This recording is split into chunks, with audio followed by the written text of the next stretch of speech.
Good morning. Can you take your seat, please? We are about to start. Thank you. Bonjour à tous. Pouvez-vous reprendre vos places respectives? Nous allons commencer la session de ce matin. Merci.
Good morning. I hope you had a good rest yesterday. Dear colleagues, namaste. Before we resume our session, I would like to inform you of the outcomes of the fourth meeting of the Bureau. The Bureau recommends that the session starts this morning with the examining of the three following State of Conservation reports for consideration under item 7A, for which a request to open for discussion was received on Tuesday. 7A.4, Kiev, St. Sophia Cathedral and related monastic buildings, Kiev, Pesheresk, Lavra, Ukraine. 7A.5, Lviv, the ensemble of the Historic Center, Ukraine. 7A.6, the Historic Center of Odessa, Ukraine. We will then resume the examination of the state of conservation presented under item 7B, according to the updated calendar circulated to you yesterday evening by the Secretariat. If you all agree, we will proceed this way.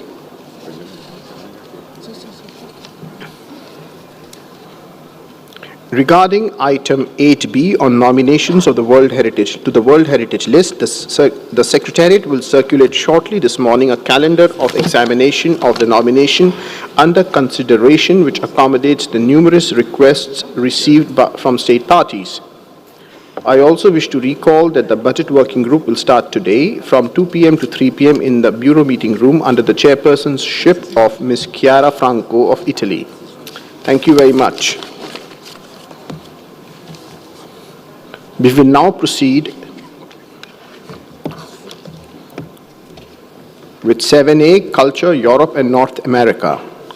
I now would like to open our examination of the following three State of Conservation reports.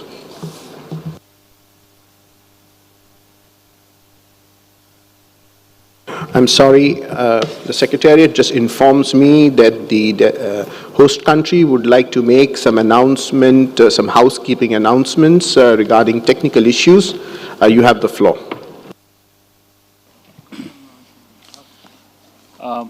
Thank you, Mr. Chair, for giving India the floor, and a very good morning to all the delegates.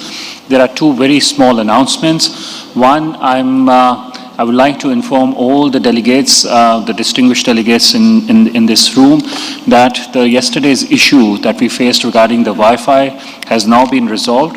However, as per a precautionary measure, on every table there have been 1 or 2 LAN cables that have been provided. We have been informed by our technical experts who's looking after the Wi-Fi that as much as possible that we should use these LAN cables, because herein the net connection is very, very fast, and then remaining can use the Wi-Fi services as they have been indicated earlier. So it is my urge and request, and in case anybody needs a connector to connect the Wi-Fi with their laptops, those connectors are already available with our teams and they will be very happy to provide you. So that is one. And second is, I would also like to inform inform the August gathering here that we have an app called UPI One World, and I think this has been circulated and it has been put on everyone's table. Those who would be interested to download, we would encourage them to do so.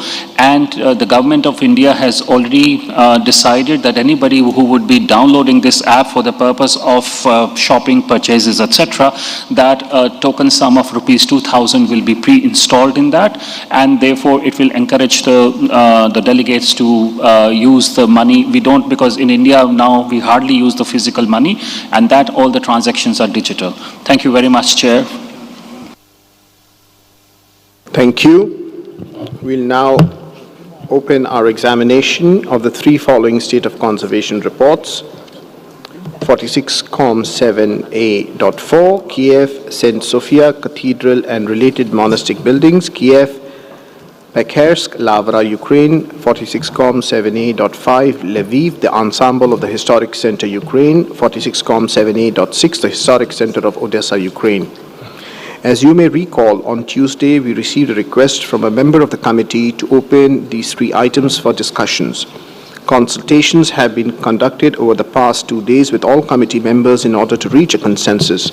I would like to express my thanks to ADG Culture, Mr. Ernesto Ortone, and to the World Heritage Secretariat for trying their best to reach a consensus in which we were trying to accommodate both the amendments that we had received.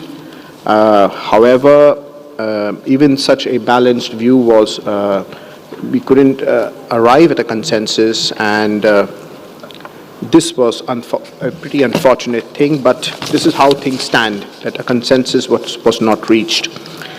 I am therefore requesting the Secretariat to put on the screen the text of these three draft decisions as they are proposed for adoption.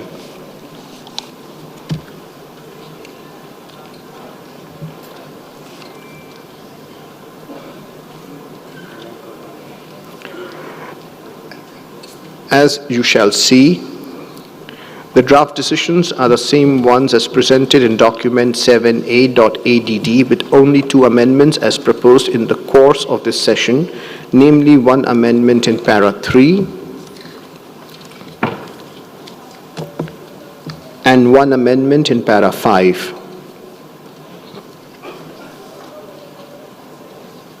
I would like to emphasize once again that these are precisely those amendments which have been presented earlier in the session and which have been distributed to all members of the committee and made available online on Tuesday.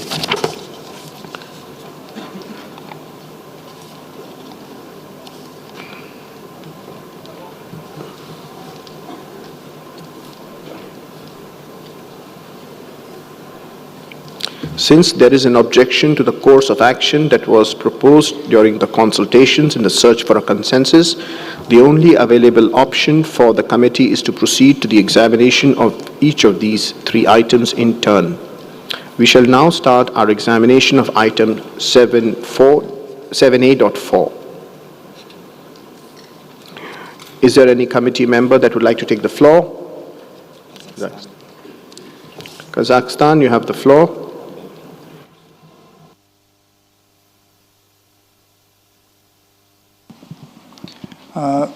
Distinguished Chair, dear fellow members of the committee, Namaste. Please let me briefly inform you once again of the rationale behind our amendment. The first SOC reports on the three discussed properties as part of the list of danger were reviewed during the 45th session of the World Heritage Committee last year in Riyadh. All the decisions consensually taken by the committee 10 months ago, namely 45 Com 7B 59 and 45 Com 7B 60, continuously used the agreed language. Moreover, it was the same language that was proposed in the draft decisions for these dossiers by the advisory bodies. However, we were genuinely surprised to find out that the language of the current draft decisions on the same matters has been changed without any evident reasoning or expert assessment from the appropriate bodies. Dear colleagues, we all understand the current geopolitical situation and the tragic realities in some part of the world including in the state party of Ukraine. Please, there is a point of order. Please hold from Belgium. Belgium, please cite the rule of procedure and the precise point of order.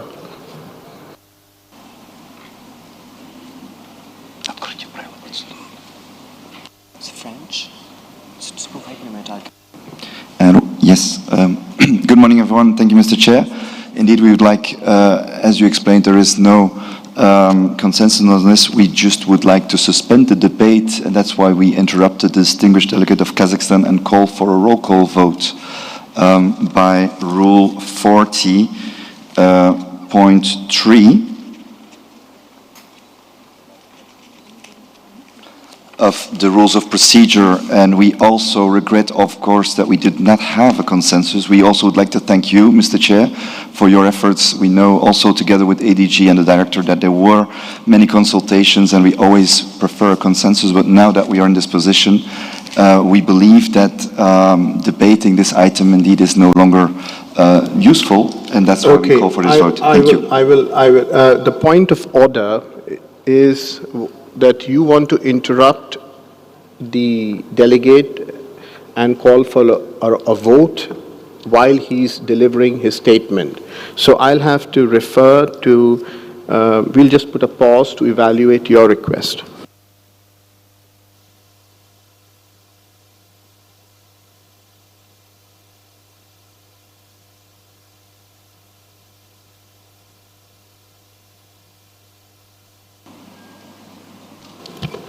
I have been informed that that does not constitute a point of order.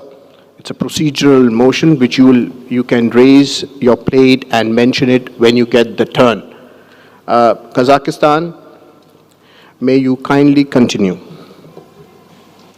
Thank you, Chair. I would also like to commend the work of the ADG and the Secretariat for trying to find a consensus.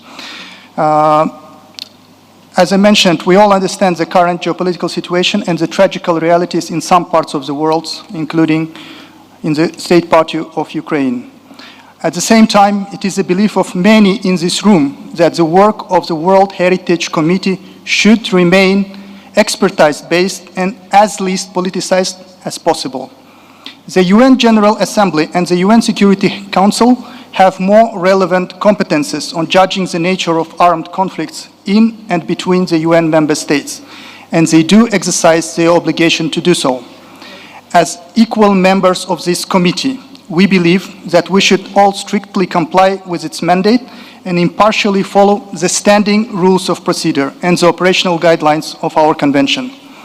In taking this position, our delegation stands for the interests of this committee, and it does not matter for us which state party introduces a proposal. The new wording proposed in the original draft decision, if adopted, would create a precedent, enabling any state party to demand naming another state party in a situation of conflict. Indeed, this new wording does not practically help to protect the concerned heritage in danger, which is the main goal of our convention. I would repeat, by adopting this new wording, we change little on the ground in terms of providing real protection for the heritage concerned, but set a precedent with quite unpredictable consequences for any part of the world. In this regard, it is proposed to introduce amendments which change the paragraph 3 of the draft decisions 46.7a, 46.7a5 and 46.7a6, which are identical, as you can see on the screen, with only one technical correction, that it should be in English, the war prevailing in Ukraine, but that was a mistake in sending a file. In case there is no consensus on our amendment, we propose holding a vote on it, and we propose it to be held by secret ballot. I thank you for your attention, Mr. Chair. Thank you.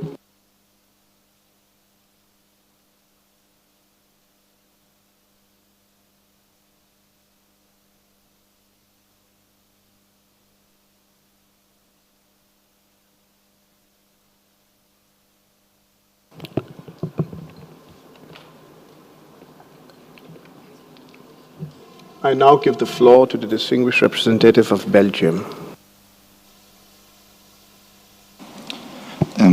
Mr. Chair. So we, as I asked earlier also to have a vote on this, we obviously agree on this. However, No, I would like to interrupt you. What you mentioned earlier was a point of order. So with regards to the point of order, we have already said that that did not constitute a point of order. So what you mentioned there cannot be considered. And that is why we have given you the floor, because you are second in the list. And you may now make your statement, or you may also request a procedural thing as per your wish. You have the floor. So what we would prefer actually is to have the roll call vote on this matter, because this is a public issue. The war in Ukraine has now, the illegal war of aggression from the Russian Federation has now been lasting, it's in its third year. So everybody knows the position of every country on this issue. This has also been in many multilateral organizations already decided upon. There has been numerous decisions by the competent bodies in the UN, including the General Assembly. So we don't see the point of having a secret vote on this. This is in public interest. This is policy of countries. This is not, we are not voting for a person or against a person. We are expressing positions of our countries in a public fora, and that's why we would prefer a public vote, and more precisely the roll call vote. I thank you. Thank you.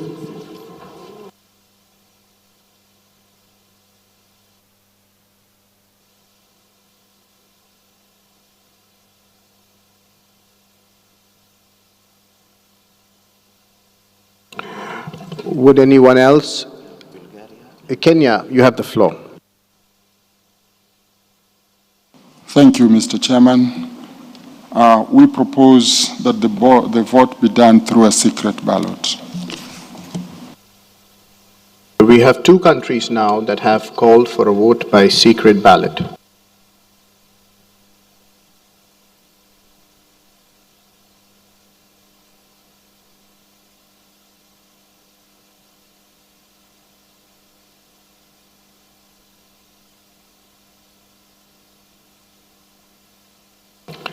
As advised by the legal advisor, yes, Kazakhstan, what is the point you're making? Probably it's the same one, hopefully, that the legal advisor would refer to, is it's Rule 41 that we would like to refer to, that a decision shall be voted by secret ballot whenever two or more state members shall so request if the chairperson so decides. So we have a request of two members of this committee, and it's up to you, Mr. Chair, to decide. No, that is or if the chairperson so decides. But that or part, that it's upon the chairperson to decide or not to decide, right? Right now we have only one country has asked for secret ballot and the other country has supported it. Now, I have seen some more countries that have raised their plates. So the legal advisor has advised me that I should listen to some more countries as well. It's not my desire at this stage to impose my position.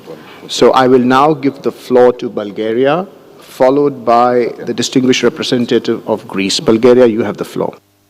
Thank you, Mr. Chairperson. Bulgaria supports Belgium proposal for a roll call and a public vote. Thank you. Thank you, Bulgaria. Greece, you have the floor.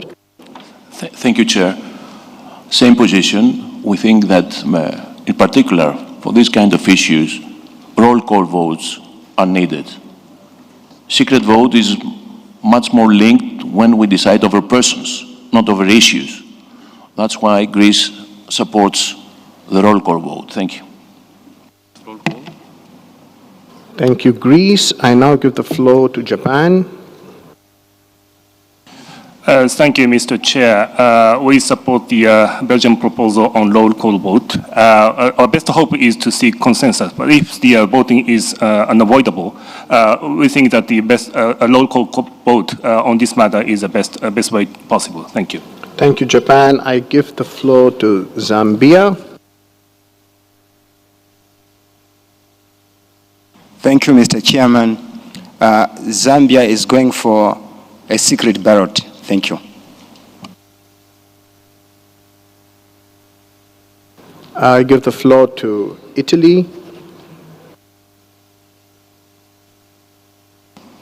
Thank you, Mr. Chair. First of all, we would like to express our regret for the lack of consensus and the fact that the vote was called, despite all the efforts. And we would like to support a vote by roll call. Thank you. Thank you. I give the floor to Jamaica.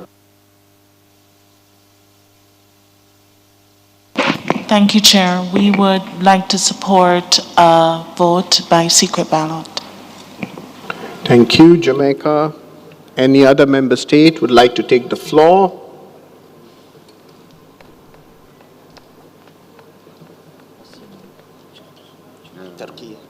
Turkey, you have the floor. Turkey would also like to support a secret vote. Thank you. Any other member state would like to take the floor? Because we have 5 supporting this by roll call. Yes, St. Vincent and the Grenadines, you have the floor. We would go by secret ballot. Thank you, St. Vincent and the Grenadines. Lebanon, you have the floor. Excuse me, Mr. Chair, but I don't know what we are doing. There is a very clear rule, Rule 41, that says a decision shall be voted on by secret ballot whenever 2 or more state members shall so request, or if the chairperson so decides.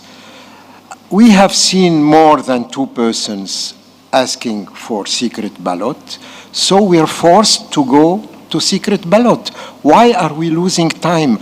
You know, secret ballot is something that takes a lot of time. If we have to vote for the 3 draft resolutions on secret ballot, it's going to take the whole day. So let's start immediately, because I mean, we're losing time. I'm sorry. Thank you.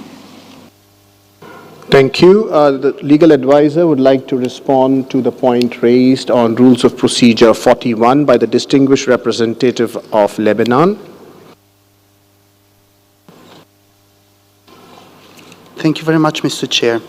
Mr. Chair, the rules of procedure are as follows.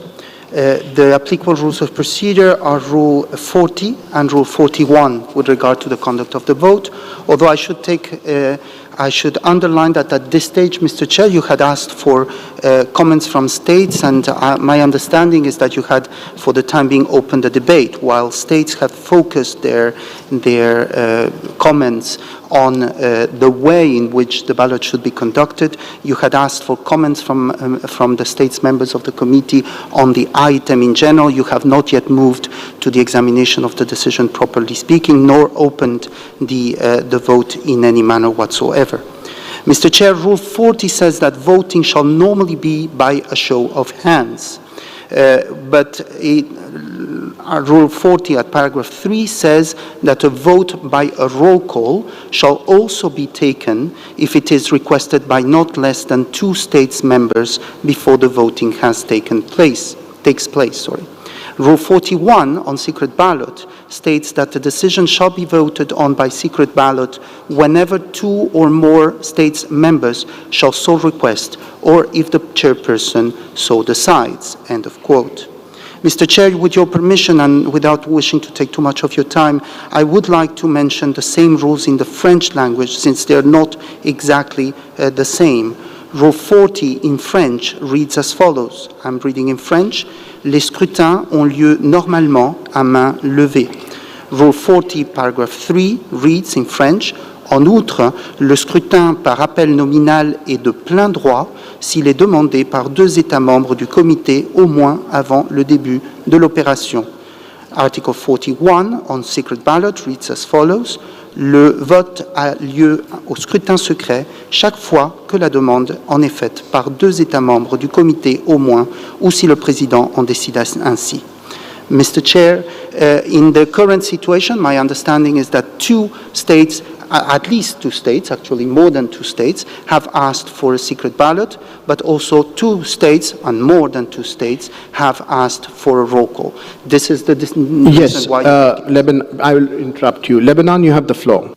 Mr. Legal Advisor, it seems the legal advisor haven't been in the committee. This is probably his first committee. All the experiences we had in the committee since 2001, each time we have two or more that are asking for roll call and two or more are asking for secret ballot. Always in the committee, the secret ballot prevails. This has been the experience since 2001. And if the legal advisor doesn't know the rules of the committee, let him ask the previous one, the previous people that were there in the committee. I'm sorry, we're losing time because, I mean, it's not possible. Ask the legal advisor that was there since 2001. He will tell you. I mean, this is the rule. This is what happened. I mean, it prevails when the secret ballot is asked by two or more. It prevails. I'm sorry to say this. I would have preferred that we finish easily, that we finish on time. But this is the rule. Thank you so much for your guidance. We were looking for this guidance since a long time. The legal advisor, you have the floor.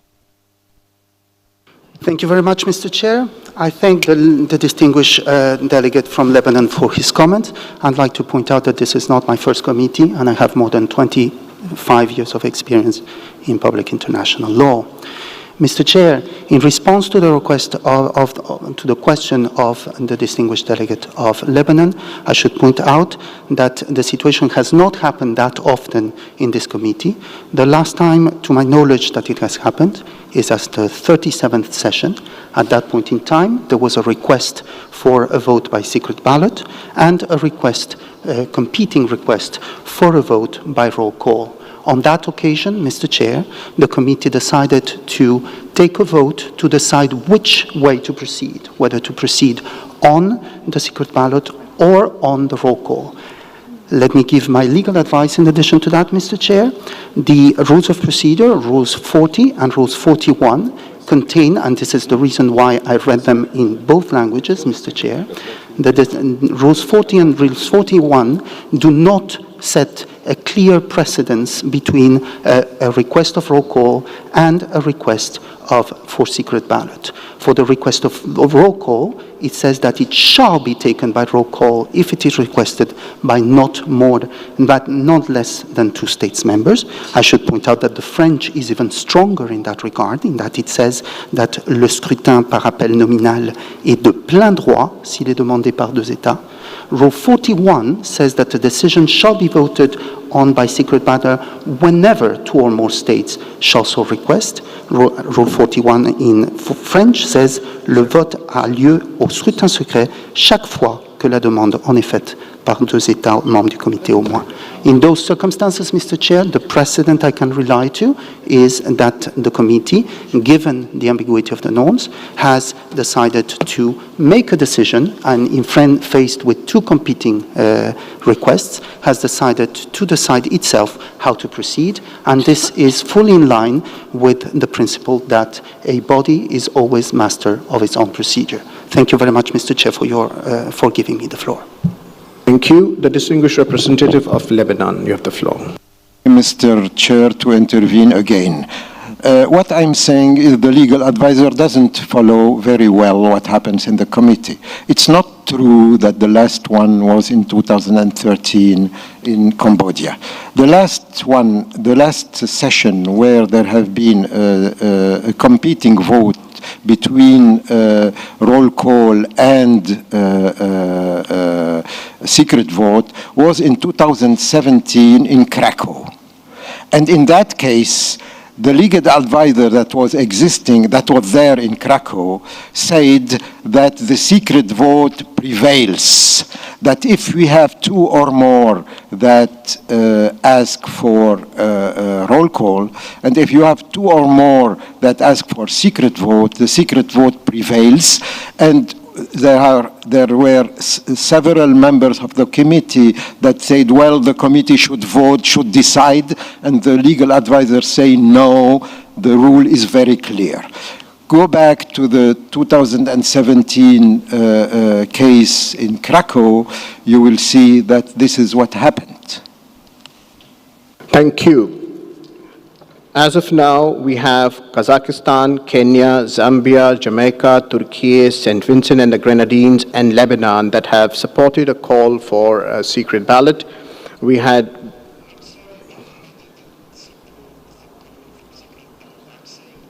Rule imposes secret ballots. Okay. Okay. The rules impose a secret ballot as per Rules 41, and we had a similar request by 5 member states that had wanted a by roll call. At this point in time, seeing the mood of the House, I will rule in favor of the secret ballot. The Secretariat may kindly make the arrangements.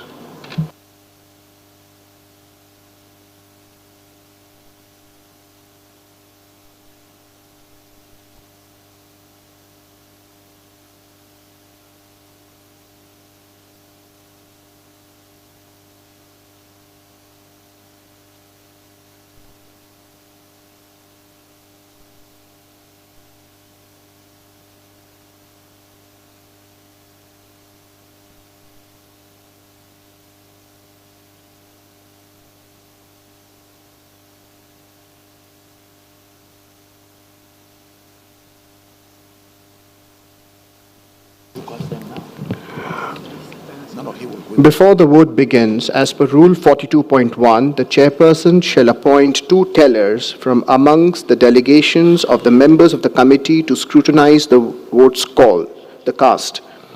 I presume that Mexico and Zambia have volunteered to send the 2 tellers. You will be giving us their names, and I invite both of them to please come up on the stage.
Okay, I see you've raised your plate.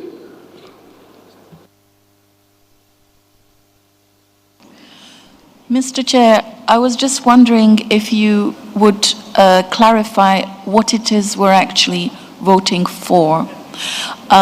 Because there are two amendments. So when we actually vote, are we voting yes or no for the Kazakhstan amendment, which is paragraph 3? Or are we voting also for all the amendments, including paragraph 5, which is the Ukrainian amendment? Because I think that those who would be voting for the Kazakhstan amendment would probably not also accept the fifth paragraph amendment by Ukraine either. So it's not a question of whether you want to leave it in the original format or accept the amendments. There should be two votes because there are two separate amendments. Thank you. Yeah, there will be two votes. First will be for the Kazakh amendment, the second will be for the Ukraine amendment. Thank you very much for clarifying. And thank you very much for asking such one of the most important questions. Thank you.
Members of the committee, we are in the process of starting. I would like to give the floor to the Secretariat to explain to us the procedures for the conduct of a vote by secret ballot.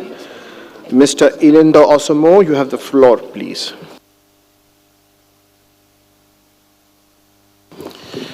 Thank you, Mr. Chairperson. I just want to explain the counting of the votes.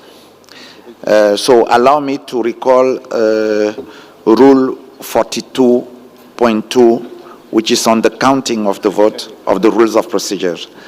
When the counting of the vote is completed and the tellers have reported to the chairperson, he shall announce the results of the ballot, bearing in mind that the voting will be recorded as follows.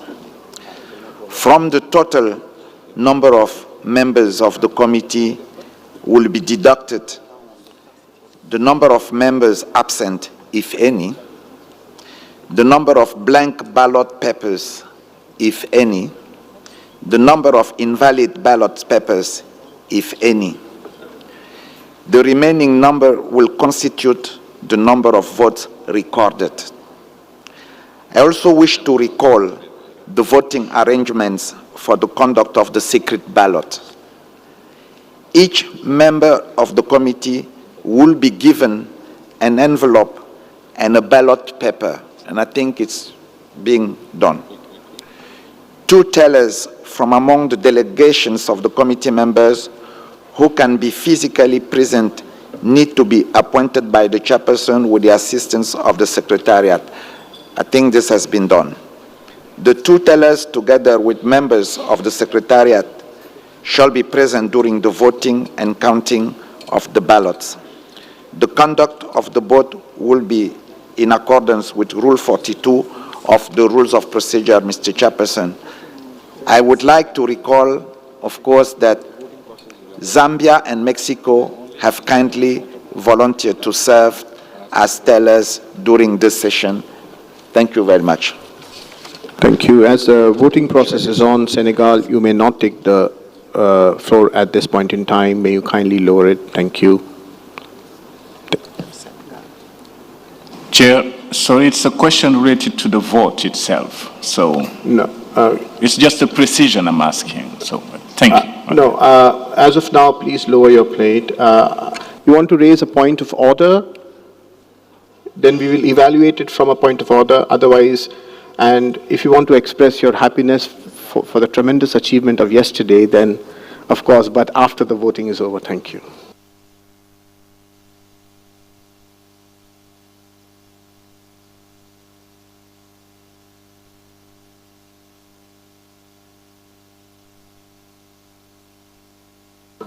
I will request the Secretariat to kindly recall the question, the point on which the voting is happening at this point in time. Thank you, Mr. Chairperson. The voting is taking place on the following question. Are you in favor of the amendment proposed by Kazakhstan in paragraph 3 of draft decision 46.7a.4? Thank you. Thank you. And I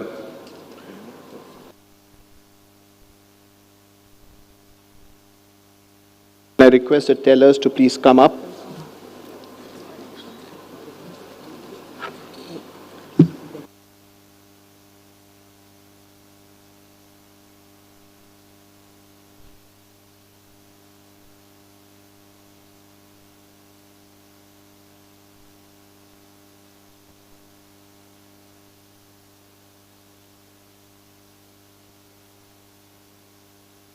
I will request the Secretariat to take the names of the country one by one, so they come up and cast their vote. Mrs. Director, you have the floor. Thank you, Mr. Chairperson. I will call the members of the committee by alphabetical order. Argentina.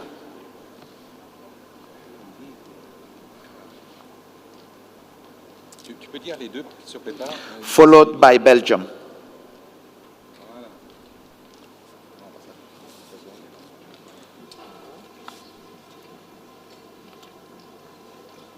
Followed by Bulgaria.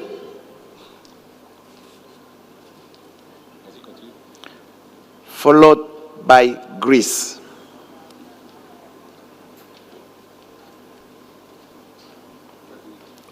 Followed by India.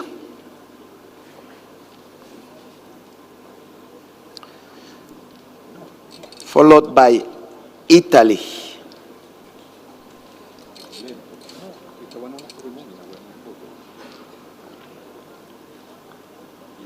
And now call Jamaica.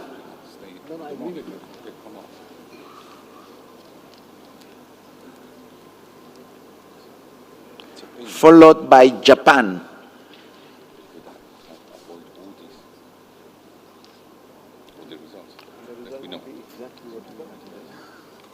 Followed by Kazakhstan.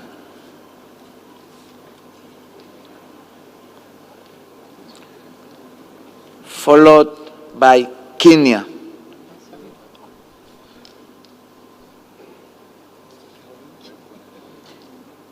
Now I call Lebanon.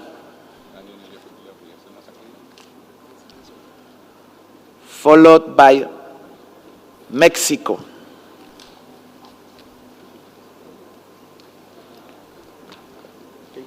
Followed by Qatar.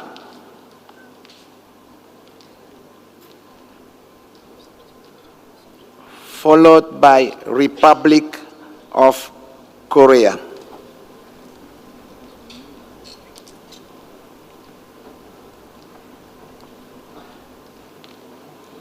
Now I call Rwanda.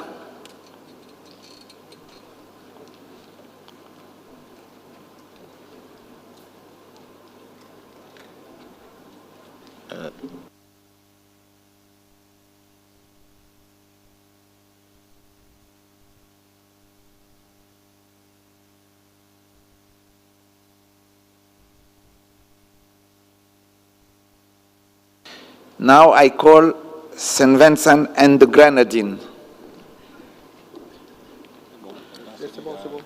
Followed by Senegal. Followed by Turkey. Followed by Ukraine. Followed by Vietnam.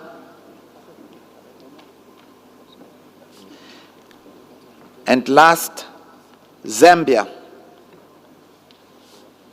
Thank you, Mr. Chairperson.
Dear colleagues, as a result of the voting by secret ballot which has taken place earlier on today, the results are as follows. Number of committee members present and voting, 21. Number of committee members absent, 0. Number of blank ballot papers, 5. Number of invalid ballot papers, 2. Votes in favor, 6. Votes not in favor, 8. Majority required, 8. Therefore, the amendment is rejected.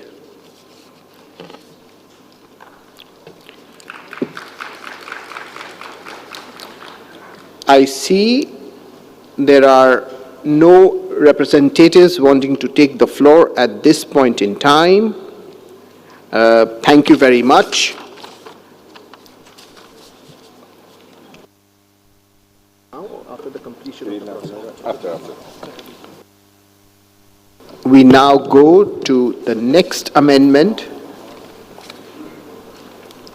Vous l'avez préparé ou pas?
I now give the floor to the Director of the World Heritage Center to guide us through the second vote.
Tu peux lire le machin pendant qu'il... Okay.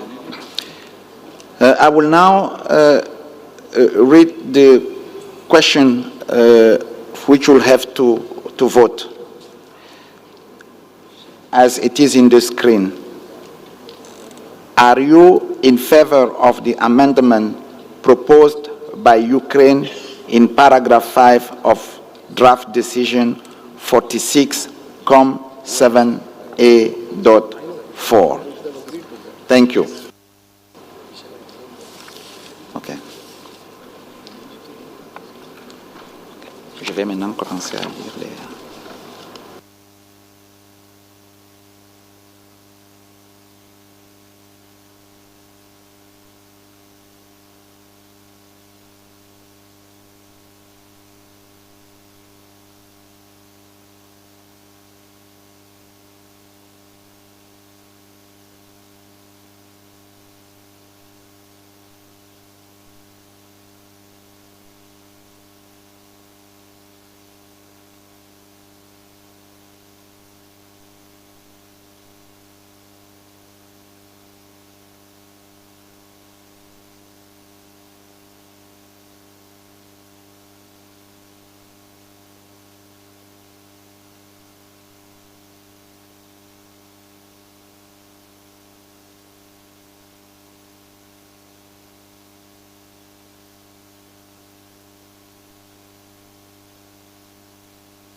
I will now invite committee members to vote.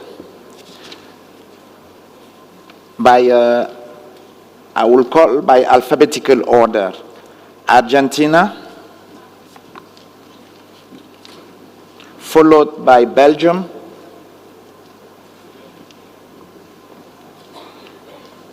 followed by Bulgaria, followed by Greece, followed by India,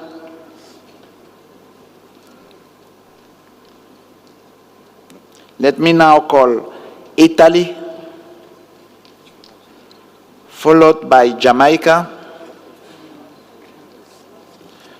followed by Japan,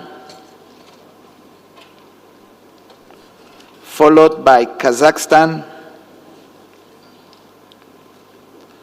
followed by Kenya, followed by Lebanon, followed by Mexico. Now I call Qatar, followed by Republic of Korea,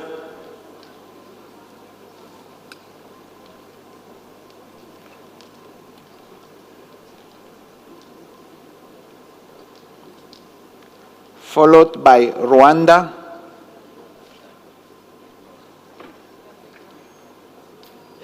followed by St. Vincent and the Grenadines,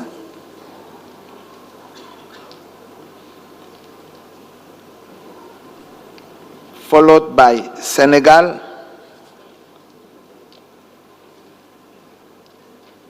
followed by Turkey, followed by Ukraine,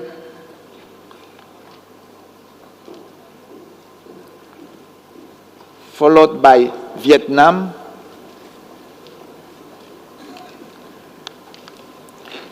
and last, Zambia.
Dear colleagues, as a result of the voting by secret ballot which has taken place earlier today, the results are as follows.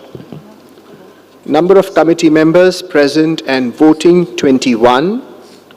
Number of committee members absent 0. Number of blank ballot papers 6. Number of invalid ballot papers 1. Votes in favor 8. Votes not in favor 6. Simple majority required 8. Therefore, the amendment is adopted.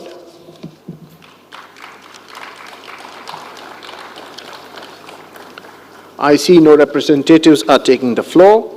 Thank you very much. We've ended this. Now, can I have the draft decisions reflecting the results of the voting on the screen, please? So that the decision can be adopted as a whole. Can I have it on the screen, please? Yeah. The Kazakh amendment will be removed.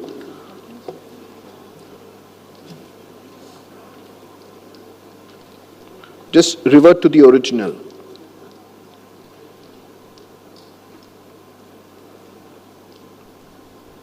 Non, et on paye la guerre en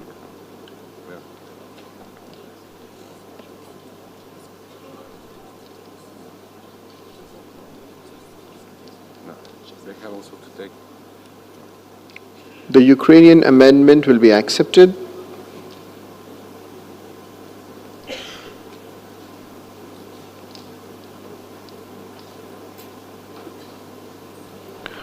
Mr. Rapporteur, is it okay? Merci, Monsieur le Président. C'est conforme. C'est conforme. Okay, now we are going to accept this draft decision as a whole. C'est bon, c'est conforme. Mr. Rapporteur, would you like to intervene again? Merci, Monsieur le Président. La version telle que votée est la suivante. Paragraphe 3. Déplore l'invasion massive de l'Ukraine par la Fédération de Russie et les pertes de vies humaines. Ensuite, paragraphe 5. En appelle à la Fédération de Russie de s'abstenir de toute action. Je vous remercie.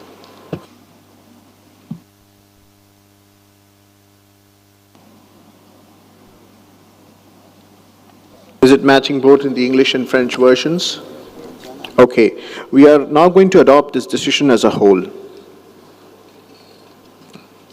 I see no objection. This decision is adopted.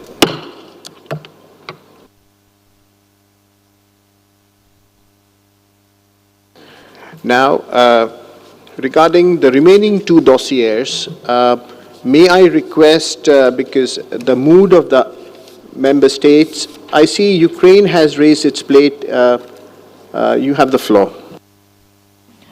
Dear Chairman, dear colleagues, Your Excellencies, the World Heritage Convention aims to protect valuable cultural sites during peace and war. Therefore, it's essential to use its mechanisms to address the damage caused by conflicts. One effective method is to list endangered cultural heritage sites into the World Heritage List in danger. When the committee decides to add an object to the list, it has to clearly state the reasons behind it.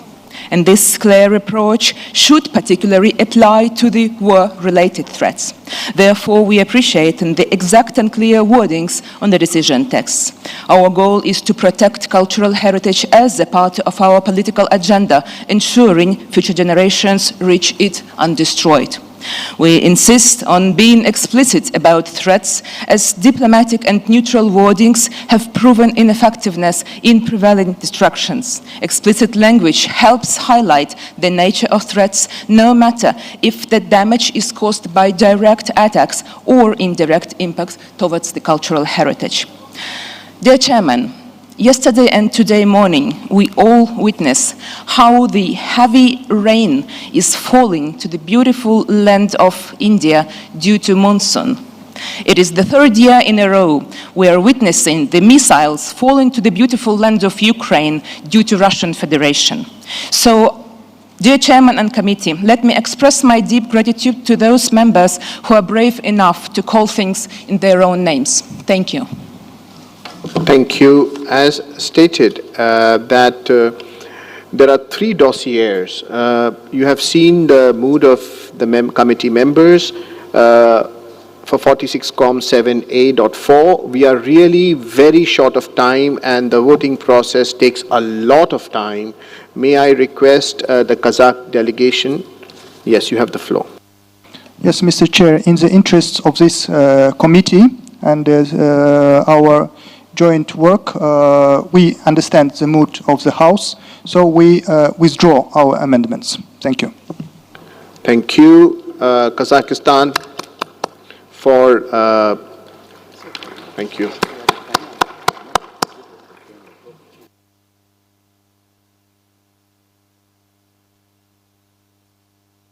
And we have also seen the mood of the House with regards to the amendments of Ukraine, which the House has accepted. May we take that the Ukrainian amendment will be accepted for both these two draft decisions? Unless there are any objections, I see none, so the Ukrainian amendments will be accepted, and we now go to these draft decisions to adopt them individually. Draft decision 46Com 7A.5, leave the ensemble of the Historic Center of Ukraine.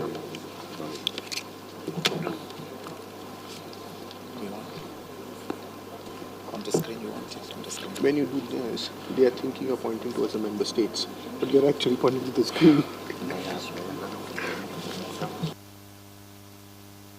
Mr. Rapporteur, can you see if it's correct? Merci, Monsieur le Président. Si on prend en compte le retrait de l'amendement kazakh, il ne reste plus que le paragraphe 5 avec l'amendement soumis par l'Ukraine, qui est exactement le même que pour le précédent dossier, en appel à la Fédération de Russie de s'abstenir de toute action susceptible et afin qu'elle remplisse ses obligations en vertu du droit international.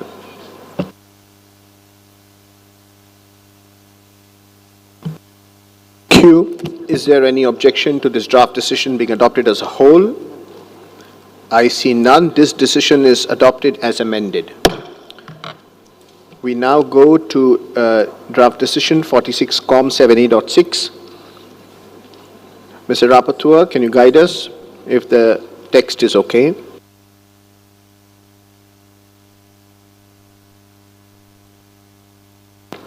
Merci, Monsieur le Président. Les mêmes commentaires que pour le précédent dossier, c'est conforme. Je vous remercie.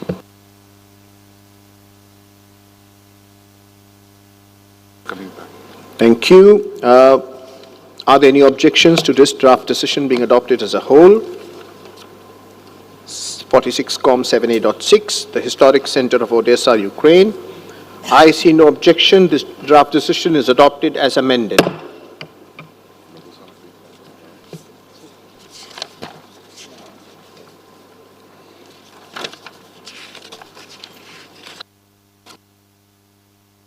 We will now proceed to the next agenda item, but before I do so, there were some comments made against the legal advisor, and it's fair that I give him, I'm sorry, the Russian Federation would like to take the floor as an observer state party. You have the floor.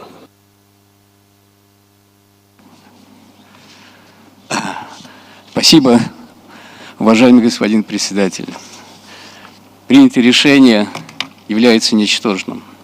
Оно содержит конфронтационную, политизированную лексику, недопустимые, оскорбительные аллюзии в адрес Российской Федерации, выходит за рамки мандата Конвенции, ведет к эскалации. Комитет превысил свои полномочия, претендуя на некие атрибутивные функции. Решение закладывает мину под основополагающие принципы Конвенции. Как известно, основная опасность выдающейся универсальной ценности объекта и подлинности исходит от киевского режима. Киево-Печерский монастырь, где в пещерах покоятся мощи святых, на протяжении веков был одним из важнейших христианских центров паломничества в мире.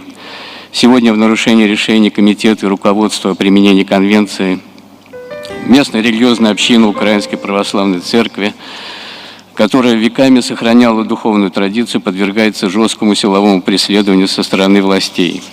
Монахи отстранены от управления объектом. Предпринимаются попытки их насильственного выселения. Почему некоторые делегации не выступают в защиту местного сообщества украинских монахов? Почему не следует руководству о применении Конвенции? Почему мы не слышим призывов к человекоцентричному, пассивному подходу? Потому что западные страны, которые поддержали одиозное решение, заботятся не о наследии и сохранении культурных традиций, а преследуют свои корыстные политические цели. Результат плачевный. Как уже не раз бывало, целились в Россию, а попали в Конвенцию. Самый известный и в целом эффективный юридический инструмент, по сути бренд ЮНЕСКО, поставлен под угрозу. И под вопросом нейтральности секретариата Конвенции. Вместо того, чтобы неукоснительно следовать положениям Конвенции, правилам процедуры Комитета и Уставу ЮНЕСКО, он руководствуется принципом по Джорджу Оруэллу: все равны, но некоторые равнее других. Спасибо. Надо было вот это зачитывать. Thank you. As I mentioned before, a distinguished delegate had given his opinion and comments were made on the legal advisor. So it's fair that I give the floor to the legal advisor to respond to the question, to the comments. Mr. Legal Advisor, you have the floor. Thank you very much, Mr. Chair.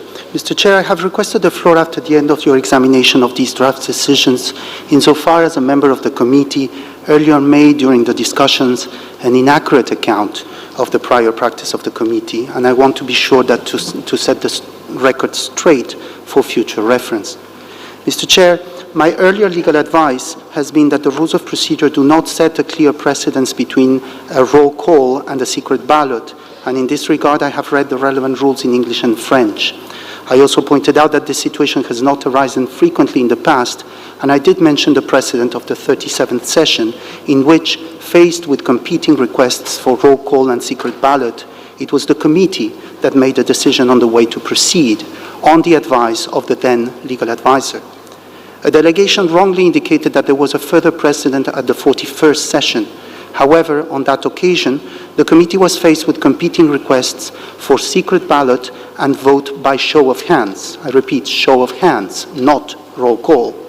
The then legal advisor then understandably advised that in such a situation, the vote by secret ballot takes precedence. Mr. Chair, I stand by the legal advice that was provided by the then legal advisor at the 37th session. I stand by the legal advice that was provided by the then legal advisor at the 41st session, and I stand by the legal advice that I have provided to the committee earlier today, which is fully aligned with those two precedents and with the rules of procedure of the committee. Thank you very much, Mr. Chair. Thank you very much. Thank you, legal advisor. I have known you from the past couple of years, and earlier we've always depended on your advice, and thank you so much. I assure you that there was no ill intention from any of distinguished members of the committee. In the heat of the moment, committee members and others, we try to do what is the best for from our point of view, and while appreciating the experience and the advice and the guidance given by committee members, I consider your value, your views and your advice also to be of very importance to me, as it has helped us in the past find a way out and a way forward, and I continue to cherish your advice. Thank you. Let's proceed now.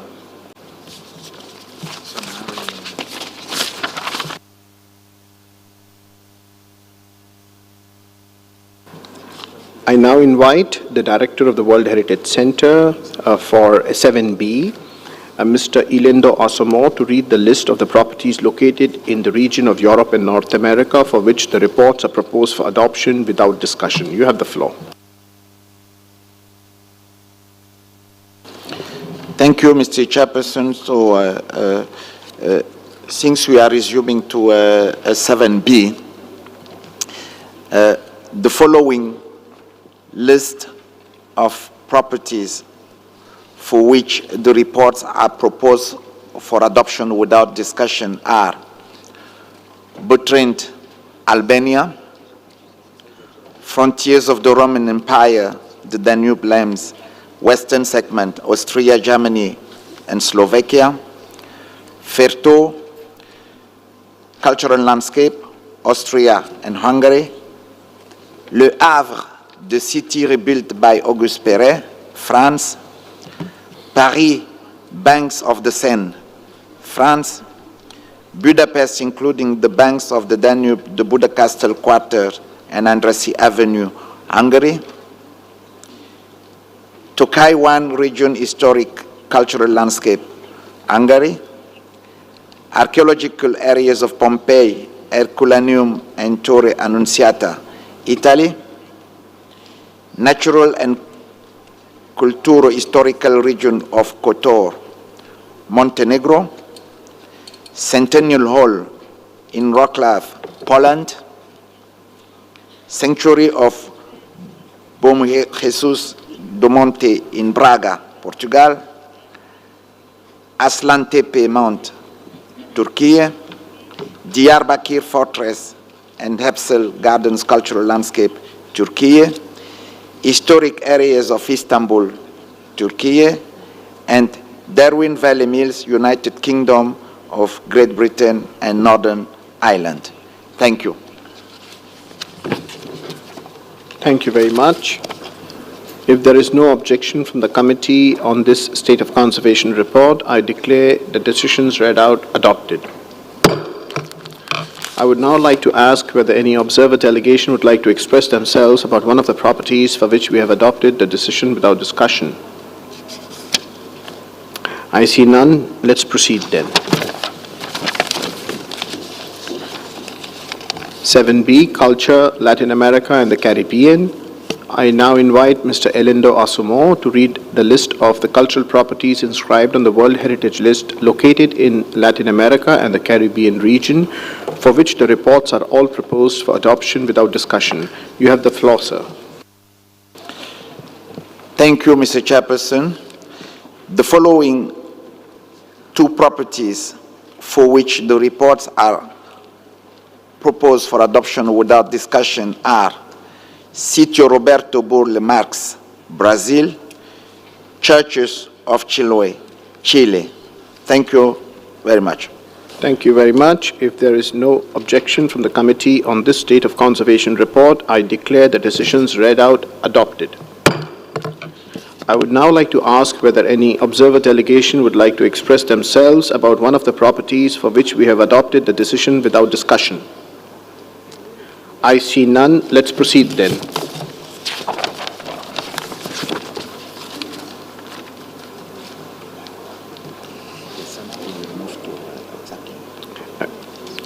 Seven B, Culture for Africa. Discussion proposed by Lebanon and Kenya. Aksun, Ethiopia. For the next property located in the Africa region, two delegations have requested its discussion. First Lebanon and then Kenya. Therefore, I would now like to give the floor to the delegation of Lebanon to present to the committee the reason it requested to open the State of Conservation of Aksum, Ethiopia. Lebanon, you have the floor.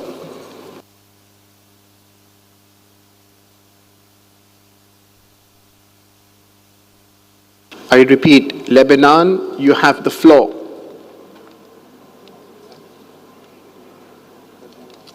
There is no delegate sitting on the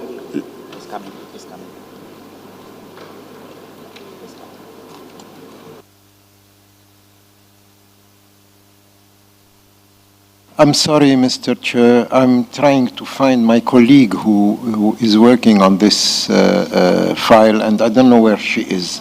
I was looking for her. Can we just... She's making a 100-meter dash to you right now. You know, yes, and she's reached. You have the floor.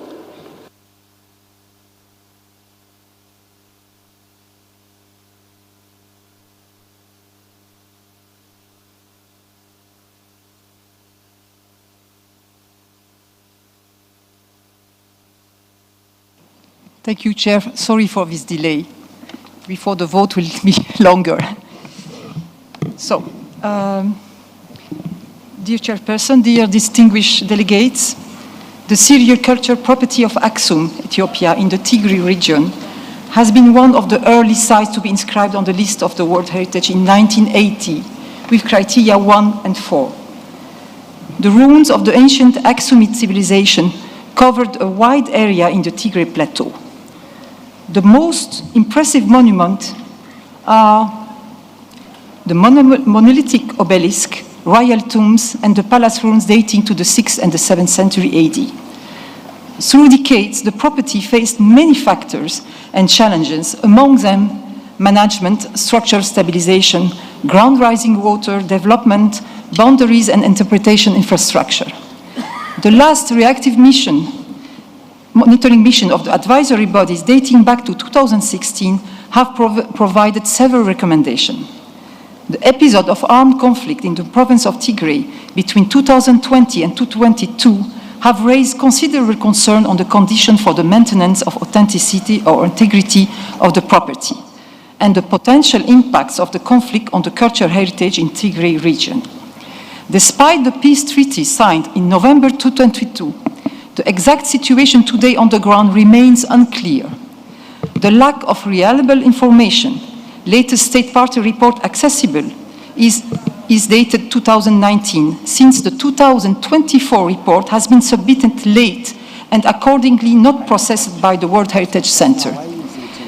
This contributes to maintain serious concerns on the condition of conservation and management at the World Heritage property, especially when information relayed by the World Heritage Center refer to significant conservation threats.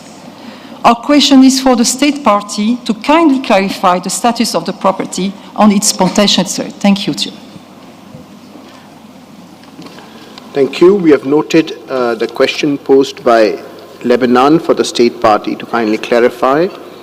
I would now like to give the floor to the distinguished representative of Kenya to present to the committee the reason it requested to open the state of conservation of Aksum, Ethiopia. Excellency, you have the floor. Thank you, Chair, for giving Kenya the floor.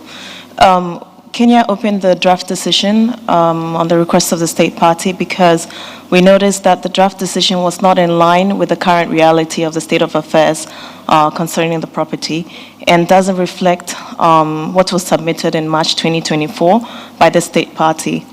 The draft decision refers to elements that date back to 2019, which was 5 years ago, and therefore it's not very helpful for the state party.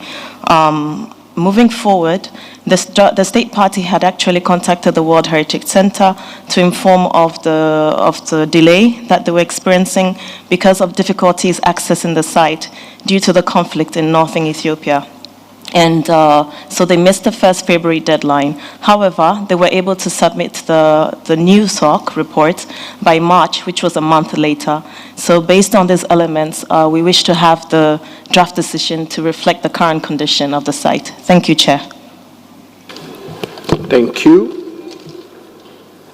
I now invite Mr. Muhammad Juma Muhammad, Chief of the Africa Unit of the World Heritage Center and ECOMOS, to provide their comments. You have the floor. Thank you very much, Mr. Chair. Mr. Chair, distinguished member of the committee, the World Heritage Center received the State of Conservation report for the Aksum well beyond the deadline of 1st February 2024 and the cutoff dates of 29th February. This is why Secretariat could not provide committee with an up-to-date report of the State Party of Conservation of the property, and it could not incorporate in the latest information of this party in time. However, Secretariat and the advisory body were and still continue to be in constant dialogue and communication with state party to follow up the situation in Axum. And in this regard, Mr. Chair, we are also for exchanging and following other sites of Ethiopia's, for example, Lalibela, and support them technically and financially in the action. We will continue accompanying Ethiopia by providing guidance, assistance needed. We are hopeful that the joint World Heritage Center, ICOMOS and ICROM reactive monitoring mission can be carried out as soon as possible, which will provide a full picture of the reality and of the site and will formulate targeted recommendations for the effective and sustainable conservation and management of property. As regards the proposed draft, Mr. Chairman, as initially presented to the distinguished committee member in the draft, it is important to note that the committee could simply we are simply reiterate concern raised in the previous decision in Riyadh. Mr. Chair, with your permission, ICOMOS would like also to add some additional comment. Thank you.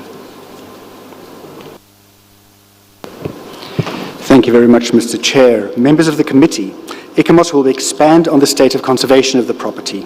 The concerns on its state of conservation relate first and foremost to its fragile monuments.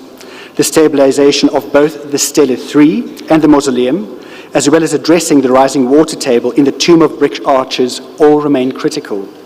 ICOMOS's technical reviews highlighted the high risk attached to past proposals for the stabilization of Stele 3 and recommended further consultation.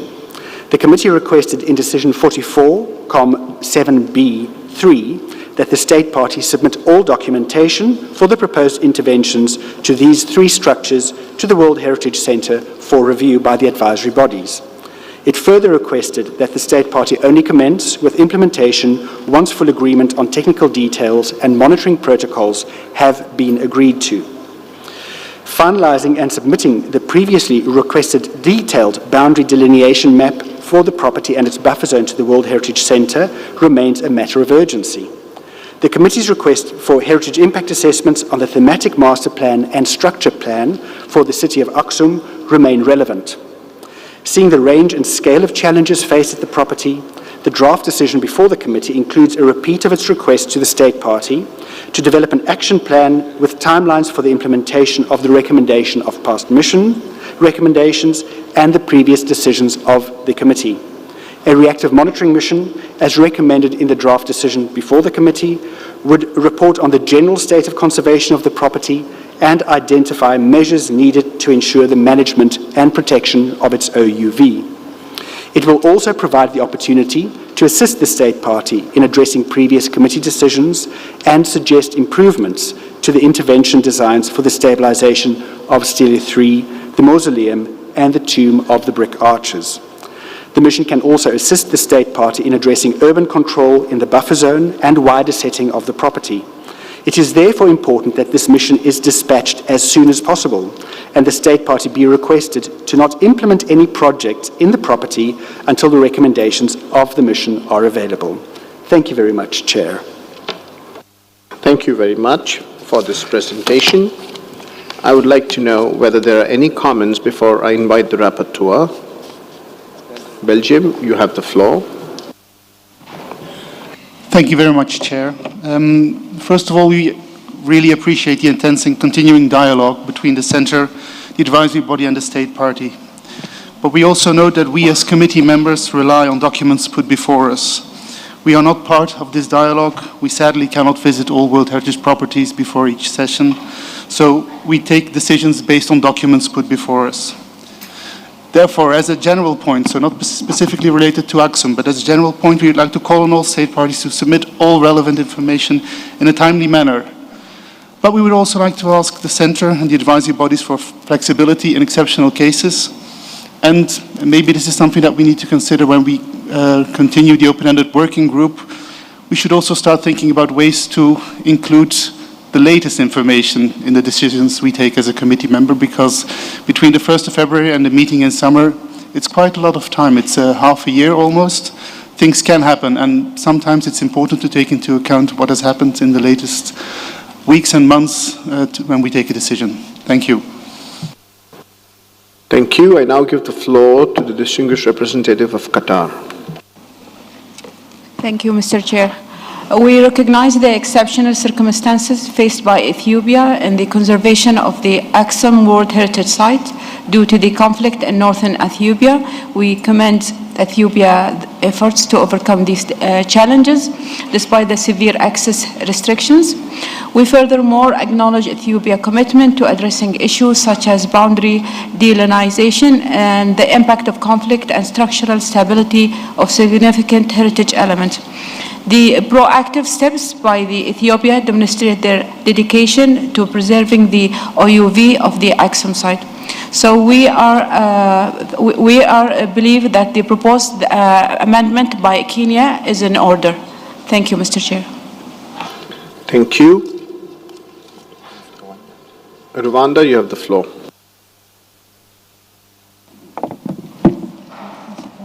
Merci, Monsieur le Président.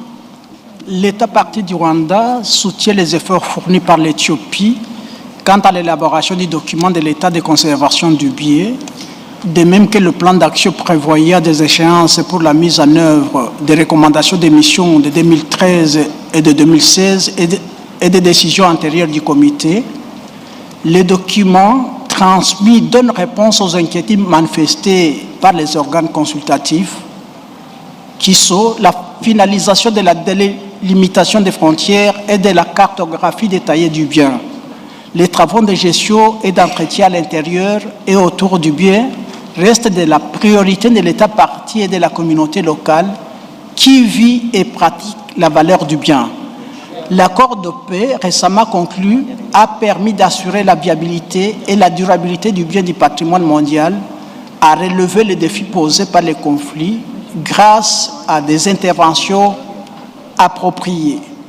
Des interventions donc positives pour protéger, améliorer et promouvoir le bien du patrimoine mondial, dont l'action, bien entendu, par l'engagement de l'État partie et des communautés, ont été sérieusement amorcées. Je vous remercie, Monsieur le Président.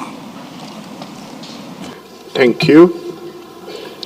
I see that there are no more requests from committee members. Zambia, you have the floor.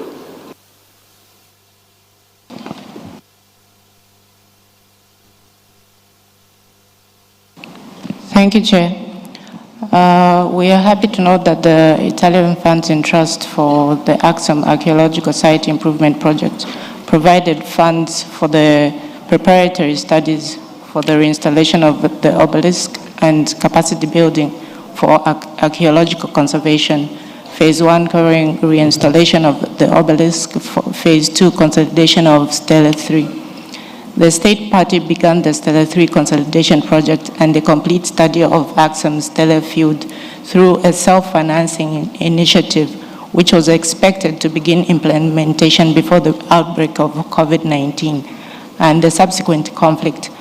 All the materials required for the consolidation of Stele 3 have been imported according to understanding and delivered to Aksum, and they are still on site. Since the implementation of the peace agreement, a new study is under revision and work is about to commence. The State Party of Zambia also wishes to note that due to the conflict in northern Ethiopia, the properties assessment had been challenging until the implementation of the cessation of hostilities and Pretoria Peace Agreement. The agreement helped to ensure the viability and sustainability of the World Heritage property, as well as to address the challenges of the conflict with proper interventions. The protection, enhancement, and promotion of World Heritage property through community engagement cannot be overemphasized. Interventions will have an impact on the safeguarding and protection of World Heritage property and its sustainable conservation.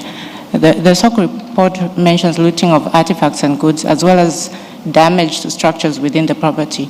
We understand that the property itself has not suffered damage and remains in its previous status. However, since there have been incidents of looting, the state party has expressed its the need for support from the World Heritage Center for the restitution of looted artifacts and goods. The mention of violence against civilians, we believe, is out of context, as this assertion exceeds UNESCO's mandate. And we understand that the state party wishes that to be retracted. Thank you, Chair. Thank you. I will now give the floor to the Secretariat. I cannot see Vietnam's nameplate.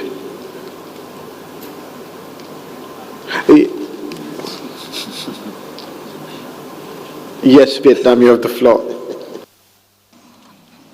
Thank you, Mr. Chair. We understand the special situation in the state party, and we highly appreciate all the efforts made by the state party to conserve the site. And in that regard, we would like to support the amendments brought to the text. Thank you. I see there are no further requests, so I'll give the floor to the Director of the World Heritage Center, and then I will ask Mr. Mohammed Juma Mohammed and ICOMOS also to answer your questions. Mr. Lazar, you have the floor. Merci, Monsieur le Président. Je voudrais simplement peut-être clarifier auprès des membres du comité le processus de préparation des rapports. Le travail que le secrétariat fait est un travail qui est très rigoureux. Nous devons analyser les rapports et préparer les décisions pour vos travaux. Vous nous demandez de le faire. Vous avez fixé des dates butoirs. La date butoir pour la réception des rapports d'état de conservation est le 1er février de l'année avant la date du comité. Et si cette date a été fixée, elle nous permet de recevoir les rapports, de les transmettre à l'ICOMOS, que nous commencions un travail d'analyse. Et les rapports qui arrivent après cette date butoir, il est très difficile quelquefois de les prendre en compte. Je comprends l'intervention de la Belgique qui nous demande de la souplesse.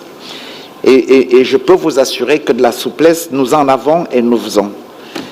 Et nous allons continuer à le faire. C'est juste que vous compreniez que si nous ne faisons pas ce travail en respect des dates butoirs, les documents ne seront pas prêts comme vous le souhaitez. Et nous allons continuer effectivement à le faire. Et c'est aussi la raison pour laquelle nous insistons et nous vous encourageons vraiment à tout faire pour nous soumettre les rapports à temps. C'est vrai que il y a des situations très particulières et ces situations particulières, nous les prenons effectivement en compte. Pour le cas de Aksum, je peux juste vous assurer que nous travaillons très étroitement avec l'État partie et nous avons accompagné la situation et le suivi de ce site depuis l'année dernière avec l'État partie et nous allons continuer effectivement à le faire. Donc je voulais simplement vous dire ça, que ce sont des dates butoirs et je voudrais vraiment vous encourager et encourager tous les États parties à tout faire pour nous fournir les rapports très à temps. Cette année, nous avons reçu à la date butoir 50% des rapports, uniquement. Donc, quand les rapports n'arrivent pas suffisamment tôt, nous avons aussi un peu du mal à vous fournir les analyses et les projets de décision pour votre examen. Voilà. Merci, Monsieur le Président. Thank you, Mr. Mohammed Juma Mohammed. And ICOMOS, you have the floor. Thank you, Mr. Chair. I don't have to add anything, but our colleague ICOMOS wanted to add something. Yeah, just one second. I've seen the state party has raised its plate. Belgium, you have the floor. Thank you, Chair. Just to reassure the Director that we are well aware of the enormous amount of work that is before you to process all these SOC reports. And we are well aware also of the limited capacity, and believe me, we know that you go to extreme lengths to accommodate this committee. But still, we feel that latest information could be crucial, and therefore, and again, this probably is something for the open-ended working group. We should look at maybe reinforcing you, maybe looking at ways to make your life easier by working in standard formats or more digitally, I don't know. But I think it's something that we need to look at in the future. Thank you. Thank you. Yesterday, while having dinner with certain members of the Secretariat, I also had the same view that the distinguished representative of Belgium has shared. I really appreciate and commend the Secretariat for the hard work they do in preparing this SOC reports. And one of them said that sometimes it's 3,000 pages, and they have to read all that. And I said it's TBL, and they asked me what is TBL, and I said torture by literature. So perhaps we should try to, perhaps if some technology can be incorporated, as very rightly suggested by the delegate of Belgium, to shorten things up, have a template. Who knows, the open-ended working group could look into it. But I completely stand by what the distinguished representative of Belgium has said. Thank you. And I now give the floor to ICOMOS to continue. Thank you very much, Chair. ICOMOS has noted the presentations from the various states parties providing additional information, and it's in this context that we believe that a reactive monitoring mission would be an adequate mechanism, an urgent reactive monitoring mission would be an adequate mechanism to provide further information on the condition of the property and actions to be undertaken. Thank you very much.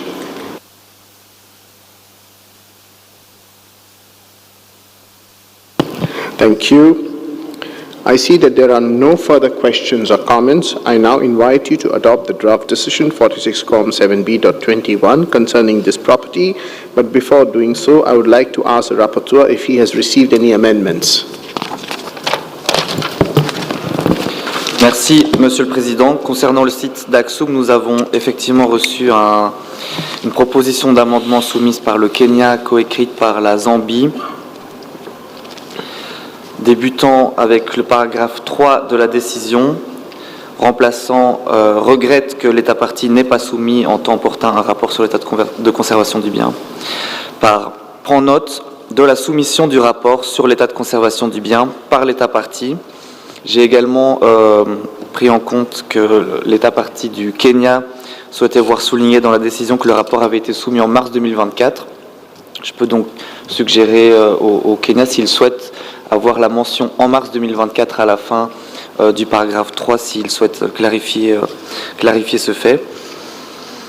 Plus loin, nous avons une proposition de suppression des paragraphes 4 et 5 qui exprimaient à 2 reprises des inquiétudes. Et enfin, à l'ancien paragraphe 7, nous avons la suppression de la mention dès que les conditions de sécurité le permettront. Je vous remercie.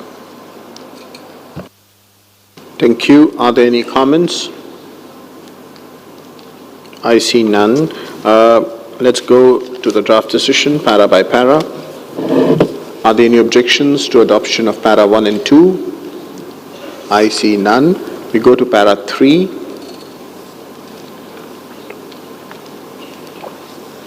Takes note of the state party's submission of the report on the state of conservation of the property in March 2024. Are there any objections to this para 3? I see none. We go to para 4. Para 4 is cancelled and para 5 is cancelled. The old para 4 and 5, are there any objections to the cancellation of old para 4 and 5? I see Lebanon. You have the floor. Thank you, Chair. I will recommend to keep the para 4 as a principles of rules, because otherwise everybody will submit on the late, will do a late submission. So I will recommend to keep it as it is. Thank you. Thank you. Kenya, can you accept that? You have the floor. Thank you, Chair.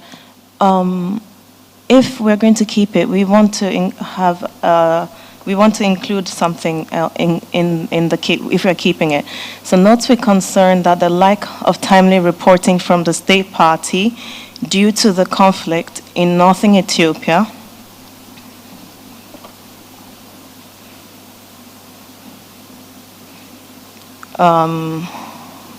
until the implementation of the cessation of hostilities and Pretoria peace agreement.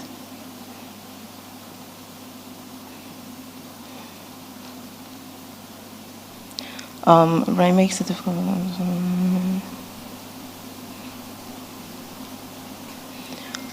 Makes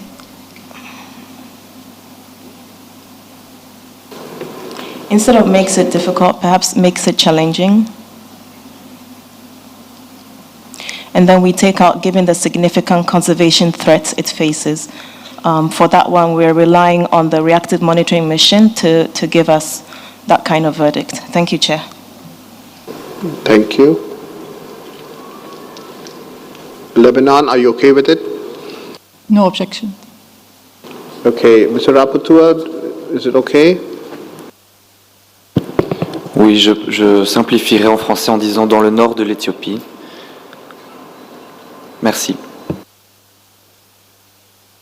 Thank you. Are there any objections to this paragraph 4? Please undelete the number 4.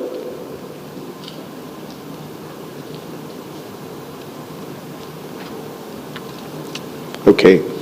Are there any objections to this para? If we proceed, I see Rwanda, you have the floor. Merci. Nous voulons à ce que notre pays soit également associé. Merci.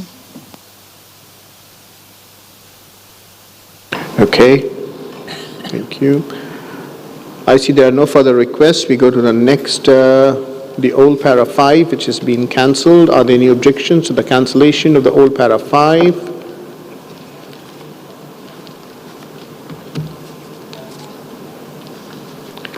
Lebanon, you have the floor. Thank you, Chair. I will suggest another wording for this para.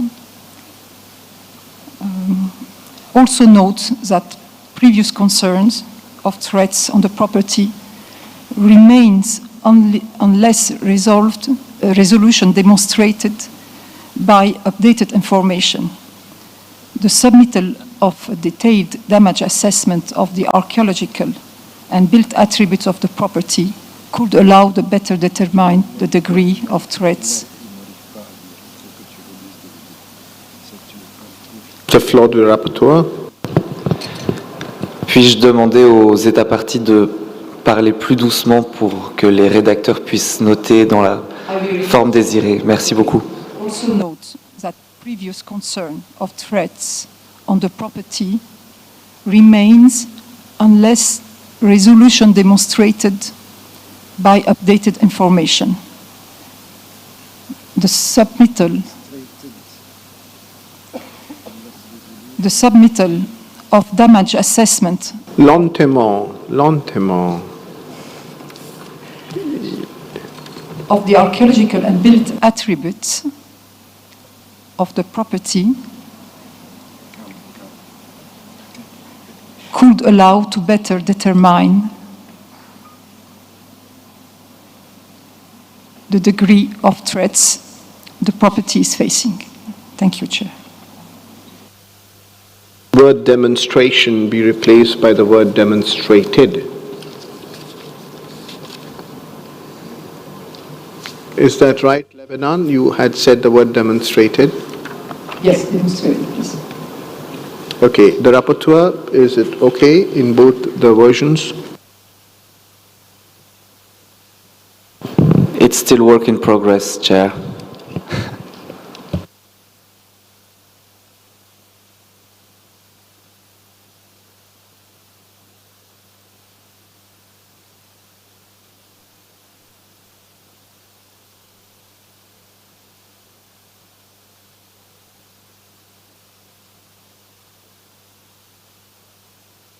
Kenya, are you okay with it?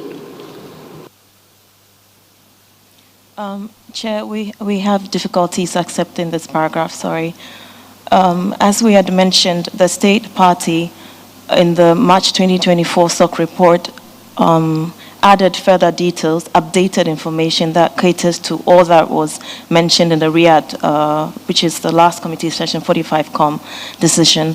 And at this point, before stating in what condition the site finds itself, it would be good to undertake that reactive monitoring mission. And so far, the state party's current SOC report deals with everything, most items at least, that were mentioned in the last committee decision. So we really have difficulties understanding the basis for this particular paragraph. It's difficult to accept, I'm sorry. Lebanon, thank you. Lebanon, they have difficulties in understanding the basis for this paragraph. Would you be kind enough to explain to them the basis so that perhaps they could understand and then take a call? Lebanon, you have the floor. Thank you, Chair. The basis is we don't have access to this report dated March 2024, and I have been asked also the state party to clarify. Without this information, we remain on these threats that have not been demonstrated and resolved. So I insist to keep this part. Thank you. Thank you. At this point in time, I'll invite the state party to kindly clarify, because we need your intervention at this point in time to the queries raised by the committee members. Ethiopia, you have the floor. Thank you, Chair. Mr. Chairperson, Excellencies, as I am taking the floor for the first time, Excellency, allow me to take this opportunity on behalf of Ethiopia to sincerely thank the Government of India for hosting the 46th World Heritage Committee meeting, and excellent hospitality accorded to us during our stay here in India. Excellency, the reasons behind opening the SOC report on Aksum by the state party relies on the fact that most of the arguments are based on the state party's report dating back to 2019, 5 years ago. Since then, there have been many changes that need to be considered. Factors affecting the property are not updated, and most of the issues raised in this report have already been addressed by the state party report submitted in March 2024. In this, the state party submitted its report on March, mainly due to the conflict in the northern Ethiopia and the problem of access to the property. It should be noted, nevertheless, that prior notification of the situation was channeled to the concerned. During the conflict, no damage is incurred on the property, thanks to both parties who refrained from military engagement in and in the proximity of the property. Currently, the conservation work, which was interrupted due to the COVID pandemic and the conflict, is about to commence. Revision of the conservation study made previously is completed. Actual work will start soon. What should be underlined is that implementation of the cessation of hostilities and the Pretoria Peace Agreement help to ensure the viability and sustainability of the World Heritage property, as well as to address the challenge of the conflict with proper intervention. The government has also heavily invested in region's reconstruction and provision of services. With these new developments and reopening of the Aksum International Airport, the state party is inviting a reactive monitoring mission to the property to carry out a comprehensive assessment of the state conservation of the property at an agreeable calendar starting from mid-September 2024. To conclude, Excellency, Aksum World Heritage property has an effective management plan and adequate legal framework to ensure that the outstanding universal value is protected as per the World Heritage Convention of 1972. Ethiopia continues to make significant efforts to managing and conserving the property guided by the management plan, thematic plan, and structural plan. I thank you. Thank you. Lebanon, you have heard the state party clarify. And Kenya, you have heard Lebanon's justification, the basis. Mr. Rapporteur, would you like to take the floor? Merci. Je souhaiterais juste proposer un très léger changement, mais qui permettrait de rendre le paragraphe davantage intelligible. Donc, prend également note que les préoccupations subsistent, à moins que démontrées, virgule, et que la soumission des évaluations de dommages permettrait de déterminer le degré de menace. Est-ce que c'est ce que la délégation du Liban souhaite? I would switch in English. Also notes that previous concerns remain, unless demonstrated, and that the submittal of damage assessment would allow to better determine the degree of threats. Merci. Okay. Kenya, you have the floor. Thank you, Chair. Sorry. Notes that previous concerns of threats. Perhaps it might be interesting to understand exactly which of the threats we're talking about. Is it the looting? Because as we heard from the state party, the property is not damaged. There was looting in the surrounding areas, but the property is not damaged. So maybe we need clarification on the threats exactly that we're talking to, then so that we know what to include here and what to take out. Thank you, Chair. Thank you. Lebanon, can you clarify? If we don't want to get into the detail of the threats and avoid the wording of looting, I will mainly add the conservation threats to be specific. Thank you. Thank you. Kenya, I think it's very well worded by Lebanon. It's conservation threats.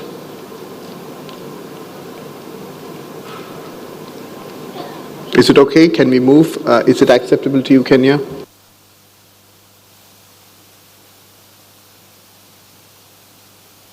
Okay, thank you, Chair. Sorry, that's a previous.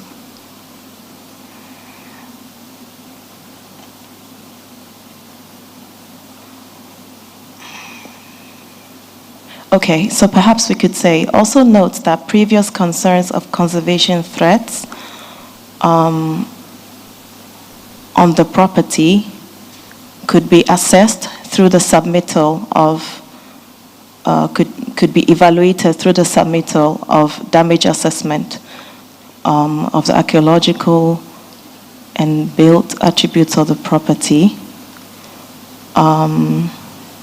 to allow to better determine the condition of the property.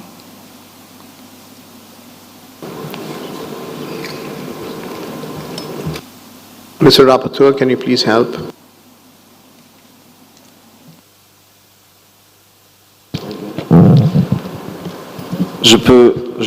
I could read both versions in English. Maybe it will help the Assembly. Also notes that previous concerns of conservation threats on the property could be evaluated through the submittal of damage assessment of the archaeological and built attributes of the property to allow to better determine the condition of the property. Also notes that previous concerns of conservation threats on the property remain unless resolution demonstrated by updated information and the submittal of damage assessment of the archaeological and built attributes of the property would allow to better determine the degree of threats the property is facing. Can we reduce the number of words which are being repeated, please? Words and phrases to try to concise as much as possible.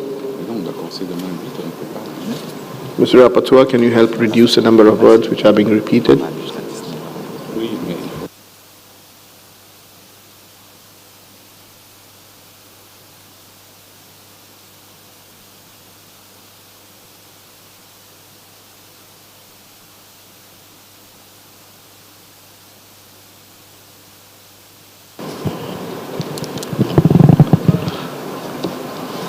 Effectivement, on peut remplacer plusieurs répétitions dans les deux propositions, notamment sur le mot property.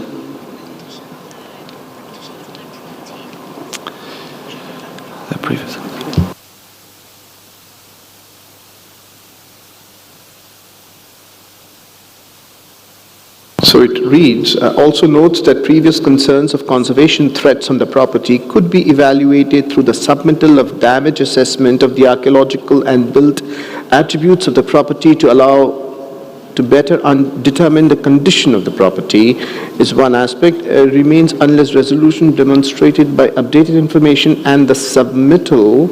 So the phrase, the submittal of damage assessment of the archaeological and built attributes of the property, that phrase, just put it in brackets, please. Yes, a bracket, yes, up to the point where the repetition, yes. So the phrase, the submittal of damage assessment of the archaeological and built-up attributes of the property,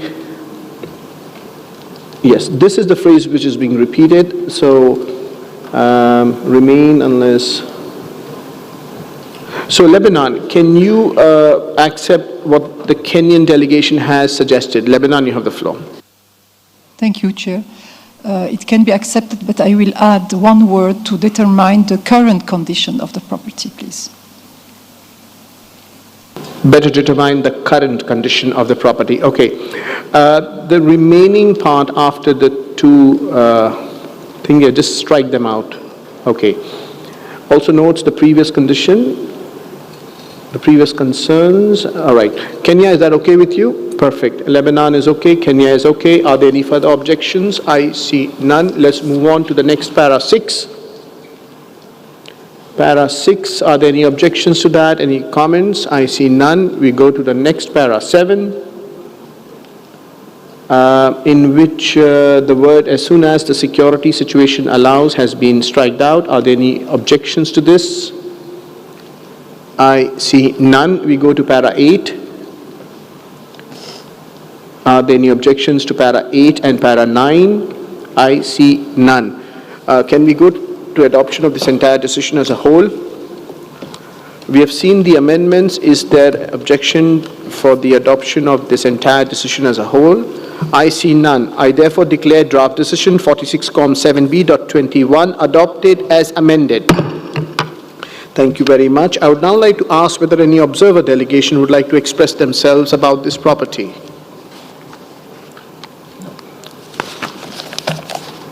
I see none. Let's proceed then.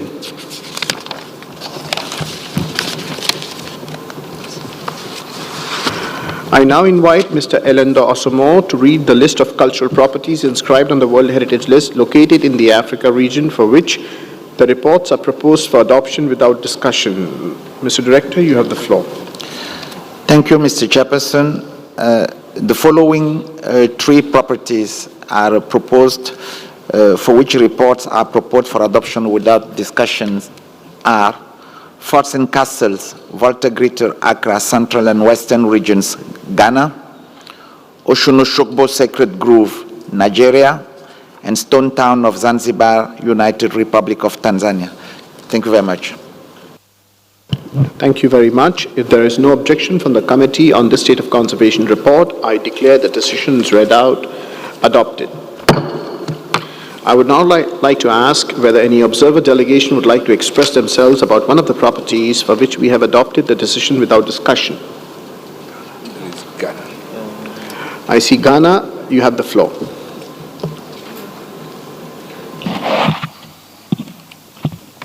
Thank you, Mr. Chairman. Since this is the first time Ghana is taking the floor, we would like to commend the host country and UNESCO for co-organizing this session of the World Heritage Committee. We also wish to thank the World Heritage Center and its advisory bodies for all the support they've provided Ghana to effectively manage its World Heritage properties. Mr. Chairman, it's important to mention that the recommendations of the 2019 and 2020 advisory and reactive monitoring missions have become a matter of national concern. Hence, the President of the Republic of Ghana resourcing the Ministry of Tourism, Art and Culture with $12 million and a little more to address the emergency conservation issues at the properties and also implement the management plan developed for the properties.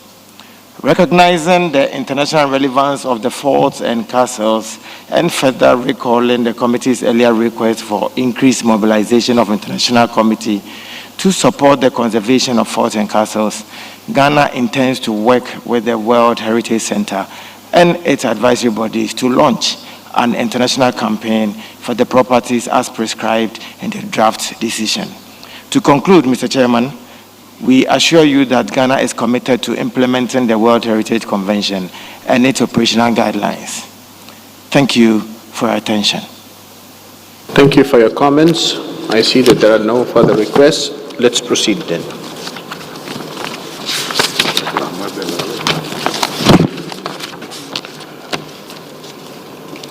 Archaeological sites of the island of Meroe, Sudan. I now would like to give the floor to the delegation of Lebanon to present to the committee the reason it requested to open the state of conservation of the archaeological sites of the island of Meroe, Sudan. Lebanon, you have the floor. Thank you, Chair. Dear Chair, dear distinguished delegates, the sericulture property of archaeological site of the island of Meroe, inscribed in 2011, a semi-desert landscape between the Nile and Atbara rivers, was the heartland of the kingdom of Kush, a major power from the 8th century BC to the 4th century AD. The property consists of several components: the royal city of the Kushite kings at Meroe, the nearby religious site of Naka, and the Musawarat al-Sufra. It was the seat of the rulers who occupied Egypt for close to a century and features, among other vestiges, pyramids, temples, and domestic buildings, as well as major installations connected to water management. Since the nomination in 2011 and after reactive monitoring mission in 2019, the very first SOC shared by the State Party was just recently submitted in 2024. Sand dunes and flooding have been identified among the main decay factors. Pressure in claiming land for settlement or farming is increasing and is creating a direct threat in the absence of governance and sufficient protection measures. There are threats of illegal activities. The property is facing several threats and new challenges with the armed conflict that erupted in April 2023. And the ensuing instability, which has impacted communities and all sectors of societies, have been estimated as potential threats affecting the management capabilities at the property. Allowing information retrieved from the 2024 SOCs, I quote, "Sites surrounded by landmines, presence of armed force, robbery at the archaeological mission's house in Naka, and evacuation of tourist police prior to combats in the area are reported. Massive displacement of population escaping from war zone resulted in encouraged site visitation, posing a threat to monuments like graffiti, falling stone, and etc., and increased housing construction within the buffer zone. In view of all this alarming information, our question is raised to the State Party for clarification on the current situation, in particular for potential risk level evaluation." Thank you, Chair. Thank you. Since your question is directed to the State Party and there are no further requests for intervention, I'll give the floor to the State Party of Sudan to kindly respond to your query. Sudan, you have the floor. Thank you. Thank you, Chair, for giving the floor. And since it's the first time we are taking the floor, I would like first to express my appreciation for India for the hospitality and the generosity shown by hosting this successful session. Regarding the current situation in Sudan and in the site, and the question raised by the distinguished representative of Lebanon, I wish to assert that Sudan has been committed to UNESCO and remained fully engaged in all its activities related to the conservation of world heritage existing in Sudan in different states of the country and this site. Furthermore, and based on the continuous liaison and follow-up with the directors of the World Heritage Site in Sudan and relevant national security authorities and National Committee for the UNESCO, I wish to inform that Sudan is satisfied with what has been already highlighted in the site manager report of the archaeological sites of the island of Meroe's report that was submitted to the organization in last February 2024, and to further update the information provided in the report, there is no additional threats in result of the ongoing situation and circumstances caused by the rebellion through the past 15 months since April 2023, and what has been mentioned, or than what has been mentioned in the report.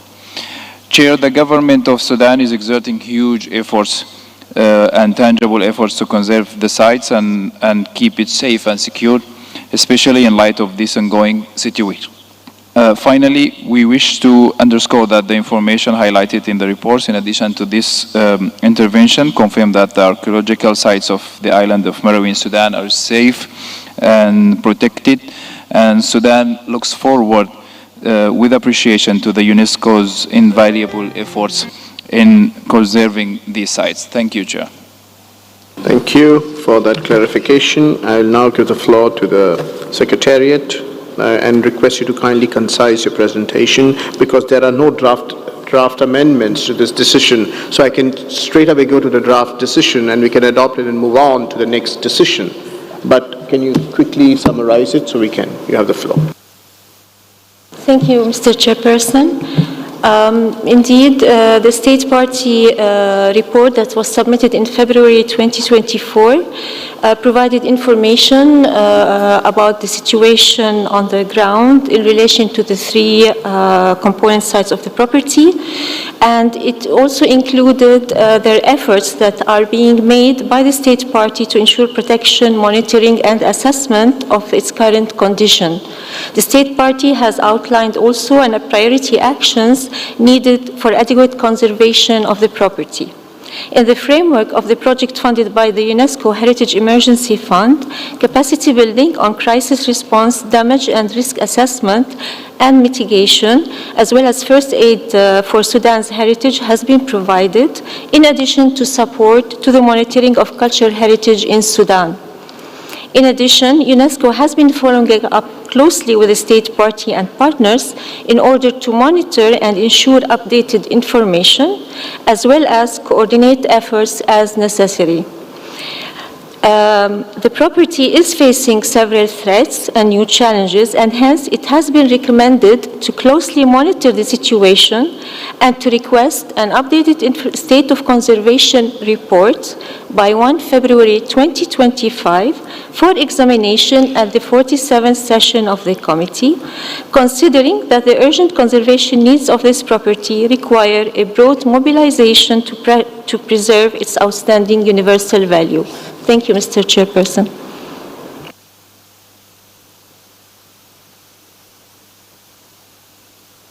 Kumos. Thank you, Chair. The distinguished delegate from Lebanon has already outlined the conservation issues of the property, so ICOMOS will not add anything at this point in time. Thank you. Thank you. Are there any further comments? I see none. Let's proceed then. I will now invite you to adopt the draft decision 46-COM 7B.21 concerning this property, but before doing so, I would like to ask the rapporteur if he has received any amendments. Nous n'avons pas reçu d'amendement concernant ce dossier, Monsieur le Président. You have the draft decision in front of you. There are no amendments received. Is there any objection for the adoption of 46-COM 7B.21 as a whole? I see none. I therefore declare the draft decision 46-COM 7B.29 as adopted. I would now like to ask whether any observer delegation would like to express themselves about this property. I see none. Let's proceed then.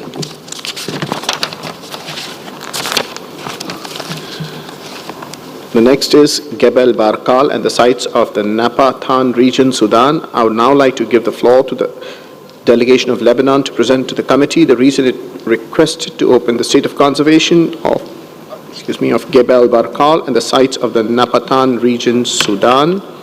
Lebanon, I guess your queries will be similar to the last one, so I can directly give the floor to the Sudanese delegate to respond. You can if you want. And I guess the Sudanese delegate would be responding similarly what they responded last time. Sudan, would I be correct in my evaluation? Yes, Chair. Thank you. And then I will give the floor to the Secretariat, and then the Secretariat will also be saying something similar to what they said regarding Sudan, as you mentioned last time. Is that correct? All right. And then I'll give the floor to ICOMOS, and then ICOMOS will also be something similar. So, and I will ask whether there are any comments, and there will be no comments. So then I will give the floor to the rapporteur, and the rapporteur will say that there are no further amendments received. Am I correct? And then I will go straight to the draft decision, and I will say whether there are any objections to this draft decision, and there would be none. So I will say, I therefore declare draft decision 46-COM 7B.30 adopted. Thank you very much. I would now like to ask whether any observer delegation would like to express themselves about this property.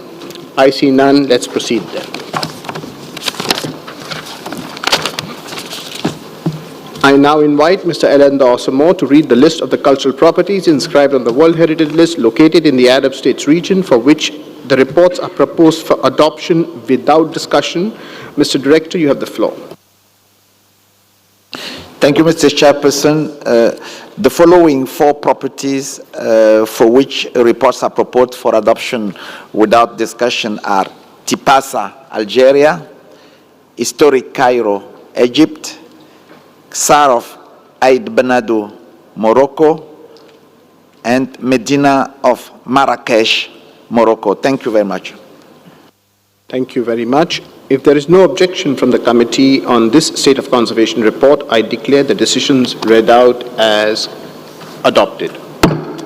I would now like to ask whether any observer delegation would like to express themselves about one of the properties for which we have adopted the decision without discussion.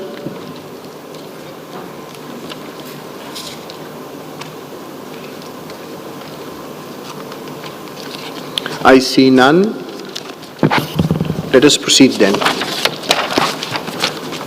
There is a small change here. So the town of Luang Prabang, Lao People's Democratic Republic. Moving on to the Asia-Pacific region, I would like to give the floor to the delegation of Vietnam to present to the committee the reason it requested to open the state of conservation of the town of Luang Prabang, Lao People's Democratic Republic. Excellency, you have the floor.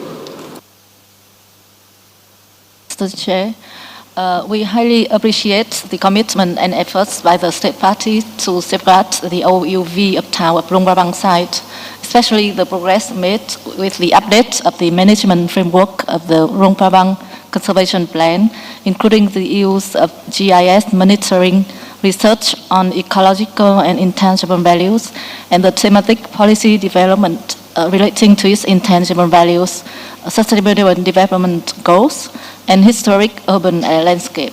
In this regard, we appreciate the assistance of the World Heritage Fund and other international partners to the state party. Furthermore, we welcome the state party's preparation of a new HIA for the Luang Prabang hydropower project and its increased attention regarding scientific data collection concerning the Mekong and Nam Khan rivers, their riverbanks, and associated environmental parameters, which could enable the long-term monitoring of possible changes in environmental setting and values, in particular with regards to the dams and hydropower constructions upstream and downstream of the property. Having said that, we believe that some of the language in the draft decision submitted to the committee are no longer relevant. The state party has tried every effort to implement many recommendations of the 2022 reactive monitoring mission, but not all the recommendations. For example, not the recommendation concerning the suspension or relocation of the Luang Prabang hydropower project. Last year, the committee already had a lengthy discussion on this recommendation and agreed not asking the state party to suspend or relocate the project after considering the importance to find a balance between national economic development goals and preservation of World Heritage property. Furthermore, some languages in the draft, such as the words request and operational autonomy, are not consistent with the decision that the committee adopted last year.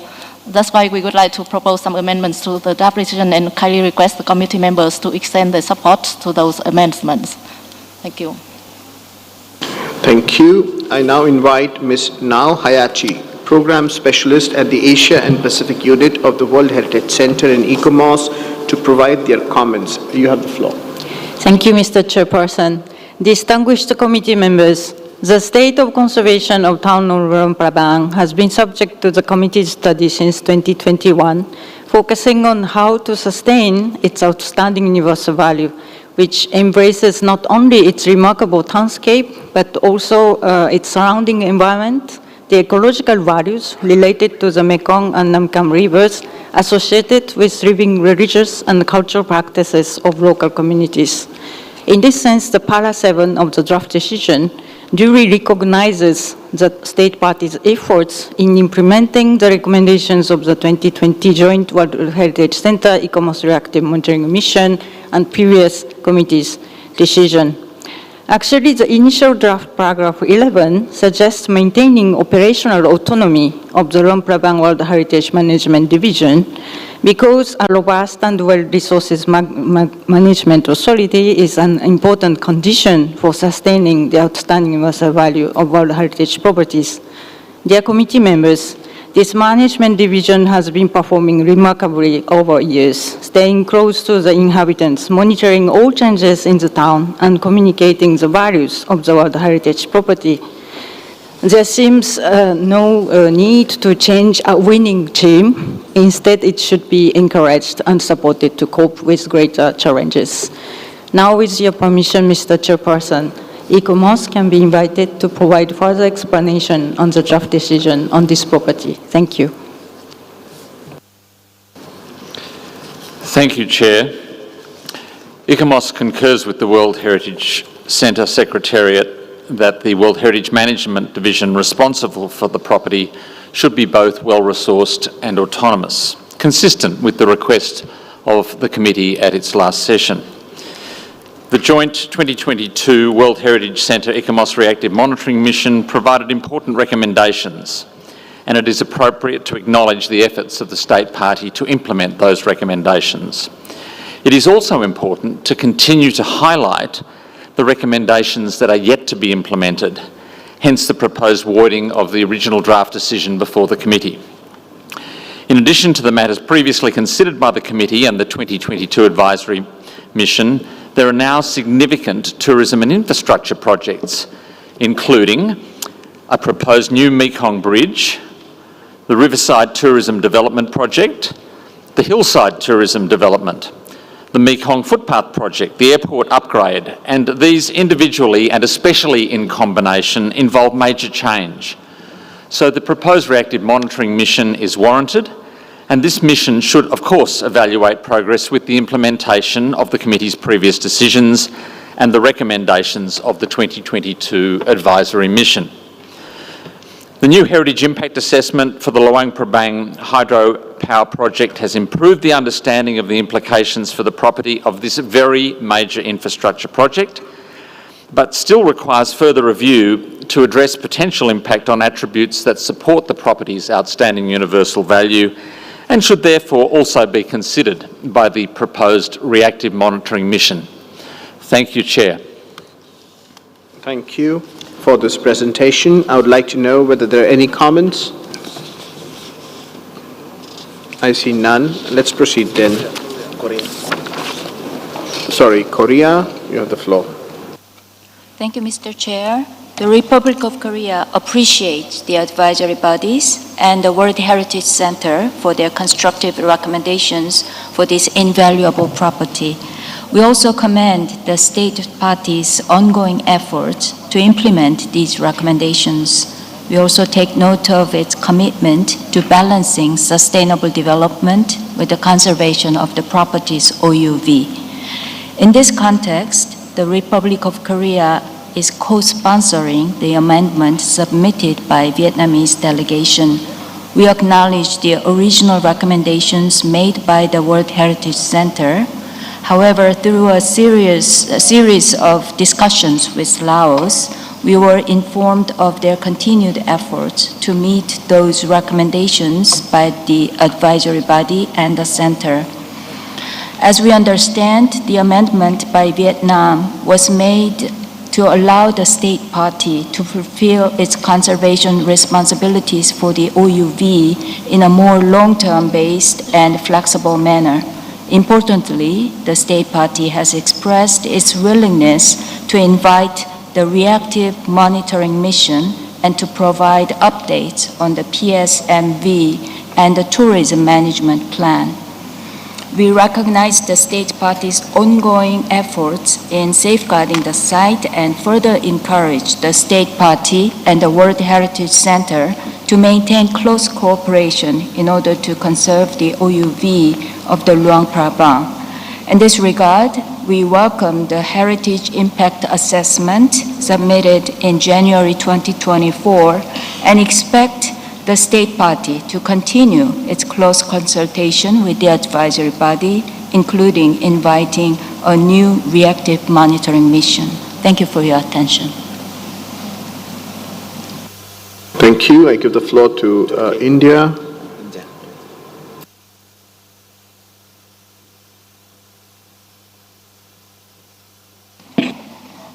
Thank you, Mr. Chair, for giving me the floor. My team of experts examined the state of conservation report submitted by the state party of the Lao PDR, as well as the report of the Secretariat and the advisory body.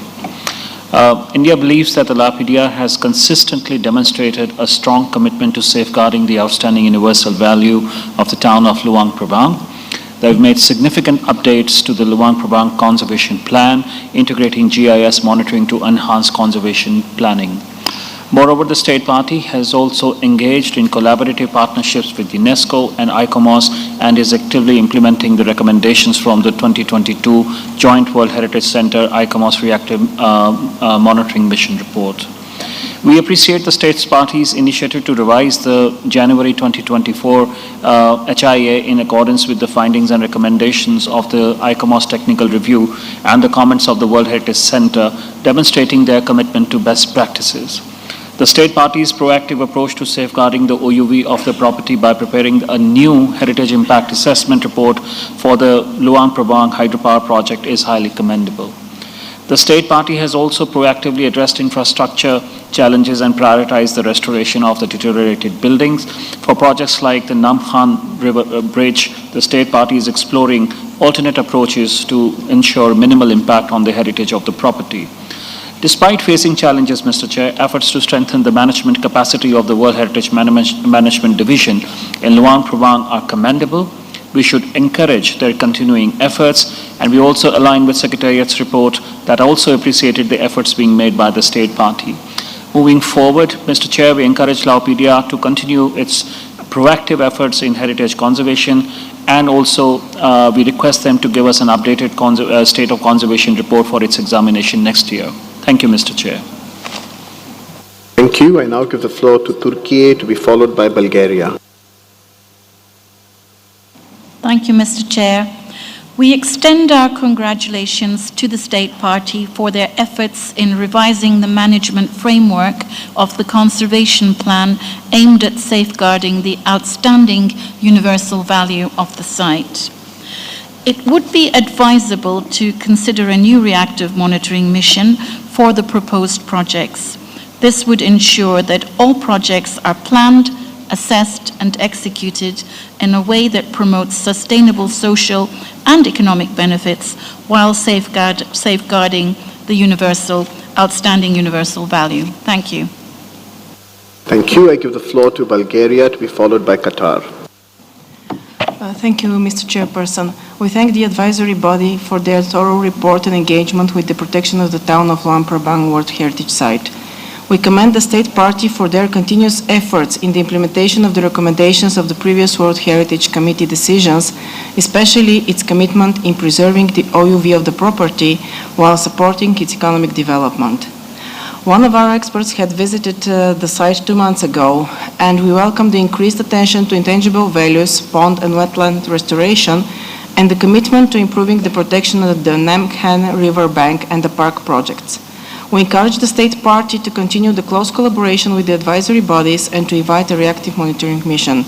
For this reason, we have supported the proposed amendments that are minimal and in line with previous committee's decision. Thank you.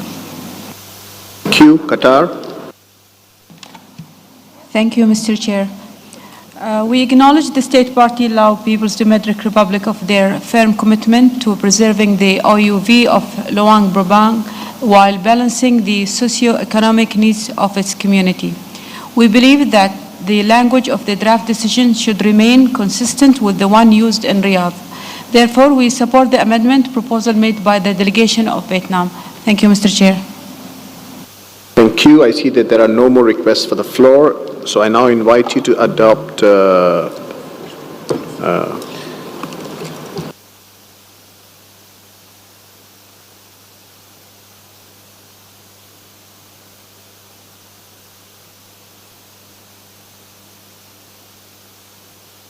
There were no questions asked of the State Party, so I'll now invite you to adopt the draft decision 46-7B.34 concerning this property. But before doing so, I would like to ask the rapporteur if he has received any amendments.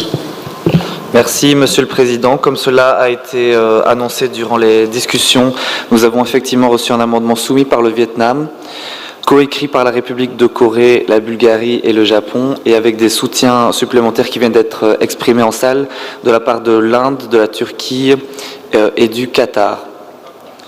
Amendement qui se présente comme tel au paragraphe 3, remplace demande par recommande que les éléments actualisés soient soumis au Centre du patrimoine mondial en fonction des invitations et non plus des demandes spécifiques formulées dans la décision 45-COM.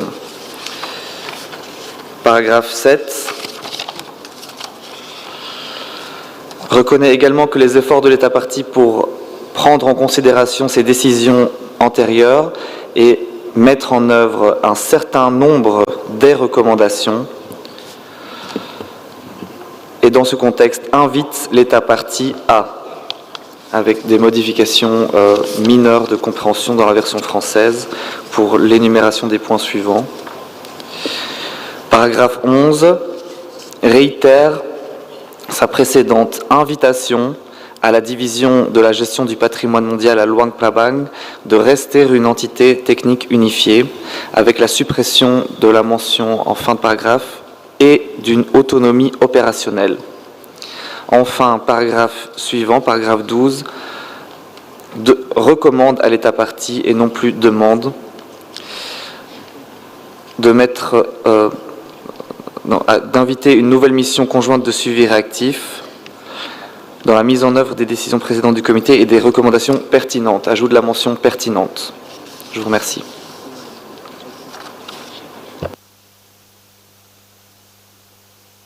Thank you. I now give the floor to Zambia. Thank you, Mr. Chairman. The State Party of Zambia, after having listened to the various interventions on the floor by the committee members, we are not ashamed to also request that our name be added to the countries that are appearing on the screen. Thank you. Thank you. We'll now go to the draft decisions. Are there any objections to para 1 and 2? I see none. We go to para 3. Are there any objections to para 3? Lebanon, you have the floor. Merci, Monsieur le Président. On ne peut pas recommander que les éléments du PSMV soient soumis au centre. C'est une obligation lorsqu'un État partie ratifie une convention, il est obligé de soumettre au centre tous les éléments relatifs à la conservation. Donc on ne peut pas recommander à l'État partie, s'il le veut ou s'il ne le veut pas, d'envoyer les éléments actualisés du PCMV. C'est une demande. Je suis désolé, mais c'est...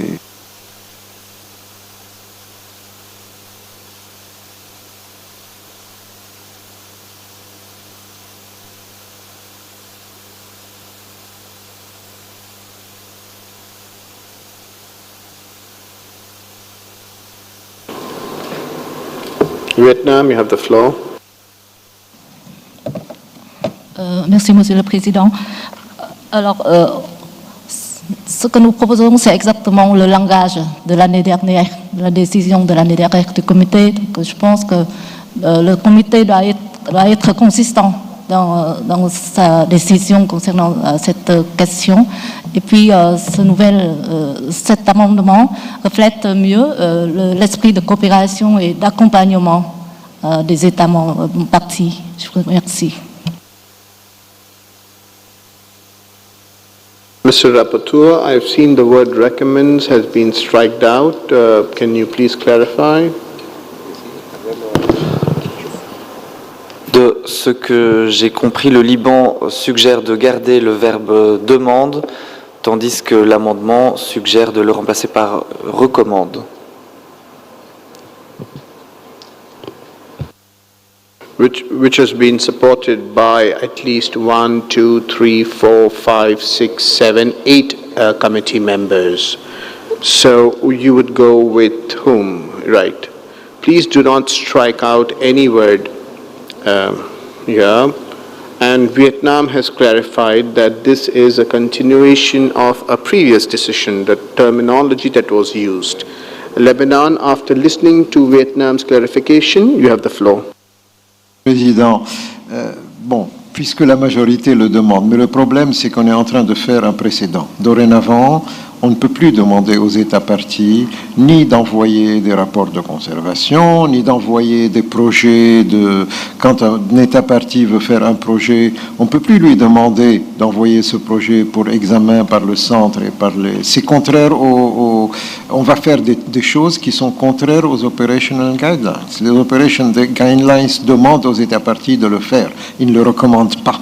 Si on dit maintenant recommande, c'est vrai que le comité l'année passée a dit recommande, mais je veux dire, c'est contraire aux operational guidelines, je suis désolé. Ceci dit, je n'insiste pas, mais que ça ne soit pas un précédent, s'il vous plaît. Que ça ne soit pas un précédent. C'est tout à fait contraire aux operational guidelines. Les operational guidelines exigent des États partis d'envoyer, chaque fois qu'ils ont des projets, chaque fois qu'ils ont des plans, chaque fois qu'ils ont, de les envoyer au centre et aux organes consultatifs. Sinon, ça ne sert à rien.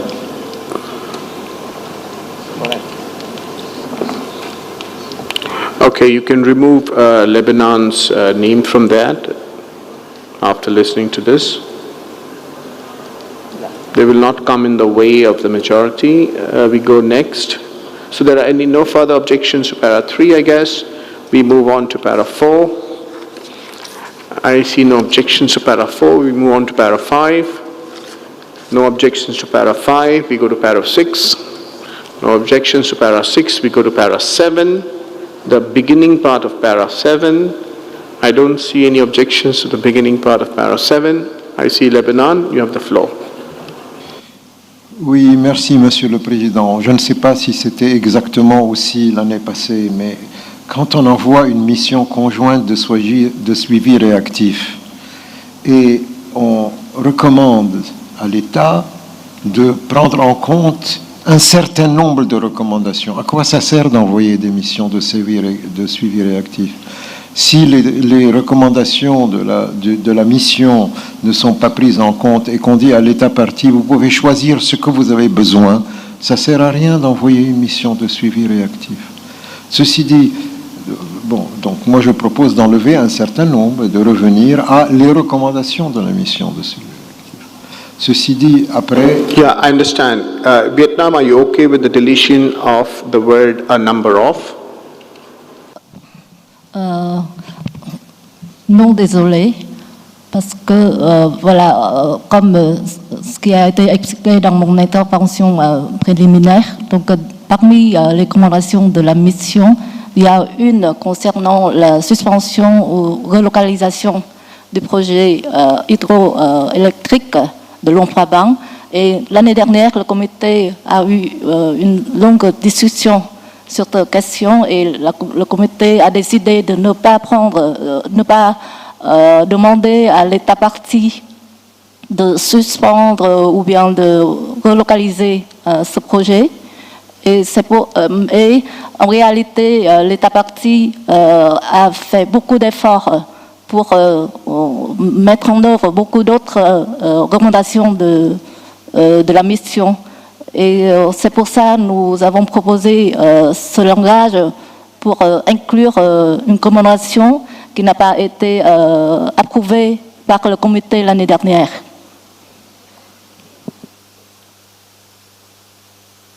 Thank you. Lebanon, you've heard the clarification by Vietnam. Can I ask you to accept that and remove your name from here so that we can move ahead? Je suis désolé, Monsieur le Président. Non, moi je reste dans mon implement the recommendation. I mean, we cannot leave the possibility for state party to say we want to choose those that we want to recommend and those we don't want to recommend. The monitoring mission was of 2022. This was discussed in length in the last committee meeting in Riyadh in 2023, and there was one particular recommendation among these number of recommendations, as the Vietnamese delegation has responded, there's one particular recommendation. If they accept what you're suggesting, it means that the entire discussion that happened last year would be in a way overlooked.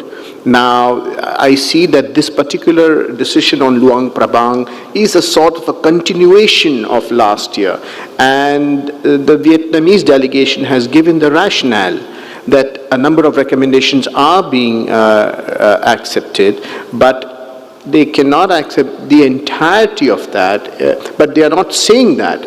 But a number of recommendations is a way forward, but you are sticking to the positions, it's either my way or the highway. So may I request you that there can be a nice way also to this, and in a nice way we can move forward and have a wonderful nice lunch? I have a solution, Mr. Chairman. Please. I propose to remove the whole beginning of the recommendation and say of the item 7 and start immediately with invites the state party to.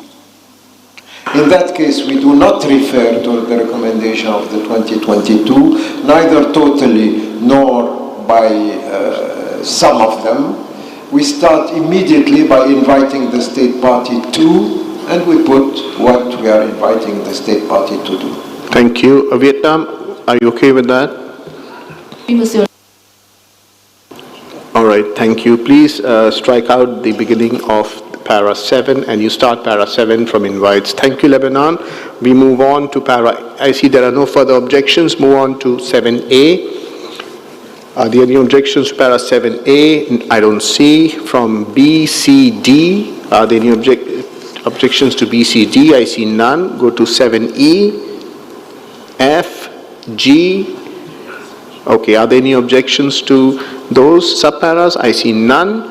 We go to para 8, para 9. Are there any objections to para 8 and 9? I see none. Para 10. Are there any objections? I see none. Para 11. Yes, but this again would be a similar objection raised earlier, and that was resolved when Lebanon said that I don't want to come in the way of a majority. So your objections, your views, your learned views are noted, but I'll still give you the floor. No, I was, Mr. Chairman, I just wanted to ask if there have been another precedent where we recommend the state party to invite or we request the state party. As I know, usually we request. This is the usual vocabulary. I don't know if there have been other occasions or other precedents when we recommend the state party to invite. I don't know. There are many things I also don't know, but I don't push my desires so much. So can we move on? If the invitation, Vietnam, you want to respond to that?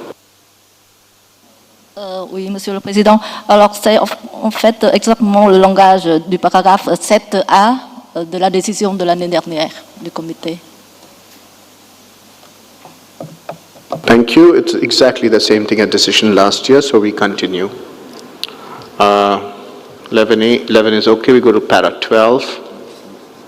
And there also the request recommends the same objection would be there. Here the Secretariat would like to intervene. You have the floor, Mr. Director, but please, may I remind you that you are standing between 1,000 delegates and their lunch. C'est juste très rapide pour expliquer à la distinguée, à Madame l'ambassadrice du Vietnam, que pour les missions de suivi réactif, le comité doit prendre une décision, mais pour les missions conseil, le comité souvent recommande. Il s'agit ici d'une mission de suivi réactif et le mot le mieux approprié est une décision du comité de demander à l'État partie pour que la mission de suivi réactif ait lieu, si vous êtes d'accord. Merci beaucoup.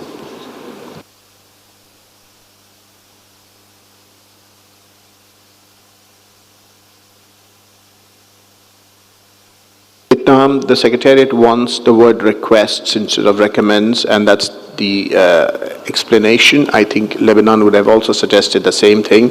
Vietnam, is it okay with you if the word request is there.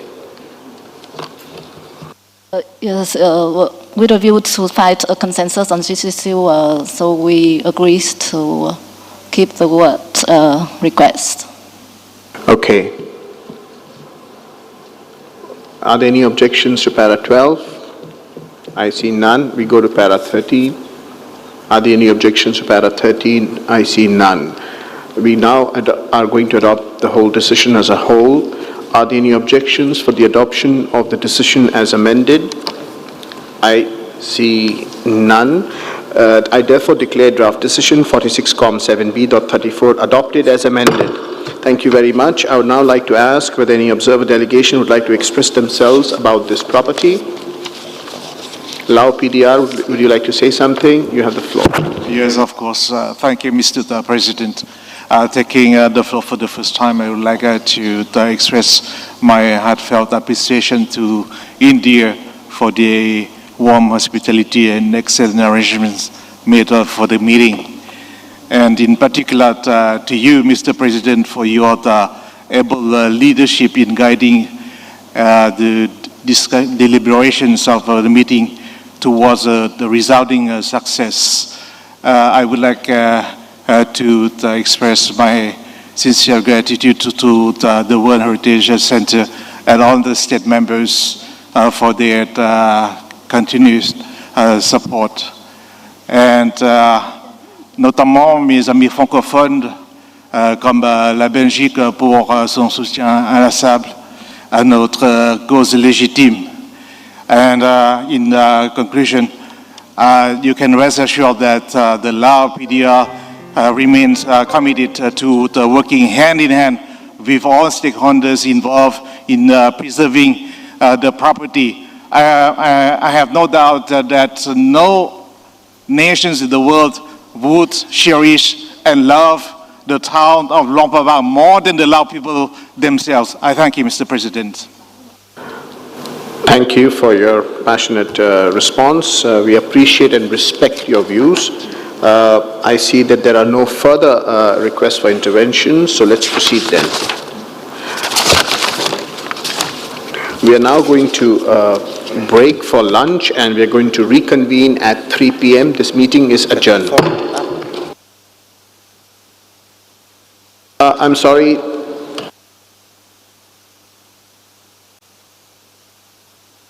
The director has just informed me after the hammer was hit that it just awakened his memories and he would like to take the floor. So, he's all yours.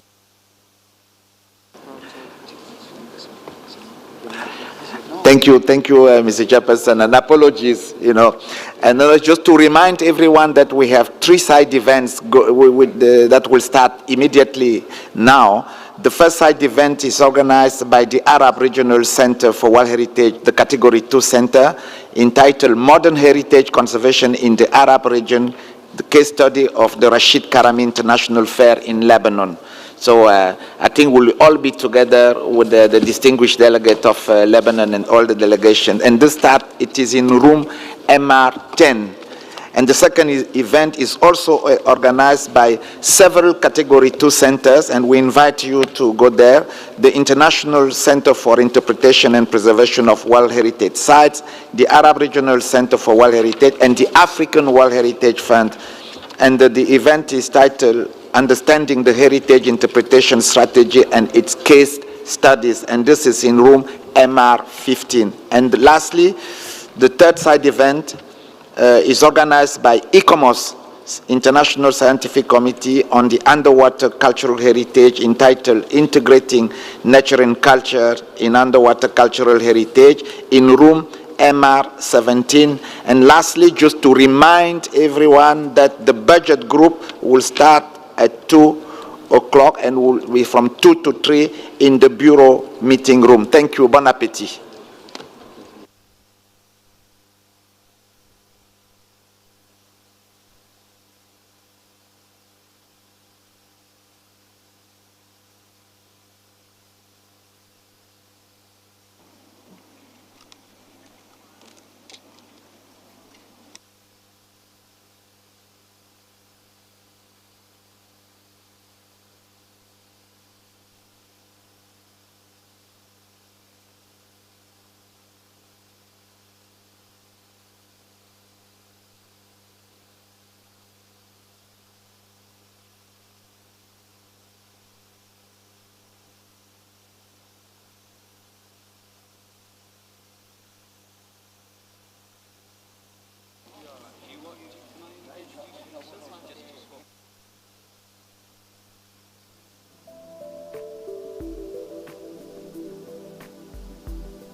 Can I request you to please take your seats?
Before we start the meeting, I had received a request from the US to take the floor for 30 seconds. Anybody there from the delegation of the United States of America?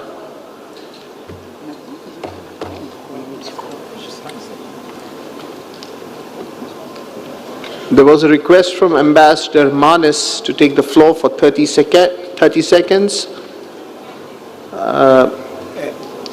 Before I commence this meeting, would you like to, do you know about that request, and if you would like to take the floor?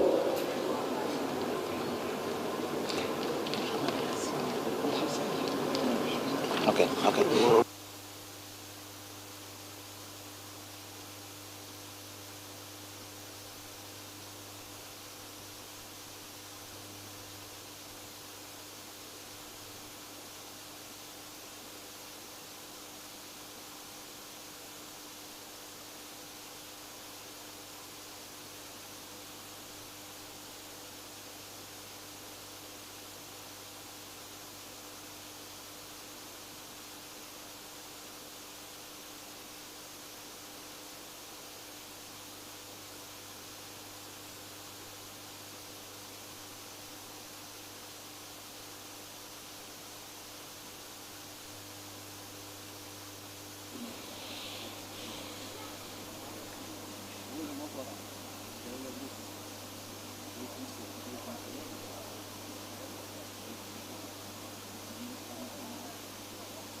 The host country, India, would like to make some housekeeping announcements. You have the floor.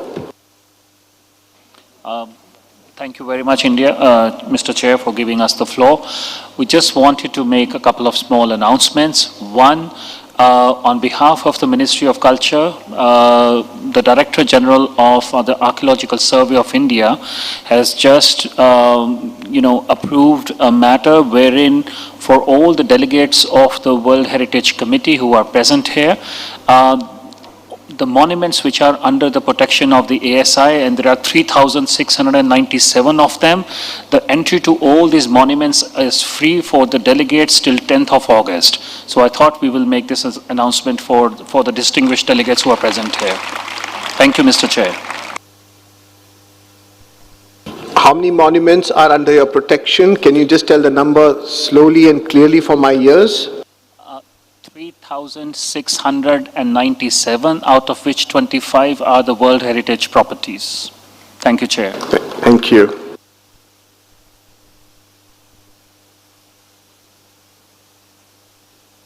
All right, with your permission now, let's resume our session. I hope you had a pleasant lunch break and had a further opportunity to enjoy Indian cuisine. We are now going to resume the examination of our agenda item 7B. As you may have noticed, we are a bit behind schedule and still have a dense agenda to go through this afternoon. I would therefore urge you to kindly be concise in your interventions so that we can examine all remaining state of conservation reports and close agenda item 7B this afternoon as planned before starting with the nomination items tomorrow morning. We now go to the properties proposed for inscription on the list of World Heritage in Danger for the Asia-Pacific region. Lumbini, the birthplace of the Lord Buddha, Nepal. I now invite Ms. Himalchiri Gurung, Chief of the Asia and Pacific Unit of the World Heritage Center and ECOMOS, to present the next report on the state of conservation of the cultural properties located in this region and open for discussion. You have the floor. Thank you, Mr. Chair. Good afternoon. The summary of conservation issues for this property is available in working document WHC/24/46.com/7B on pages 76 to 80 of the English version and on pages 79 to 84 of the French version. The World Heritage Committee has examined the state of conservation of Lumbini, the birthplace of Lord Buddha, for the 19th time since 1999. In Decision 45-7B.46, adopted in Riyadh in September in 2023, the committee considered that Lumbini's urgent conservation needs require a broad mobilization to preserve its outstanding universal value, including its possible inscription on the list of World Heritage in Danger, and therefore decided to review its state of conservation at this session.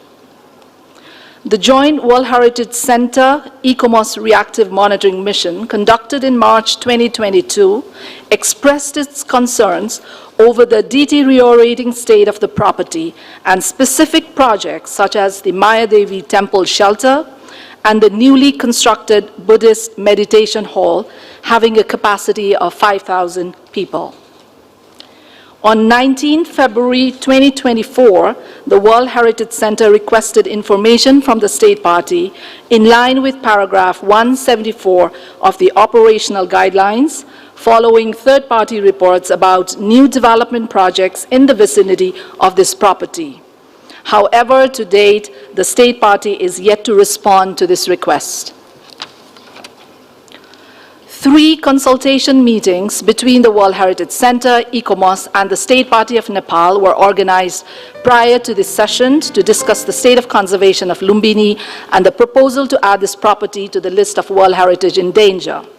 Following these consultations, Nepal submitted 3 additional documents on 23rd June 2024 as follows: a hydrological assessment of the Mayadevi shelter dated 2022, a technical report on conservation at the Sacred Garden and Mayadevi shelter dated April 2023, and a proposal for the long-term conservation of the Lumbini archaeological monuments dated April 2024.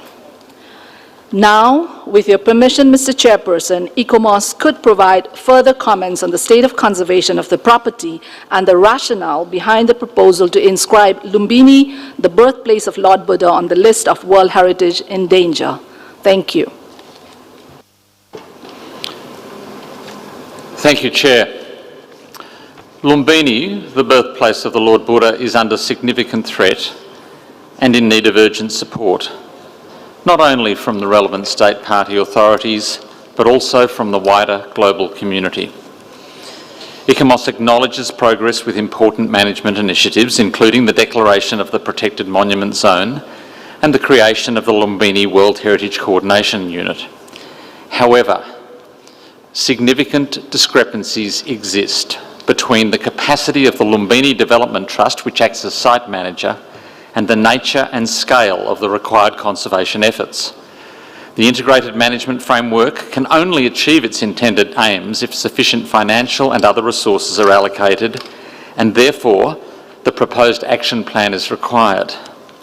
It is appropriate for the committee to record that new developments have occurred in the Sacred Garden without either impact assessment or referral to the World Heritage Centre and the advisory bodies, despite the fact that the World Heritage Convention and its operational guidelines recognise impact assessment as a vital tool to support the conservation of the property's outstanding universal value. For example, the old Lumbini village archaeological site in the buffer zone, identified as the most important site on the Lumbini Sacred Garden archaeological risk map, was damaged by heavy machinery early in 2022, arising from an infrastructure project without prior impact assessment. Halting the Lumbini World Peace City project has removed its immediate potential impact on the outstanding universal value of the property, but this project highlights that timely heritage impact assessment and referral in accordance with paragraph 172 of the operational guidelines are essential, and also demonstrates why current projects, such as those arising from the review of the Kenzo Tangi Master Plan and the Visitor Management Plan, need comprehensive heritage assessments. To enable such assessments, the guidelines for heritage impact assessment in Nepal, which predate the 2022 guidance and toolkit for impact assessments in a World Heritage context, do require amendment, and they need to align with this important guidance developed through the World Heritage Leadership Programme. The condition of the Sacred Garden and the Mayadevi Temple shelter and their highly significant ruins is of grave concern. While many documents dating back decades have been submitted by the State Party, they reveal that interventions to date have not remedied the serious physical deterioration and degraded conditions. Regrettably, the need for urgent conservation efforts has been identified by the November 2022 Interdisciplinary Technical Meeting for the Conservation of Archaeological Remains, by the 2022 Reactive Monitoring Mission, by the International Scientific Committee in 2023, and by information and reports submitted by the State Party in June 2024, including confirmation by the State Party's own consultants. Important recommendations from the 2022 Reactive Monitoring Mission and the 2023 International Scientific Committee meeting are yet to be addressed. The state of conservation of Lumbini requires immediate conservation measures within the Mayadevi Temple shelter, plus long-term protection goals, including best available technologies.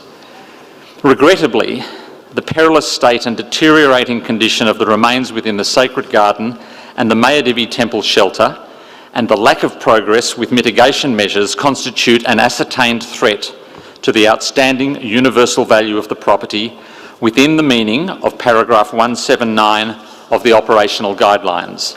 Therefore, the original draft decision put before the committee proposes that the property be inscribed on the list of World Heritage in danger in order to galvanise more effective conservation efforts and international support, and to provide a framework for the State Party to work closely with the World Heritage Centre and advisory bodies to establish a set of corrective measures as a roadmap to recovery. Thank you, Chair. Thank you. I would like to know if there are any comments from Member States. India, you have the floor, followed by Lebanon.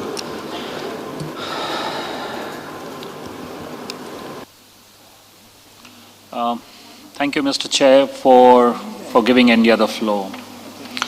The property Lumbini, the birthplace of the Lord Buddha, is quite close to India's heart. This is one example of what we may consider is the shared heritage between India and the concerned state party. India has examined the documents submitted by the state party as well as read and heard the reports of the Secretariat and the advisory body.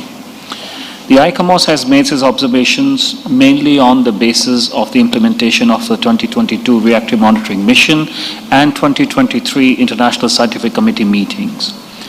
The State of Conservation report submitted by the state party that has just been presented by the Secretariat and ICOMOS indicates to us, apart from the issues that they have raised, significant progress that has been made by the state party in implementing these recommendations, such as the declaration of Lumbini as the protected monument zone, implementation of an integrated management framework, formation of the World Heritage Coordination Unit in the Lumbini Development Trust, and the preparation of initial sector strategies documents, amongst others. Recently, after the submission of the State of Conservation report, the state party has submitted further 3 new documents related to the Sacred Garden and the Maya Devi Temple Shelter for the evaluation, which have been, informed by the Secretariat, which includes one hydrological assessment report of the Maya Devi Temple Shelter, the technical report on the conservation of cultural heritage within the Sacred Garden, and the proposal for the long-term conservation of the Lumbini archaeological monuments. So we are in the acknowledgement of the receipt of these reports. Now, the state party has committed to undertake a comprehensive heritage impact assessment before carrying out any further work within the property or adjoining areas as having potential archaeological significance. Also, the state party will submit a detailed implementation plan and schedule for a full implementation which could be reviewed by the advisory bodies next year. Therefore, Mr. Chair, we see that the state party has taken a number of initiatives and measures and is committed to protecting the World Heritage property and its outstanding universal values, following the guidelines and recommendations made by the World Heritage Center and the experts of the advisory body from time to time.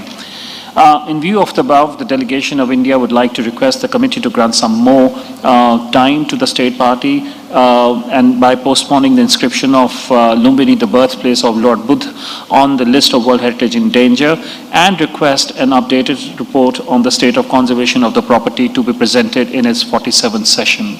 Thank you, Mr. Chair. Thank you. Would you like to ask some question to the state party, or it's okay? Not at this stage, Mr. Chair. Thank you. I now give the floor to Lebanon, followed by Belgium. Thank you, Mr. Chair. Lumbini was listed as a World Cultural Heritage Site in 1997. It's a major World Heritage Site, the birthplace of Lord Buddha, which protection is of great importance to humanity as a whole. Since 2002, the World Heritage Committee expressed its grave concern about the state of conservation of the property, more particularly on developments within the core and the buffer zones, which affects its integrity, and which were decided and implemented without informing the World Heritage Center and advisory bodies, and without heritage impact assessment. In 2005, the committee discussed the possibility of ascribing the property on the list in danger, but the decision was postponed following a commitment by the state party that strict limitations will be imposed to the new projects under construction, quote, and that further measures were expected to be taken in the future, unquote. The issue was raised again in 2014, with new development projects being launched without informing the center and the advisory bodies. The committee expressed again its grave concern in decisions taken successively in 2014, 2015, 2016, 2018, 2019, and 2021. Following the 2022 joint mission, the committee decided, as said by ICOMOS in its 45th session, that urgent conservation needs required board mobilization, including possible inscription on the World Heritage List in danger. A lot has been done since 20 years to help the state party in the conservation of the property. Since 2010, the State Party received more than $3 million from international assistance and extra budgetary funds. Several advisory missions were sent to the property, and since 2009, UNESCO expert missions were sent almost on a yearly basis. It is clear that all these efforts are not sufficient, and that the State Party is facing huge pressures that it cannot handle, which requires a wider mobilization of the international community in order to save the property. Thank you. Thank you. I now give the floor to Belgium, followed by Jamaica. Thank you, Chair. Our position is based on a thorough lecture of the documents on the WHC website dealing with Lumbini, the birthplace of the Lord Buddha, without a doubt a World Heritage Property of outstanding universal and spiritual value. We commend the State Party of Nepal for the measures implemented and the actions taken, particularly the halting of the Lumbini World Peace City project and the installation of a WH coordination unit. But we also note that additional actions are needed and in some cases extremely urgent. We therefore support the original draft decision and join the statement made by my colleague of the Lebanon. And we also call upon the WHC, ICOMOS and the State Party to intensify the dialogue to address these issues. Chair, Belgium has stated already at the beginning of this session, we need to get rid of the stigma associated with danger listing. It is not a punishment, it is not putting the blame on somebody, on the contrary maybe. We would like to remind our colleagues that as state parties to this convention, we signed a document that mentions in its preamble, in view of the magnitude and gravity of the new dangers threatening cultural and natural heritage, it is incumbent on the international community as a whole to participate in the protection of the cultural and natural heritage of outstanding universal value by the granting of collective assistance which, although not taking the place of action by the state concerned, will serve as an efficient complement thereto. In our view, this is exactly what this draft decision is all about. Thank you.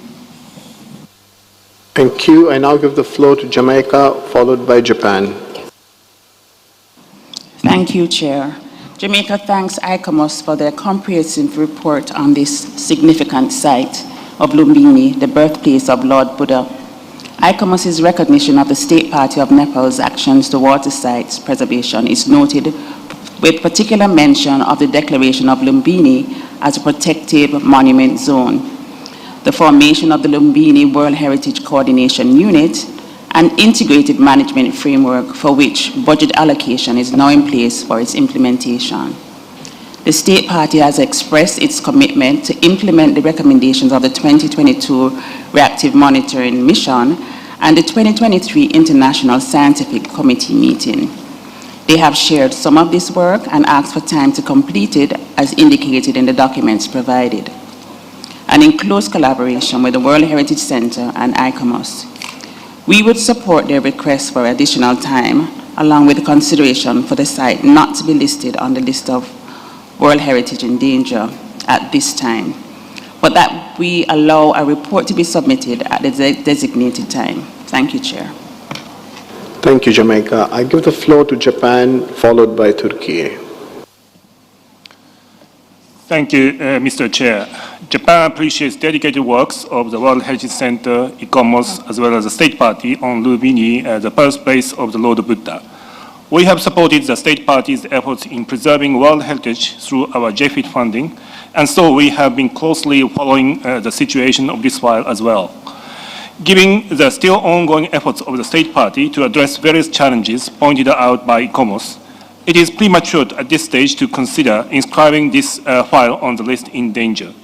On the other hand, it is true that more works need to be done by the State Party, such as more effective implementation of heritage impact assessments, as pointed out by ICOMOS. To that end, we urge the State Party, World Heritage Center, and ICOMOS to further enhance their dialogue to ensure steady implementation of ICOMOS's recommendations. So Japan supports amendment proposed by India, which shows a good way forward in a balanced manner. I thank you, Mr. Chairman. Thank you, Japan. I give the floor to Turkey, followed by Argentina. Thank you, Mr. Chair. We appreciate the authorities of Nepal for their efforts to conservation of the Lumbini birthplace of the Lord Buddha heritage site and its outstanding universal value.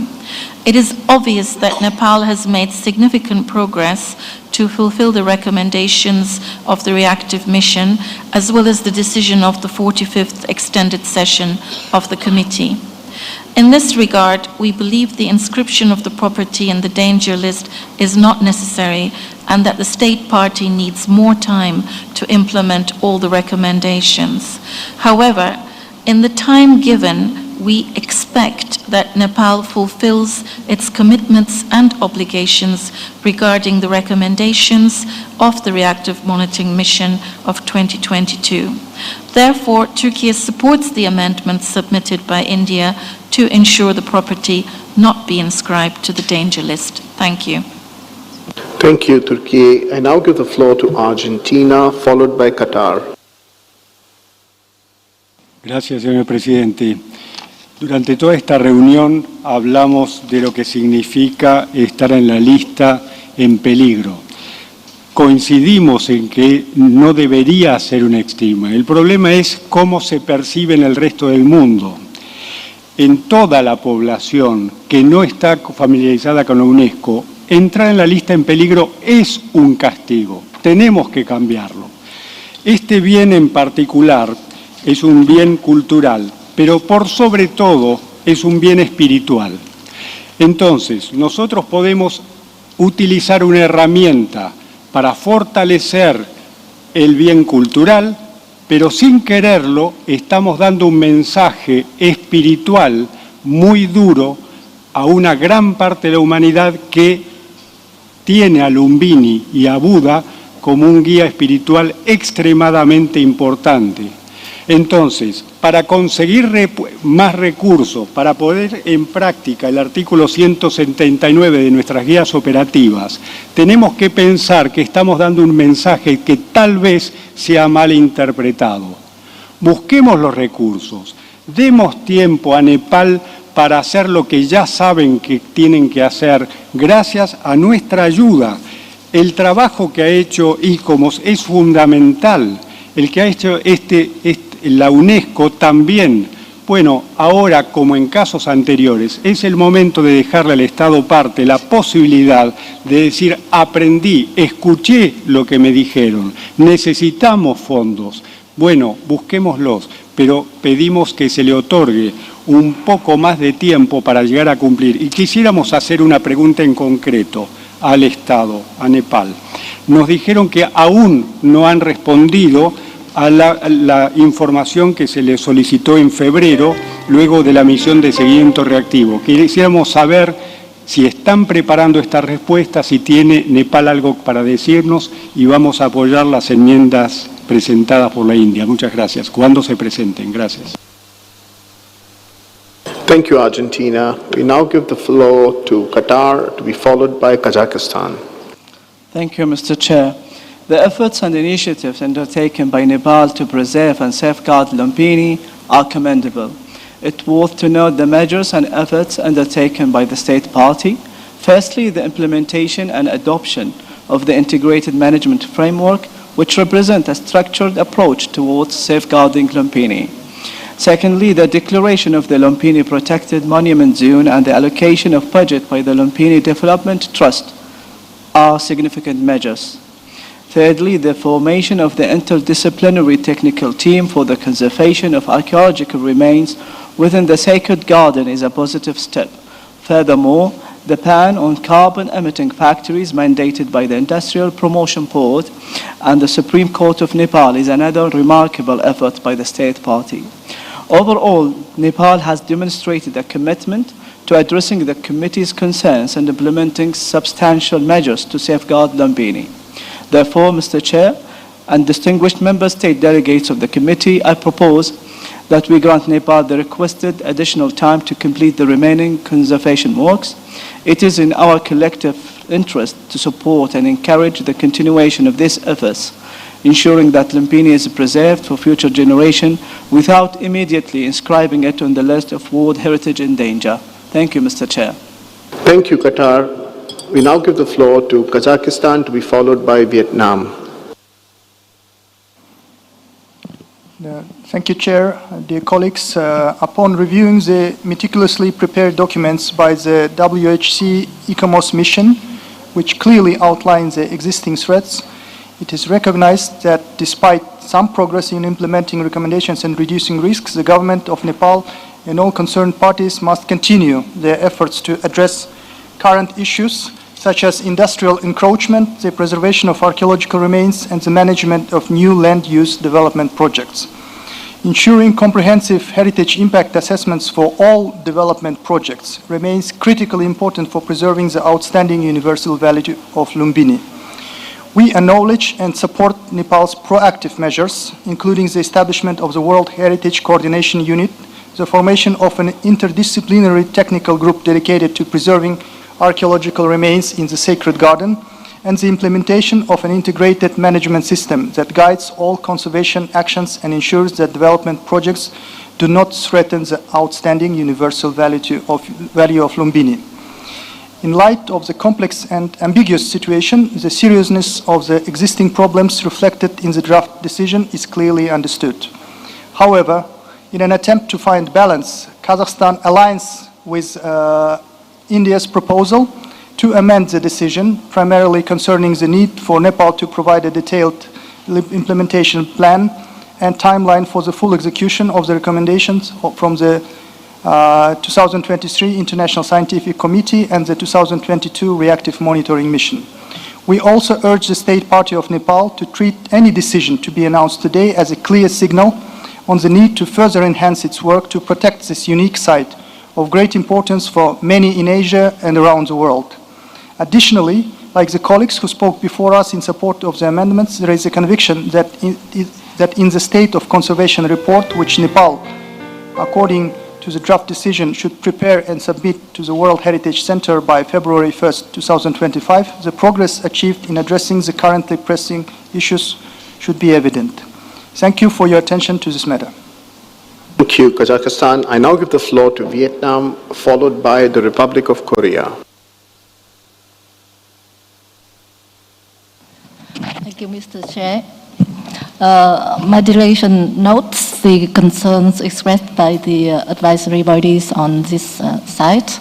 However, we see that the government of Nepal is actively implementing various recommendations from the reactive monitoring mission and the decisions adopted by the committee last year. And the progress made are quite encouraging. However, some of the tasks are time-consuming and require additional knowledge and resources. And the committee should give more time to the state party to implement those tasks. We also note that Nepal, the state party is ready to continue collaboration and cooperation with the World Heritage Center, the advisory bodies, and the international community on this issue. And they are also ready to provide all documentation of the preservation work and to implement the past recommendations and observations. They are also ready to welcome the joint verification mission again, as it has been almost 2 years since the last mission visited Nepal. So my delegation thinks that it's a little bit premature to put the site on the list in danger, and that's why we would like to co-author the amendments put forward by India. Thank you.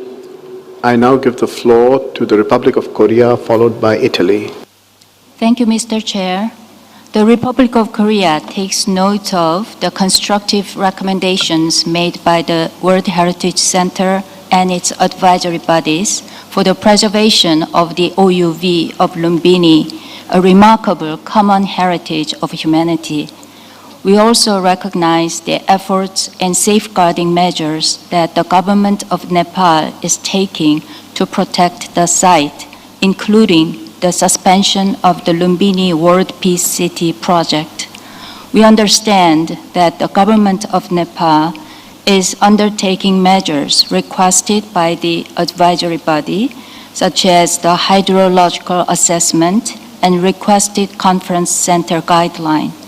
Additionally, during our informal discussion, the state party, the delegation of Nepal, confirmed that they will conduct the HIA before any further work is done on the site. For these reasons, the Republic of Korea considers it appropriate to allow the state party to act on its intentions while also encouraging continued close cooperation with the center and the advisory bodies. Thank you for your attention. Thank you. I now give the floor to Italy, followed by Mexico. Thank you, Mr. President. I would like to follow up on the remarks by the distinguished delegate from Argentina. This is just not a normal site. This is a site which has a significant, very special value across the world for Buddhists and not Buddhists alike. So it might indeed give the wrong impression across the world that the site is described in the World Heritage List in danger. And combined with the fact that we acknowledge the efforts deployed by the government of Nepal for a better upkeeping of the site, we would like to align ourselves with the amendments proposed by India. Thank you very much. Thank you. I now give the floor to the distinguished representative of Mexico. Muchas gracias, señor presidente. Seré muy breve, ha habido muchos comentarios ya. Desde la óptica de una institución a la que represento, además de mi país, que es pionera y fundamental en la conservación del patrimonio mundial, tener un sitio del patrimonio mundial como este, que cumple con medidas para implementar el estudio de impacto patrimonial, con el manejo integrado de los monumentos, con un plan de manejo de riesgo de desastres, con un plan de visitantes, de comunidad y desarrollo sostenible, con estrategias para conservación arqueológica, ambiental y de desarrollo local, con un plan integrado de acción y además que entrega informes técnicos de conservación del patrimonio cultural, es realmente un lujo y un privilegio. Es difícil encontrar todas estas características en todos los sitios inscritos en la lista. Agradecemos al Estado parte que tuvo la amabilidad de proporcionarnos mayor información cuando se la solicitamos y, por tanto, nos suscribimos la enmienda a la decisión presentada por la India de un sitio que contribuye al espíritu de paz impulsado por la UNESCO. Gracias.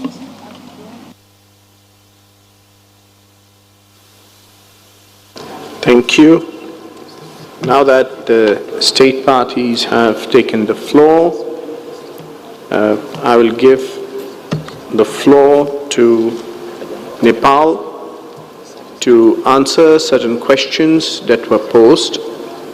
You have the floor.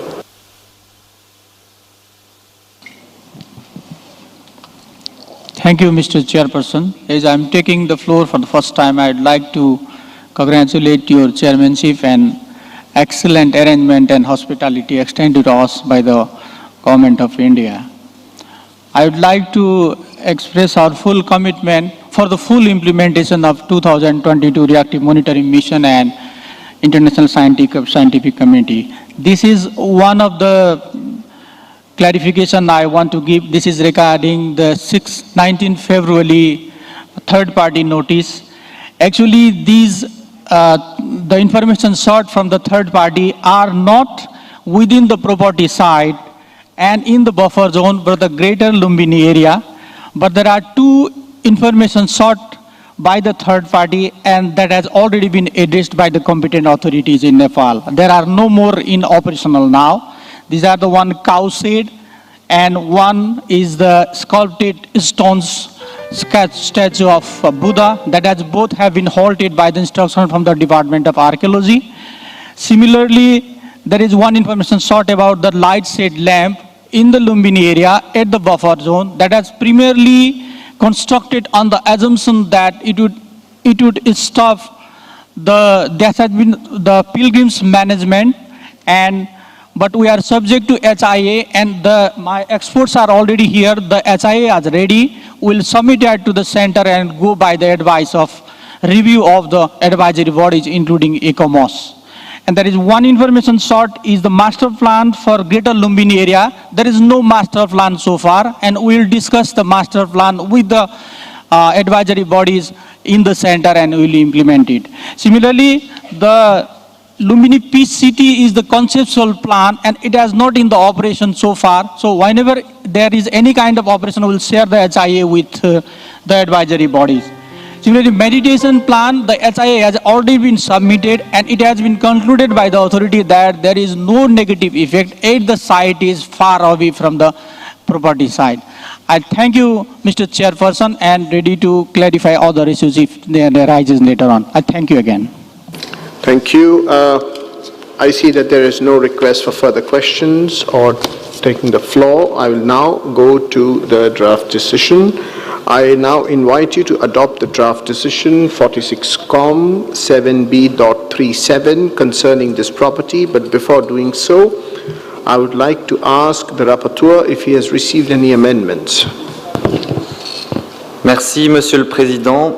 Effectivement, et tel qu'annoncé par la délégation indienne en début de discussion, nous avons bien reçu un amendement soumis par l'Inde et soutenu à l'instant en salle par la Jamaïque, le Japon, la Turquie, l'Argentine, le Qatar, le Kazakhstan, le Vietnam, l'Italie et le Mexique.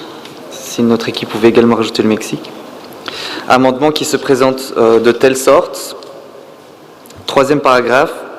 Remplacement du plan d'action du CGI par pris instamment l'État partie de faciliter la mise en œuvre rapide du cadre de gestion intégré pour le bien et de soumettre les stratégies sectorielles associées et le plan d'action intégré au Centre du patrimoine mondial pour examen. Paragraphe 7. Supprime la mention avec inquiétude sur la note concernant l'état du jardin sacré.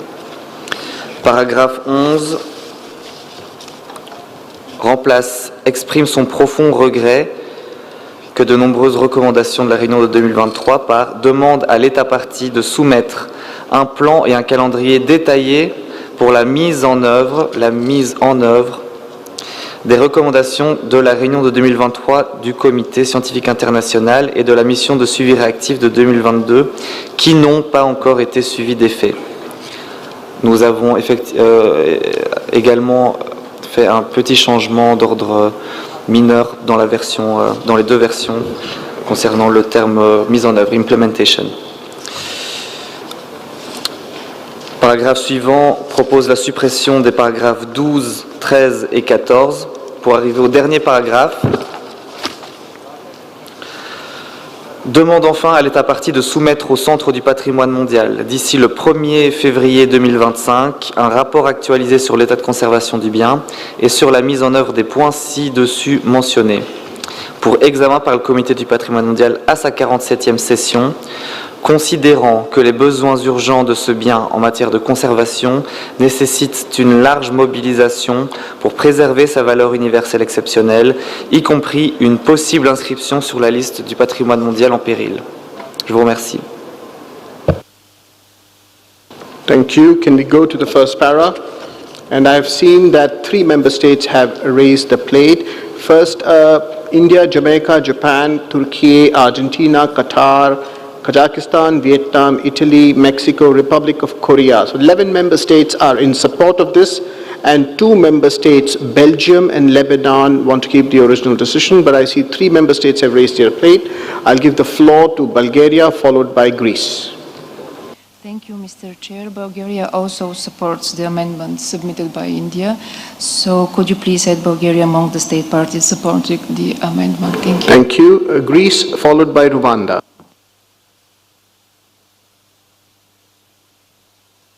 Thank you, Mr. Chair. We would like to also be added among the countries that support the amendments proposed by India. Thank you. Thank you. Rwanda, followed by St. Vincent and the Grenadines. Thank you, Chair. We would like to support the amendment proposed by India. Thank you. St. Vincent and the Grenadines, followed by Senegal. Yes, we would also like to support the amendment. Thank you. Senegal, you have the floor.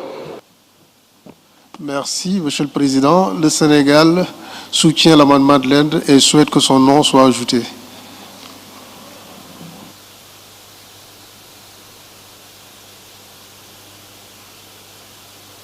We have 16 member states who are supporting it, which is more than two-thirds majority. Lebanon, will you want your name to be removed in lieu of a two-thirds majority supporting the amendment? You have the floor. No, Mr. President, sorry, we keep it's a question of principle. We keep our name.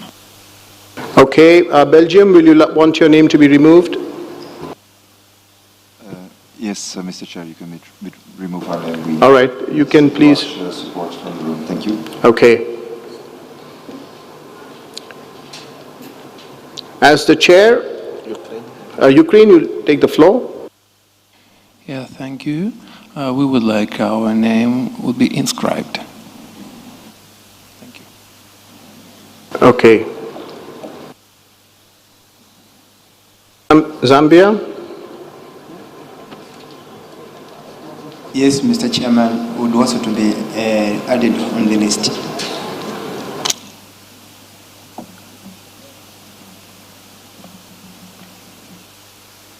Okay. 19 out of 21 members are supporting it, and Lebanon is not supporting it. We have an overwhelming majority. The mood of the committee is very clear. The chair has the right. I could have called for a show of hands, but the names are very clear. So we will be accepting this amendment. We go to para 4.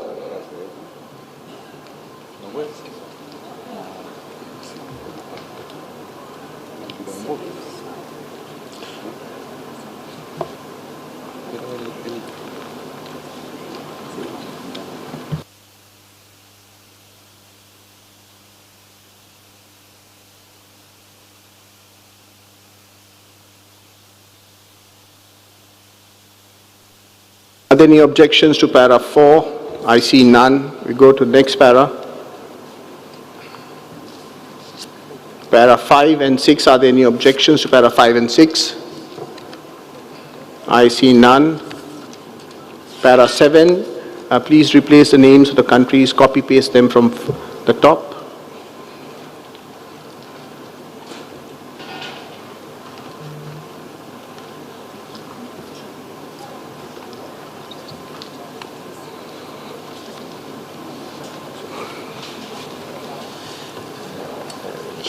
Yeah.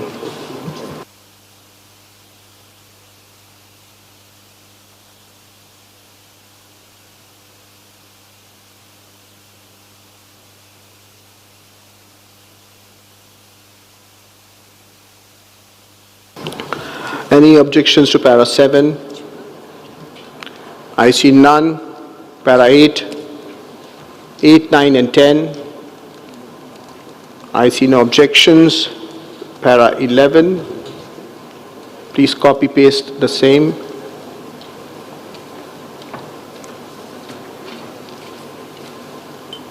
No request for floor. Para 12.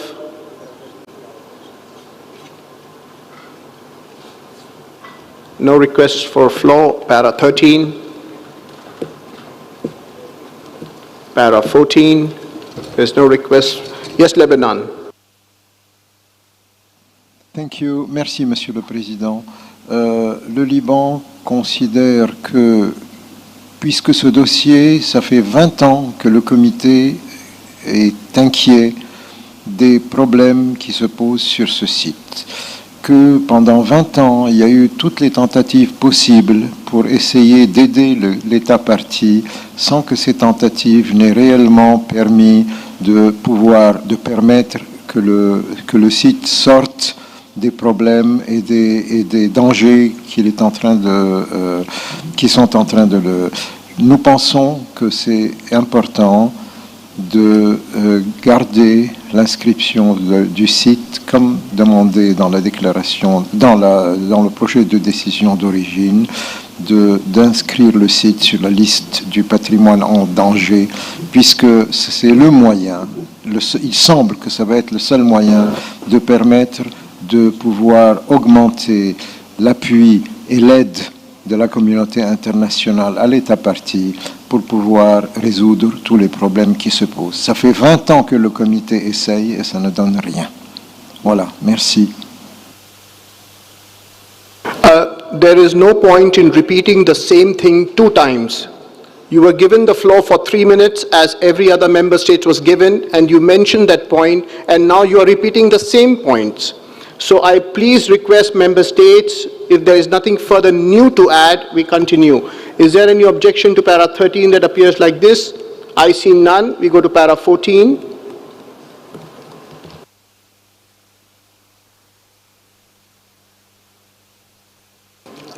This was for para 14, Mr. Chairman. We go, is there any objections to para 14? Lebanon, is your plate up or down?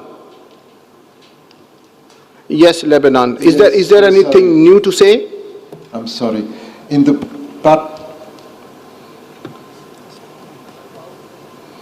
para 14 is related to inscription of the site on the list in danger. That's all. This was this way. And Lebanon is alone, it's okay, but I mean it's a question of principle.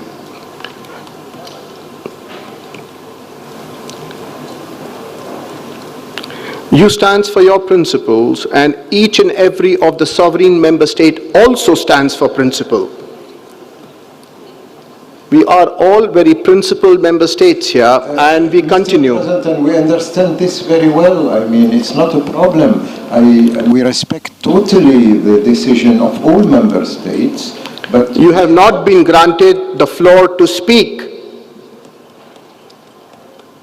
The last time I checked was that the chair was here. We go to para 14, cancel. Is there any objection to this cancelling? I see none. We go next. Para 12.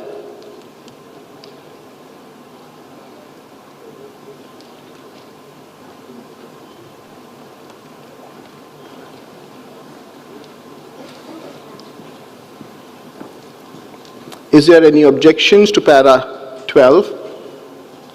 I see none. We go up. There is one change that the Secretariat has requested. I will therefore give the Secretariat that floor. They have raised a question, and I will ask the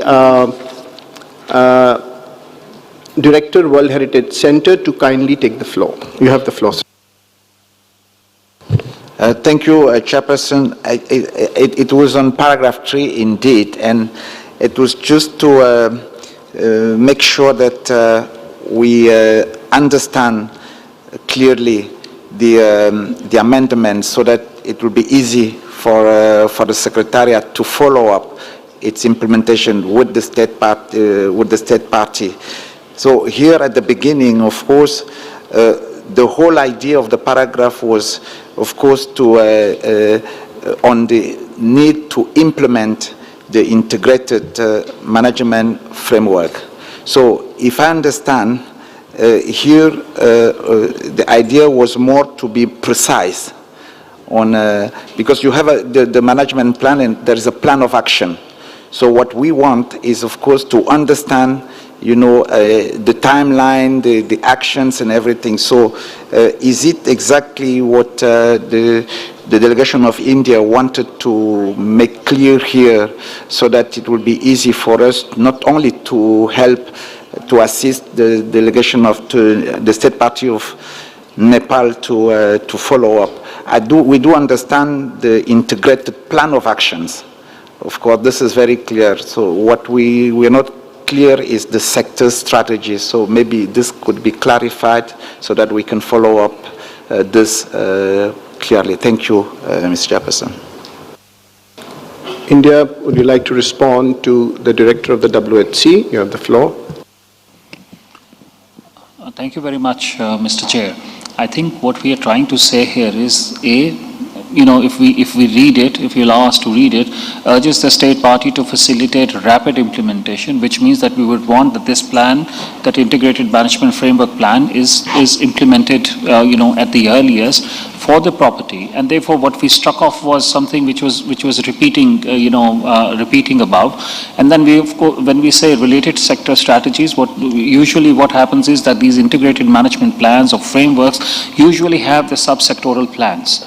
And therefore, that is where we said that if that the related sector strategies basically emanates from that. But now that the Director World Heritage Center has raised this question, perhaps we can request the state party concerned here to clarify if they wish to do so. Thank you, Chair.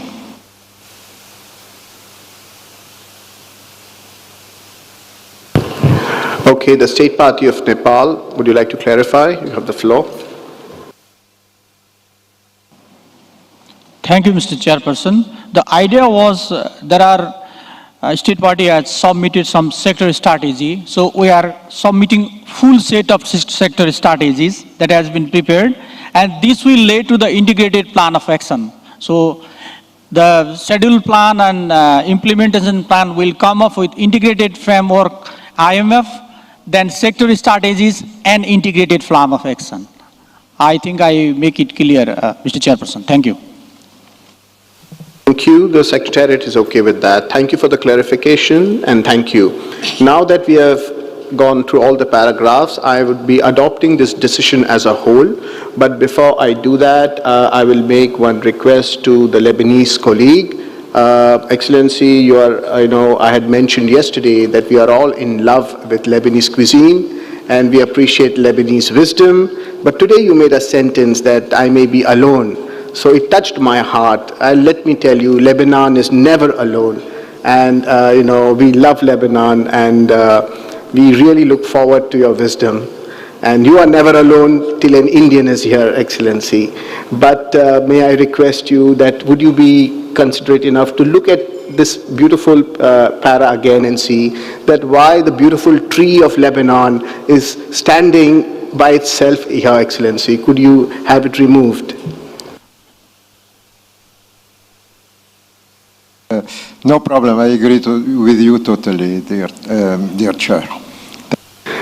You can have the word Lebanon removed from there, please. Thank you. I think this is the beauty of the World Heritage Convention, how member states, they come together, how they discuss, how they decide, and whether they oppose or they propose. Let me assure you that at the heart of every delegate of the committee, their intention is to safeguard the heritage. It may be in any country, but it belongs to all of humanity, and that is why it is World Heritage.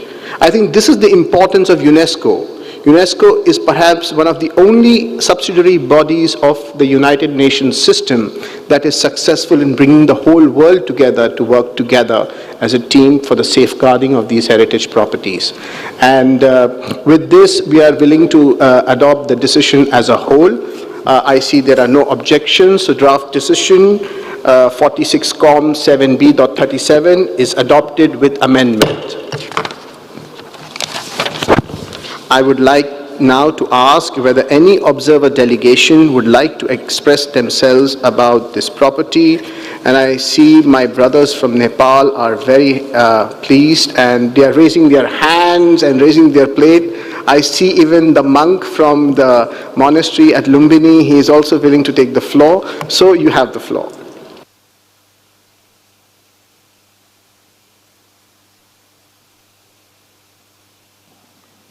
Thank you very much. Yeah. This decision is not only in favor of Nepal, but this decision in favor of all peace. Congratulations to all the members. Mr. Chairperson, I would like to extend my heartfelt congratulations to Your Excellency for your exemplary leadership and the outstanding chairmanship. I also wish to commend the Government of India for the exceptional arrangement made for these 14 sessions of the World Heritage Committee meeting. On behalf of the Nepalese delegation, I extend our best wishes for the success of this important gathering. We extend our deepest gratitude to the committee for their special consideration, the birthplace of Lord Buddha, Lumbini, a symbol of all peace, for deciding not to inscribe it on the list of World Heritage in danger. We express our sincere thanks to the delegations of India for their instrumental role in submitting the amendment and all the committee members for their thoughtful deliberations and support to Nepal. We are firmly committed to implement the recommendations of the Joint Reactive Monitoring Mission 2022 and the 2023 International Scientific Committee meeting. We also wish to convey our profound appreciation to the World Heritage Center, ECOMOS, and other advisory body for their invaluable observation, which have significantly contributed to our efforts. I wish to reaffirm our unwavering commitment to safeguarding and managing this sacred site. We highly value the understanding and cooperation of the committee members and honestly seek the continued support of international community. Thank you very much. Thank you, Nepal. We proceed now further.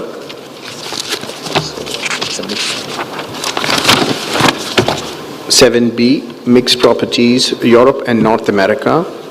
I now invite Mr. Elender Asamoah to read the list of the mixed properties inscribed on the World Heritage List located in Europe and North America region, for which all the reports are proposed for adoption without discussion.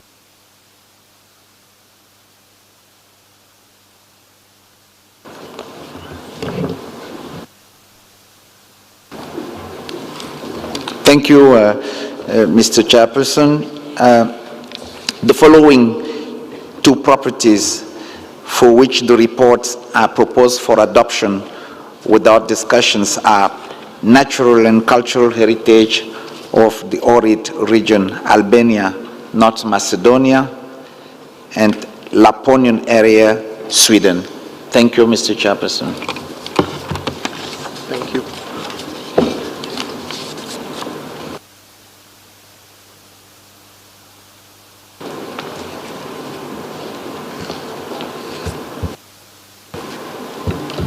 There's a problem.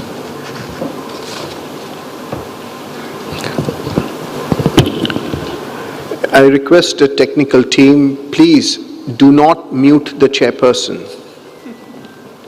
Whoever is in control of the operations here, if you mute me again, I will ask you to leave the venue. Thank you, Mr. Director.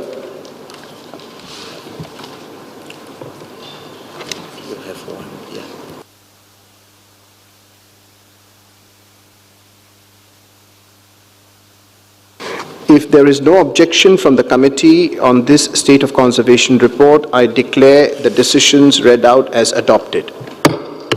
I would now like to ask whether any observer delegation would like to express themselves about one of the properties for which we have adopted the decision without discussion. You have Sweden, observer. I see the Observer State Party of Sweden would like to take the floor. You have the floor.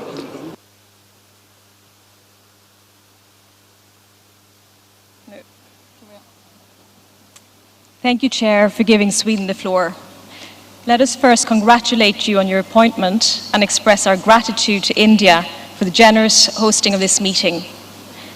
Sweden welcomes the committee's decision regarding the Laponian area, a mixed property consisting of a spectacular landscape connected to the traditional practice of reindeer husbandry by the Sami people.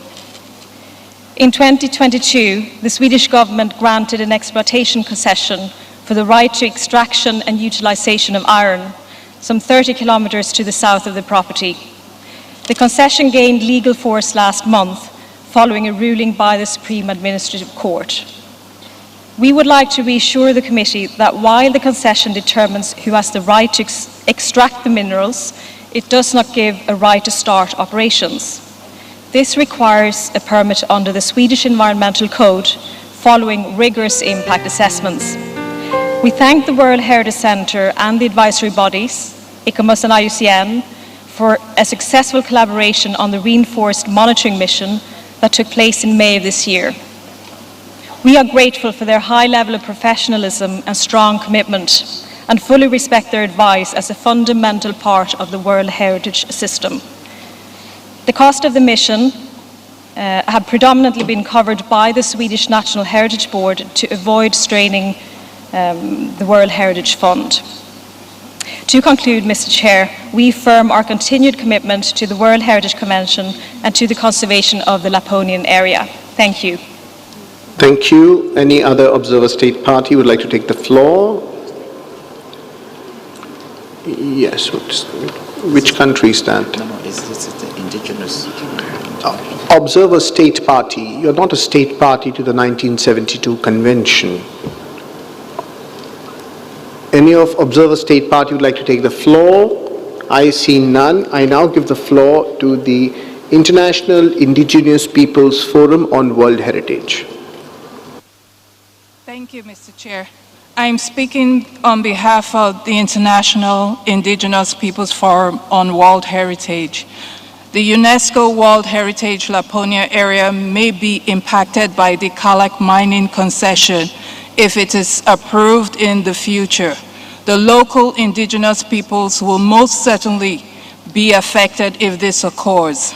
Firstly, we would like to commend the state party on their continual engagement with the Sami people regarding this matter. However, we would like to point out that granting the Kalak mining concession before conducting appropriately detailed and robust consultations with the Sami people to gain their free, prior, and informed consent has resulted in a denial of their human rights. This could have been avoided and shows an obvious lack of recognition of the UN Declaration on the Rights of Indigenous Peoples. We commend the state party for agreeing to the reactive monitoring mission. We are confident that they will ensure that the mission members are provided unrestricted access to the Sami representatives, ensuring their concerns are fully considered in the reactive monitoring mission report. We look forward to continued dialogue at the 47th World Heritage Committee meeting. Thank you, Mr. Chair. Thank you for taking the trouble and coming here. We really respect your views and your comments, and this is the importance of NGOs in World Heritage. Thank you. Are there any further requests? I see none. Let us proceed then. We go to 7B, Mixed, Latin America and the Caribbean. I now invite Mr. Elendo Asomo to read the list of the mixed properties inscribed on the World Heritage List located in the Latin America and Caribbean region, for which all the reports are proposed for adoption without discussion. You have the floor, Mr. Director. Thank you very much, Mr. Chairperson. The property for which the report is proposed for adoption without discussion is Ancient Maya City and Protected Tropical Forest of Calakmul, Campeche, Mexico. Thank you very much. Thank you very much. If there is no objection from the committee on this State of Conservation report, I declare the decisions read out adopted. I would now like to ask whether any observer delegation would like to express themselves about one of the properties for which we have adopted the decision without discussion. Argentina, you have the floor. Gracias, señor presidente. Quisiera hacer un breve comentario sobre este tipo de inscripciones que es muy importante. Aquí hemos visto durante todas las inscripciones de sitios en peligro que aparentemente hay un enfrentamiento, una diferencia de opiniones con los órganos técnicos que también nos asesoran y nos ayudan. Hemos visto algunas discusiones con algunos Estados miembros que parecen una confrontación. El problema es que el tema nos excede. El tema debe ser tratado por la conferencia de las partes, debe ser mayor, analizado de otra manera. El estigma sigue existiendo. de que es un castigo. No lo es, y necesitamos que seguir con la misma actividad, que los órganos evaluadores sigan siendo tan precisos como son, que nos sigan asesorando y que no se vea esto como un problema, como un enfrentamiento, sino que la solución viene por otro lado, que es en la conferencia de las partes y que excede nuestras propias competencias. Muchas gracias, señor presidente. Estamos muy contentos con la forma en la que usted condujo estas deliberaciones y esperemos que sirva para el futuro, para que orientemos nuestros trabajos. Muchas gracias. Thank you. I had forgotten to express my thanks during the Lumbini discussion.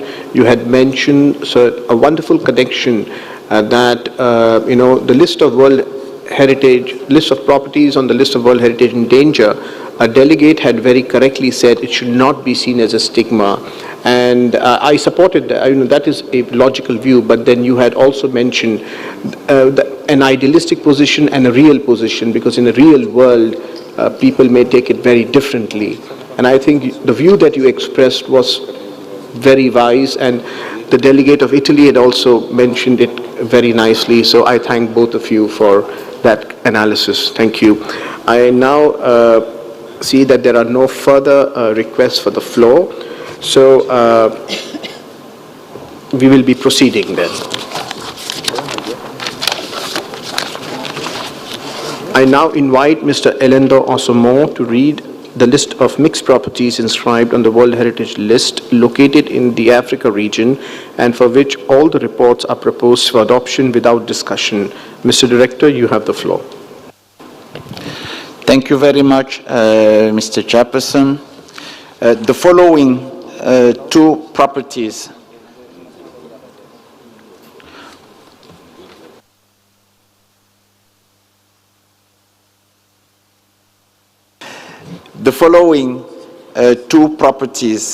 for which the reports are proposed for adoption without discussions are NAD Massif Natural and Cultural Landscape, Chad, Ngorongoro Conservation Area, United Republic of Tanzania. Thank you very much. Thank you very much. If there is no objection from the committee on this State of Conservation report, I declare the decisions read out as adopted. I would now like to ask whether any observer delegation would like to express themselves about one of the properties for which we have adopted the decision without discussion. Tanzania, you have the floor.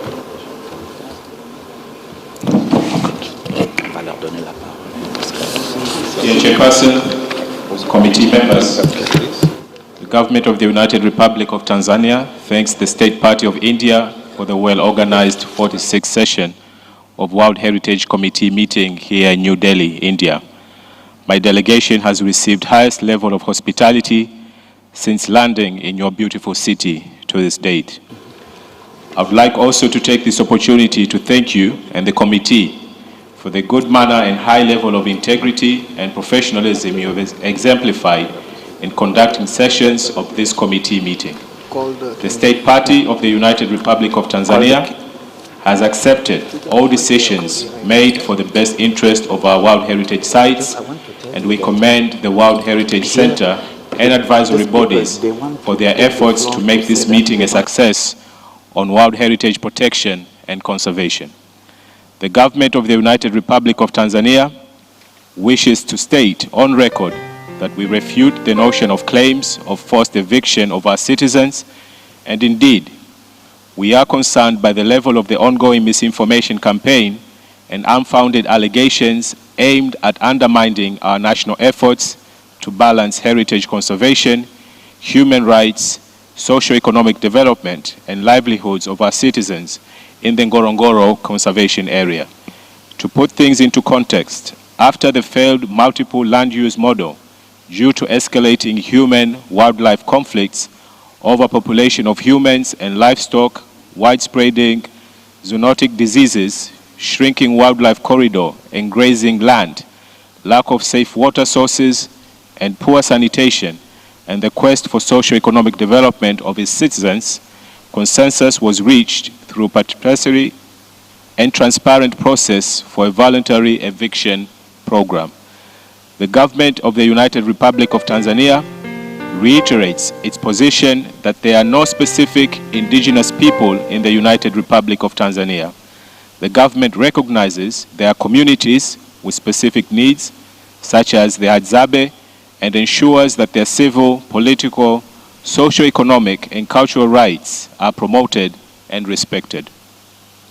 The government of the United Republic of Tanzania, guided by rule of law and the fundamental principles of good governance, has placed human rights at the forefront while addressing challenges in the Ngorongoro conservation area. The government has invited the advisory mission for Ngorongoro conservation area in February 2024, and its report is under finalization. The state party commits to work closely with the center and other state parties in addressing challenges facing its citizens in the Ngorongoro conservation area. The government of the United Republic of Tanzania is committed to observing human rights, Please conclude. Heritage conservation, and socio-economic development. I thank you. Thank you. If there is no objection from the committee on this state of conservation report, I declare the decisions read out as adopted.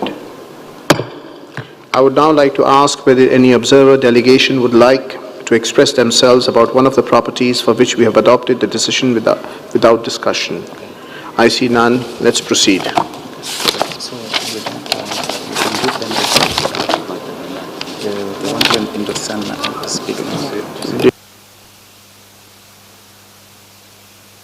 The International Indigenous Peoples Forum on World Heritage, you have the floor.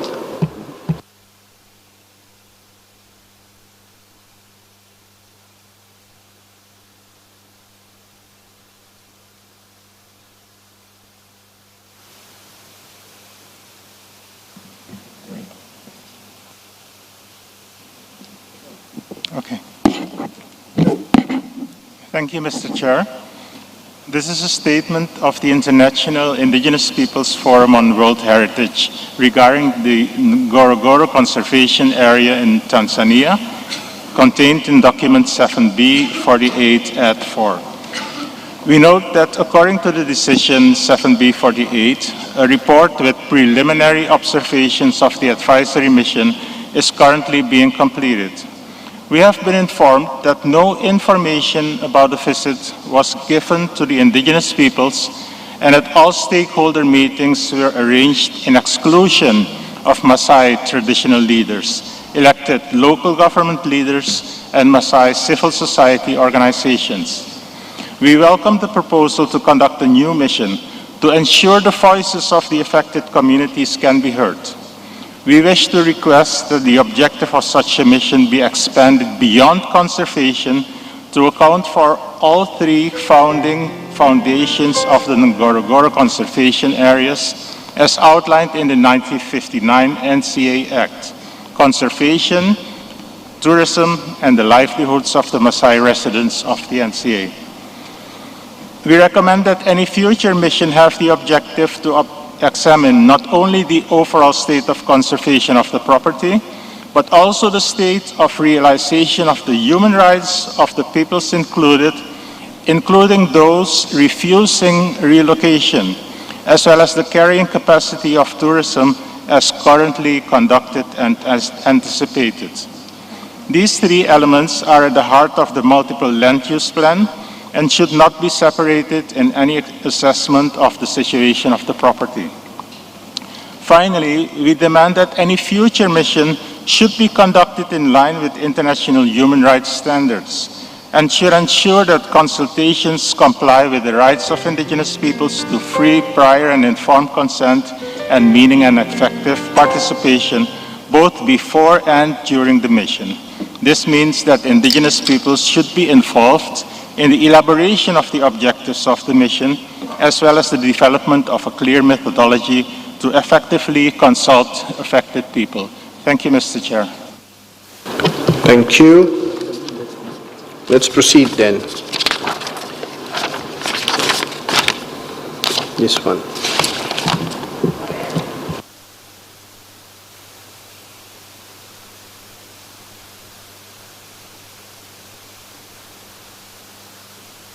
I'll have to go for a meeting, but I'll ask the Vice Chair Kenya to officiate in my absence. The item now is 7B, Mixed Arab States.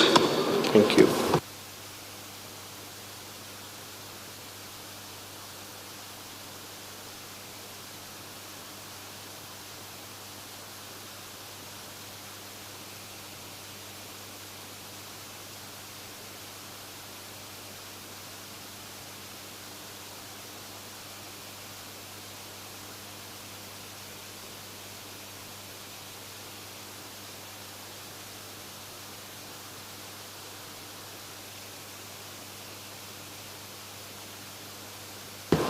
Let me start by expressing my gratitude to the substantive chair of the 46th session of the World Heritage Committee. And while he's away, I'll hold brief. And as is just mentioned, we are now on mixed properties from Arab states. I now invite Mr. Lendo Asomo to read the list of the mixed properties inscribed on the World Heritage List located in the Arab States region, for which all the reports are proposed for adoption without discussion.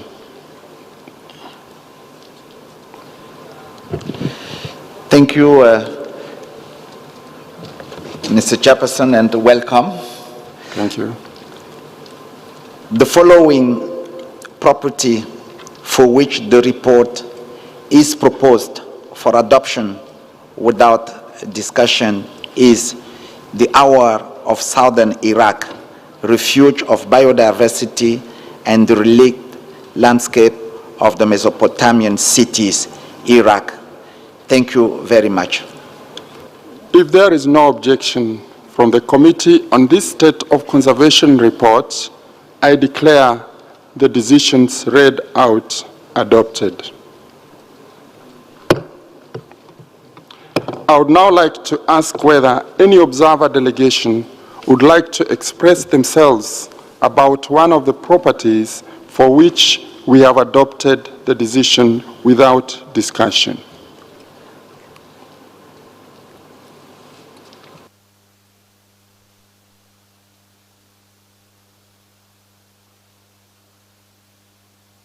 I see none. Let's proceed then.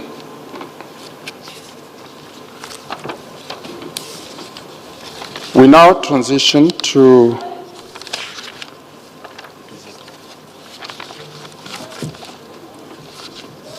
nature properties in Africa.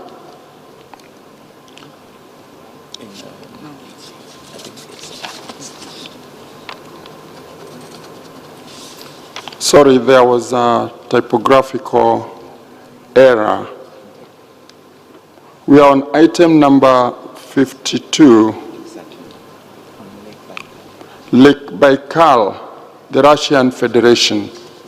Concerning the Europe and North America region, I would like to give the floor to the delegation of Belgium to present to the committee the reason it requested to open the state of conservation of the Lake Baikal, Russian Federation. Excellency, you have the floor. Thank you, Chair, for opening this item. We requested to do so because we would like to ask a few questions to the Centre, Advisory Body and State Party that relate to last year's decision. You will remember that at that time the Russian Federation was still a member of this body.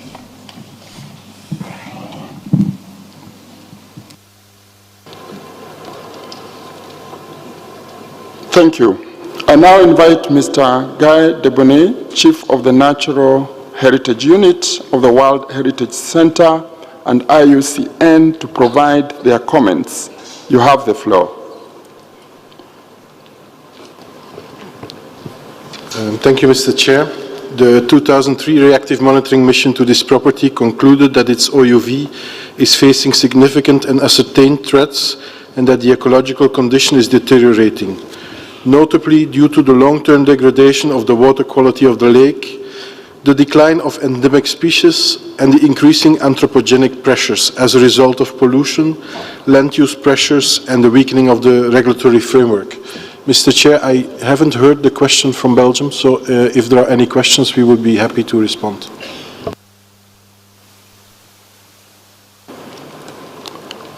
Thank you. We now invite IUCN to make their comments.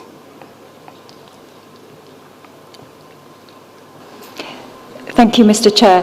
Perhaps, at your indulgence, perhaps, if the State Party of Belgium could pose their question, and then we'll be very pleased to respond. Thank you. Thank you very much. Are there any questions?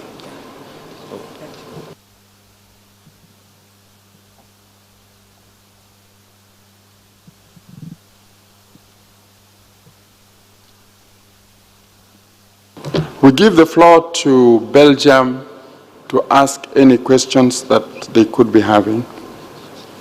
Thank you, Chair, and apologies. I was of the understanding that first the Centre and IUCN would present, and then I could ask the questions. The questions are twofold. The first relates to paragraph 3 of last year's decision, which stated that the State Party may not take any legislative initiatives that interfere with the maximum allowable variation in water level, and now I quote, until the impacts of all existing water use and management regulations on the OUV are fully assessed and the requirements for its protection are set, unquote.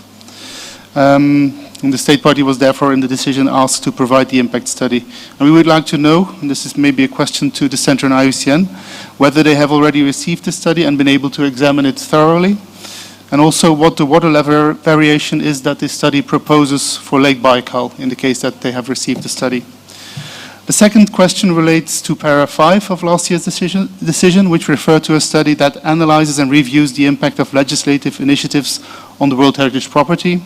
And the committee specifically requested that the results of this study be used to strengthen the protection of Lake Baikal, including from a legislative point of view. So we would like to have an update from the Russian Federation in this regard. Have they been able to, or have they taken any initiative to translate the desired water level range into legislation? Thank you, Chair. Thank you, Belgium. Let's pass it to IUCN.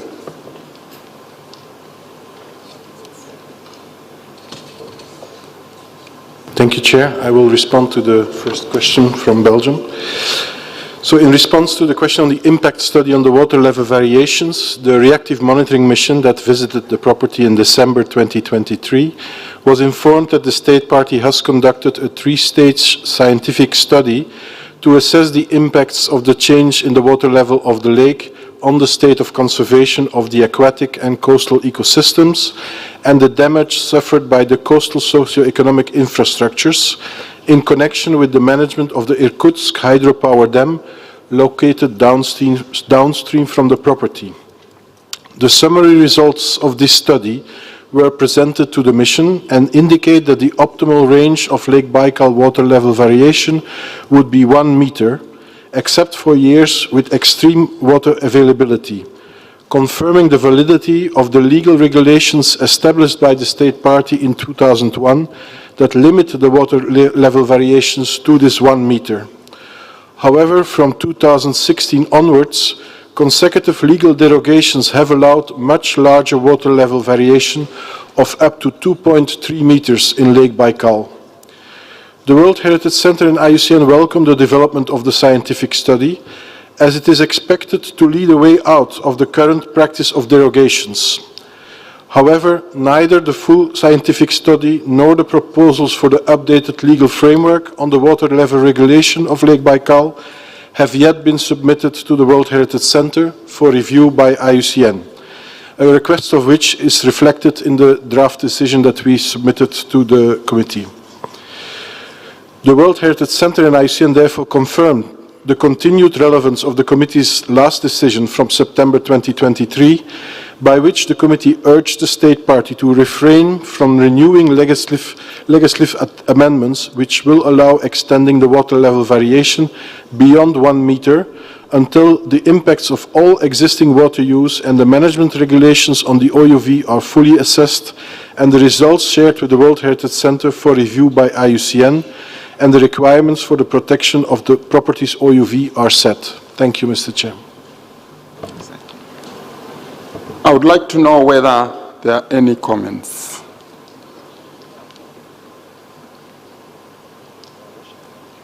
I see none. Let's proceed then. I now invite you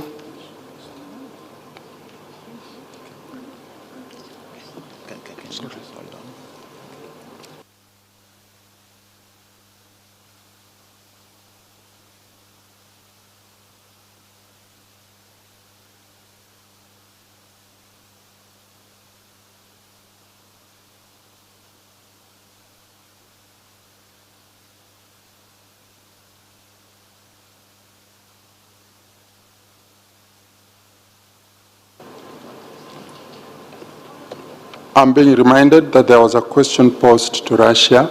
Please, Russia, would you respond to Belgium?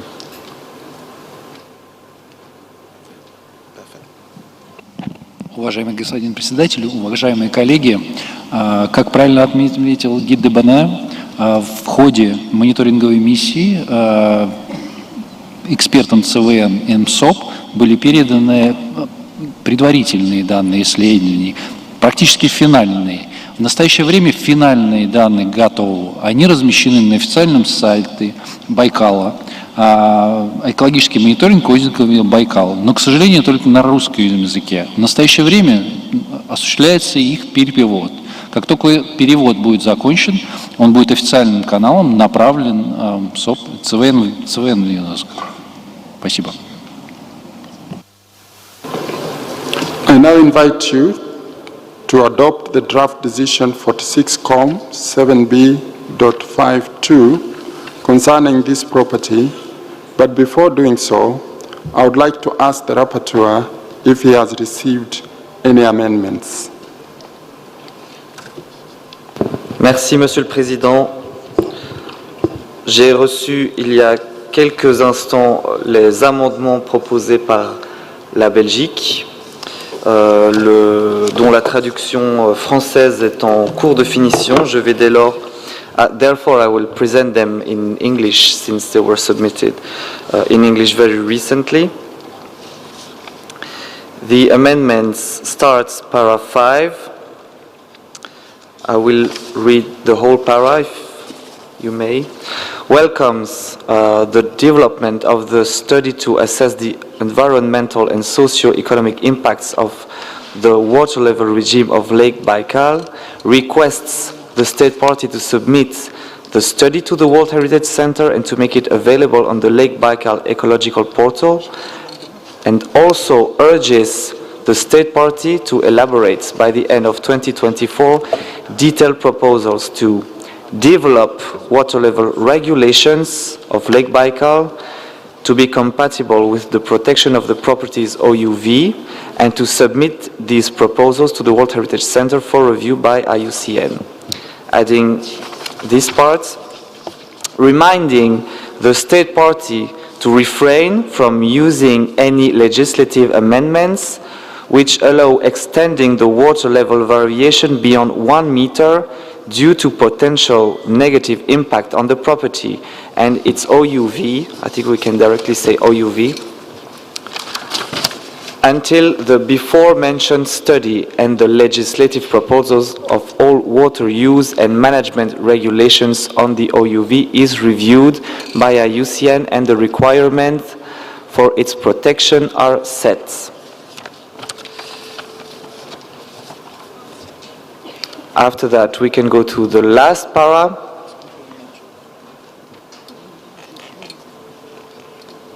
Finally, requests the state party to submit to the World Heritage Center by 1st of February 2025 an updated report on the state of conservation of the property, reflecting progress on the implementation of the above, including the recommendations of the 2023 reactive monitoring mission for examination by the World Heritage Committee at its 47th session. Therefore, I would also like maybe from Belgium to clarify if they meant to change 48th to 47th. Yes, okay. 47th session, so 2025. Thank you, Mr. Chair. Thank you.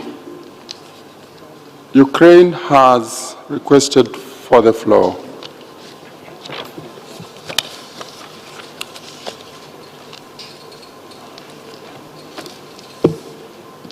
Thank you, Mr. Chairman.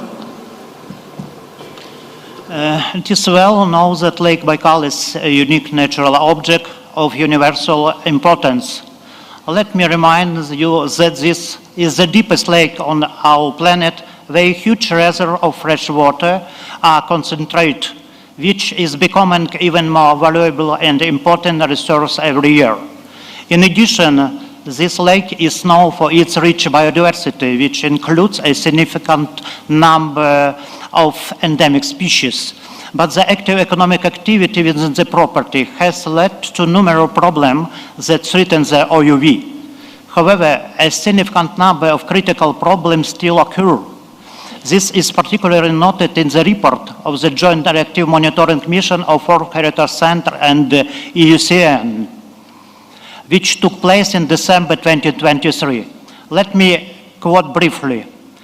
Based on the finding of the 2023 Reactive Monitoring Mission, the World Heritage Center and the UCN conclude that OUV of the property faces significant ascertained and potential threats. The environmental condition of the property is deteriorating, notably due to the long-term degradation of the water quality of Lake Baikal, illustrated by the development of unprecedented algal blooms and bacterial pollution. The presence of polluting chemical substance in the water and increasing plastic pollution, and the decline of certain endemic species that are bioindicators of the health of the lake. Take into account all of the above, it is necessary to intensify action to preserve the unique nature heritage. In particular, we propose to amend paragraph 11 and 12 and propose to organize a reactive monitoring mission to the site in the summer of 2025 and to submit the relevant report to the World Heritage Committee at its 47th session. We support proposal of Belgium. Thank you.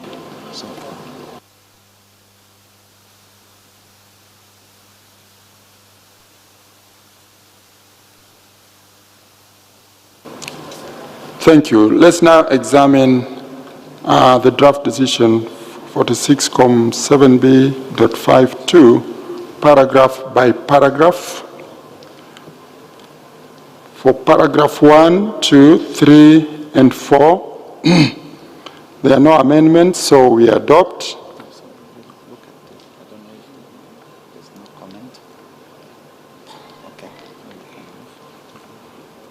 We go to paragraph 5.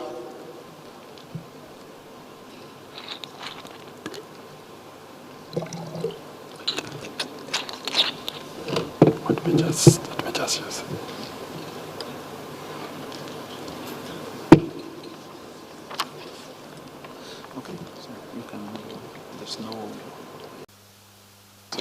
On paragraph 11, the rapporteur wants to take the floor. Please, rapporteur, you have the floor.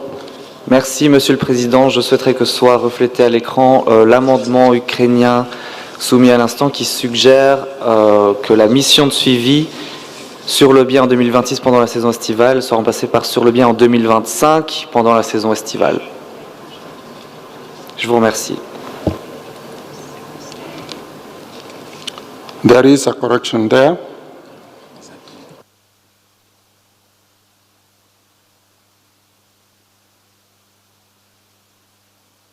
Is there any objection for this amendment?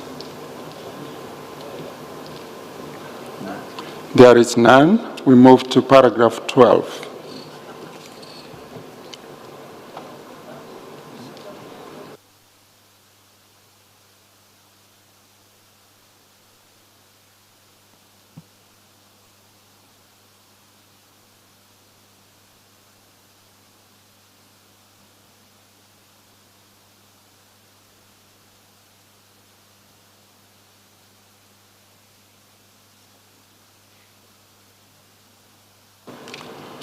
We are now in paragraph 12.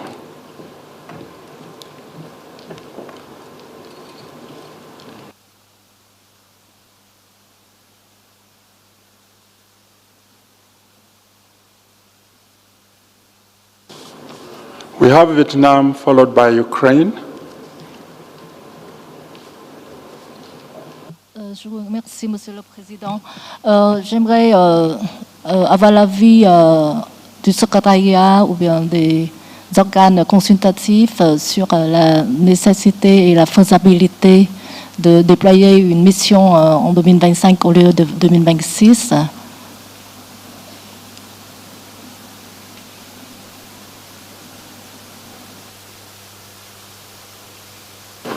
Secretariat, you have the floor. Thank you, Mr. Chair. I want to point out that the mission just visited the property in December 2023, and the mission did recognize that there was a need for a new mission to follow up on some of the points which is proposed in the draft decision for 2026. I think we also need to give the state party the time to be able to respond to some of the recommendations of the 2023 mission, and therefore I think a mission in 2025 might not be the best solution. It might be better to keep the mission at 2026 to allow for the state party to implement some of the recommendations that were established by the 2023 mission. But of course, if the committee decides otherwise, we will definitely see how we can do that. Thank you. Thank you. I wish to give the floor to the Director of the World Heritage Center on the same. Thank you, Mr. Chairperson. It is in the same, just to confirm exactly what my colleagues have said. I think we really need to give the state party the time to implement the 2023 recommendations of the mission. So I think in our view, it is important to keep the mission in 2026 in order for the mission really to be able to assess the implementation of the recommendations by the state party. So I hope the delegation of Ukraine would agree with us in terms of the methodology and the time and the efficiency of a satisfactory monitoring of the reactive monitoring mission on the site. Thank you, Mr. Chairperson. Thank you very much. Thank you very much, Director. We now move to paragraph. So if you can I? If you can.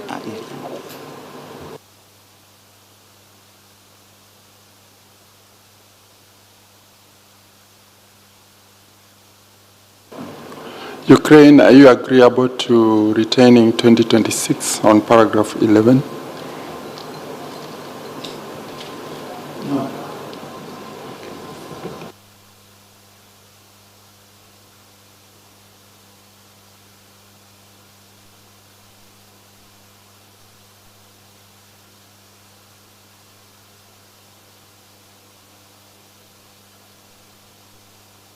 Members of the committee, what is your say on that?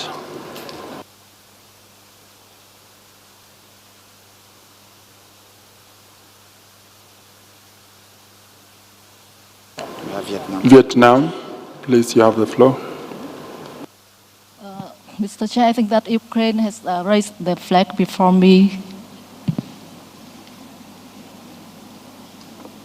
Back to Ukraine, please.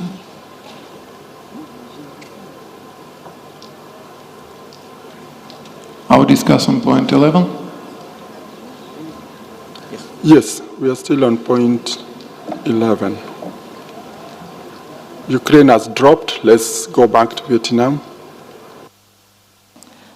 Thank you, Mr. Chair. I thank the World Heritage Center and the advisory bodies for their explanation, which are very useful. And that's why we would like to propose to keep their recommendations to for the 2026 mission.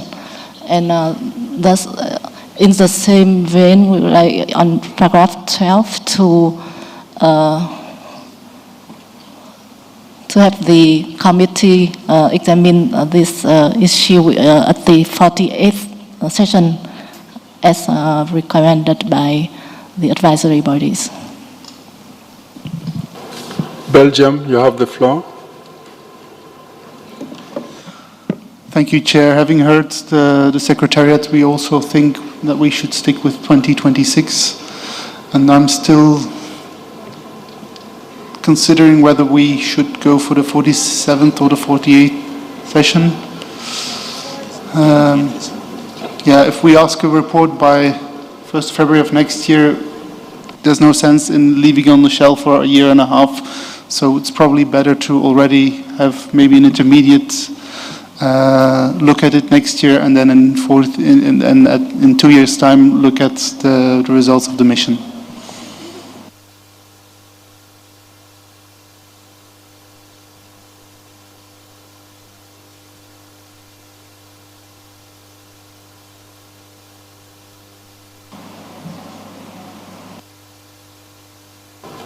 Ukraine, we want to pose a question to you so that we can be able to find a way of sorting out paragraph 11. Are you okay with reverting back to 2026? No.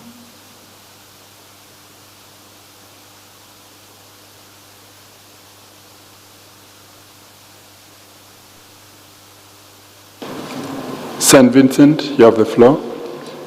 Mr. Chair, after listening to the Secretariat, to the Director, maybe it's more logical to keep 2026. This was a clear explanation. Thank you.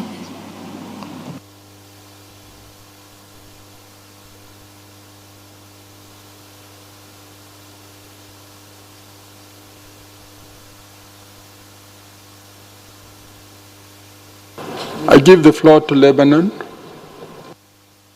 Merci, Monsieur le Président. À partir du moment où le directeur du centre et les organes consultatifs préconisent la date de 2026, je veux dire, il n'y a aucun sens de demander, à notre avis, de changer cette date. Il vaut mieux rester sur 2026, bien évidemment.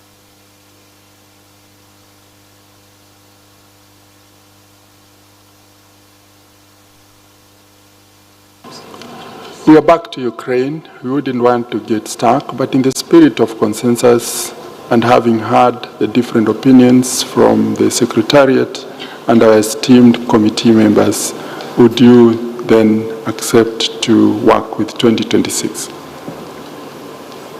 Yeah.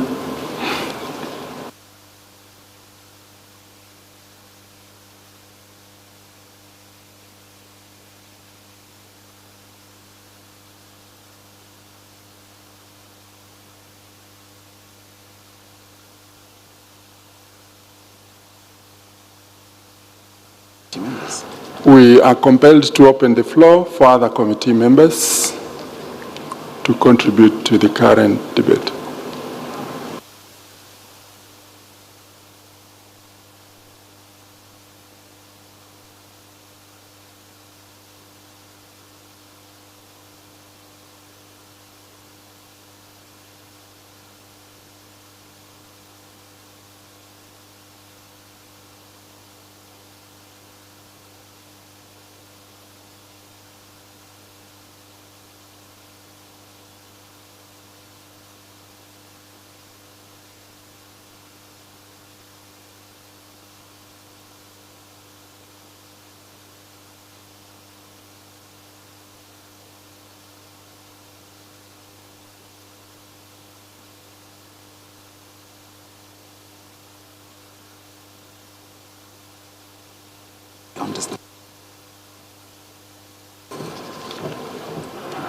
Esteemed committee members, Vietnam, Belgium, St. Vincent, and Lebanon are all in favor of 2026. And in view of that, we settle the matter because the majority have the say, and we've given opportunity to the rest of the committee members to contribute to this, and have received guidance from the Secretariat accordingly.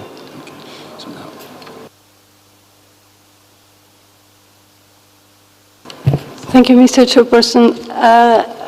Allow me to make perhaps a clarification that may help the committee to take this decision. The fact that the Center and IUCN considered the right time to the reactive monitoring mission in 2026 would not prevent the committee from requesting a state of conservation report by 1st February to be brought to the attention of the next committee session. So I just want to make that clarification. The fact that the reactive monitoring mission doesn't happen in 2025 doesn't mean that the committee cannot request a state of conservation for examination at its next session. So I hope this helps.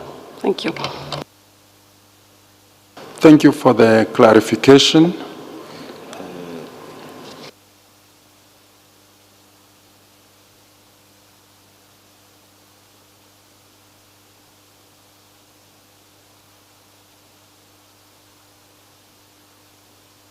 Ukraine, we've had more clarification from the Secretariat and the experts.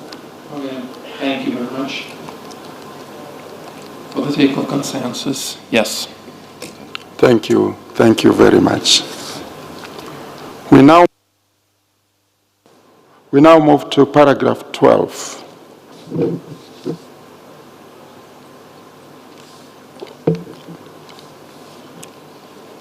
We are on paragraph 12, is the last paragraph.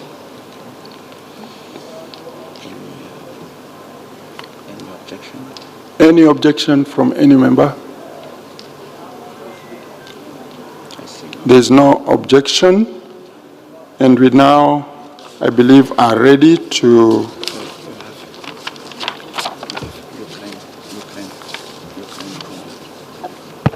Ukraine, you have the floor. Merci, monsieur. Nous voudrions que notre nom soit inscrit avec l'amendement belge. Merci. Well noted.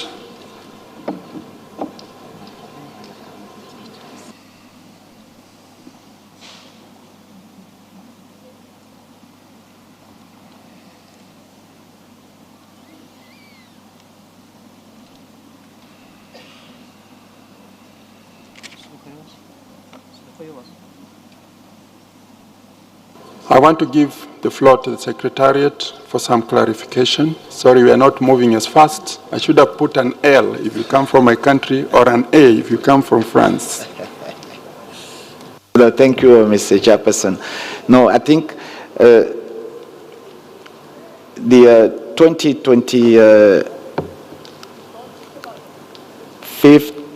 1st February 2025, it's of course corresponding to the 47th session. So I think it should be, I hope the Vietnam ambassador is in agreement with it, so that I just wanted to clarify. Yeah.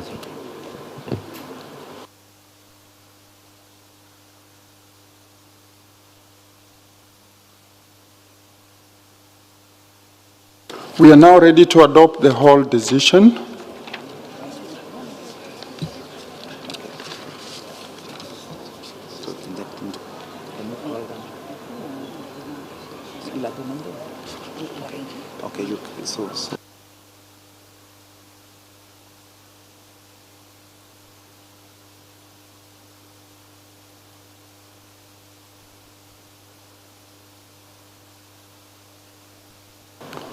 Rapporteur, you have the floor as we consider the whole. Merci, Monsieur le Président. Avant de voter, avant de se prononcer sur l'ensemble de la décision, je voulais m'assurer que nous parlons bien, pour le dernier paragraphe, d'un rapport soumis pour le 1er février 2025 pour examination au comité lors de sa 47e session en 2025 également. Merci. That's correct. Is that correct?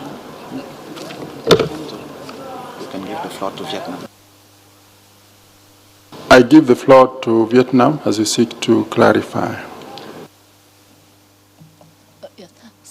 Thank you, Mr. Chair. So is it the initial recommendation by the advisory bodies that the report will be submitted in 2025 for the examination at the 47th session, right?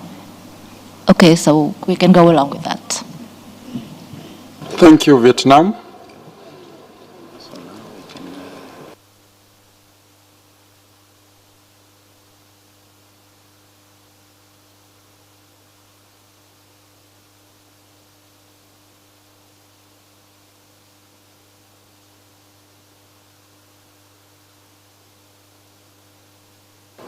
Thank you all. We are ready to adopt the entire decision, and I therefore declare the draft decision 46Com 7B.52 adopted as amended.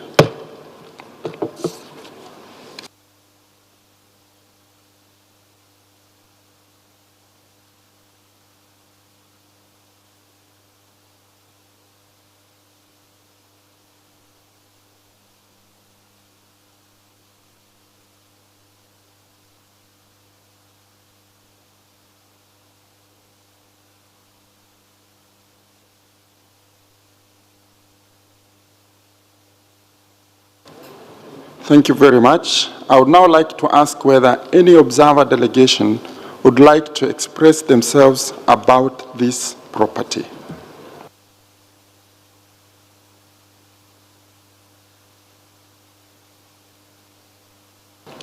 I see none. Let's proceed then.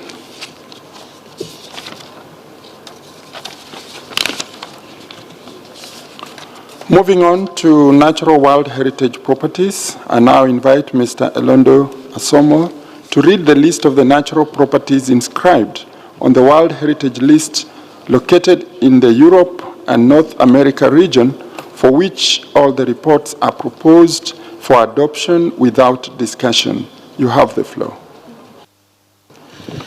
Thank you, Mr. Chairperson.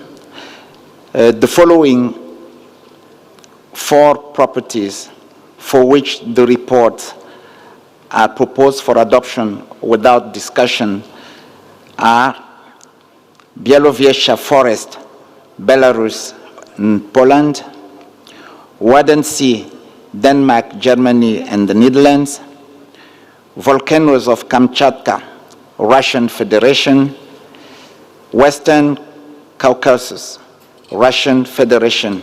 Thank you very much. If there is no objection from the committee on this state of conservation report, I declare the decisions read out adopted. I would now like to ask whether any observer delegation would like to express themselves about one of the properties for which we have adopted the decision without discussion.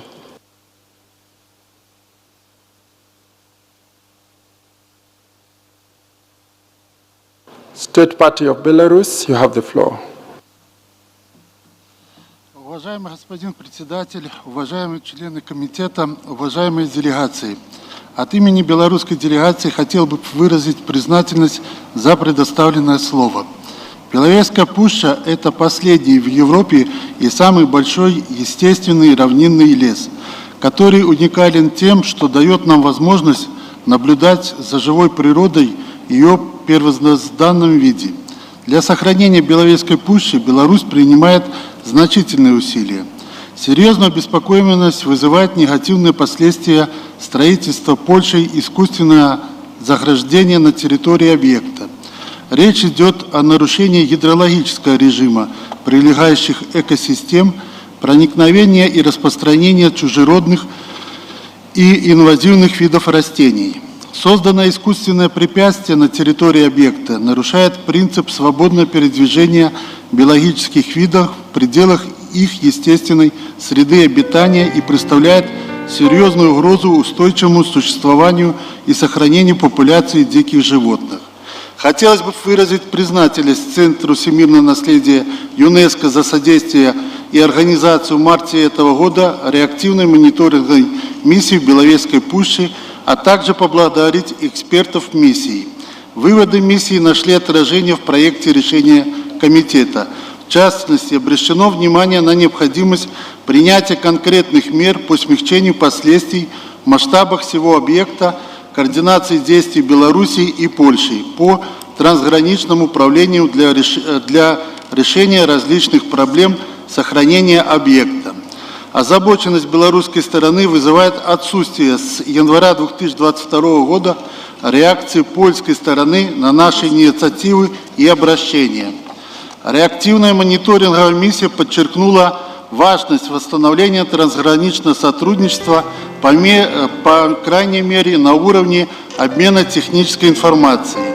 белорусская сторона обращается с просьбой к Центру всемирного наследия ЮНЕСКО и Международному союзу охраны природы выступить посредником между Беларусью и Польшей и оказать возможность содействия возобновлению трансграничного сотрудничества между нашими странами для эффективного выполнения рекомендаций Комитета Belarus, please conclude.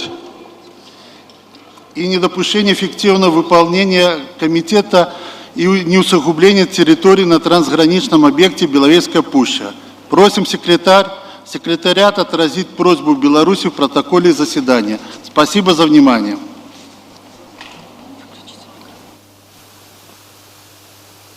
Now Poland. Thank you, Belarus. Poland has the floor.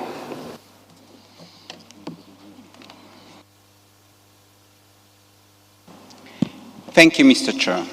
Mr. Chair, first of all, let me seize this opportunity to thank the World Heritage Center and IUCN for the work on the World Heritage Site Białowieża Forest and for an excellent cooperation and understanding we have had with them in this regard. Mr. Chair, our state border remains under increased pressure due to illegal crossings. This situation has been provoked, planned, and is consistently implemented by the Belarusian authorities. These actions by Belarus have a detrimental impact on Białowieża Forest, the World Heritage Site. The continuous, long-lasting character of the border crisis became apparent, and all our efforts to settle the situation by the diplomatic means had not brought any unexpected results. Therefore, Poland decided that it was necessary to build a barrier along the state border with Belarus to ensure our safety and security. However, a set of measures aimed at preventing, limiting, or compensating for environmental impacts of the barrier has been implemented. One of the major tasks has been to reduce the possible barrier effect on wild animals. At the same time, it should be emphasized that despite the determination of the Polish Nature Conservation Services to keep the border unobstructed for wild animals, the border is not and will not be unobstructed due to the Belarusian barrier existing for a long time, the so-called Systema. In many places, we start engineering installation along the entire border of Belarus runs closely adjacent to the border with Poland, which in fact prevents animals from crossing the border. Mr. Chair, Poland is open for the dialogue with the Belarusian authorities once they cease to conduct hostile actions in the Polish part of the World Heritage Site Białowieża Forest. Mr. Chair, in conclusion, Poland remains open for the constructive dialogue and discussion with regard to the World Heritage Site Białowieża Forest and stands ready to welcome again IUCN and the WHC reactive monitoring mission in 2027. Thank you, Mr. Chair. Thank you. Poland, Russian Federation, you have the floor. Russian Federation, what? Zrobiliście jakieś zdjęcia? Zrobiłam. Okay.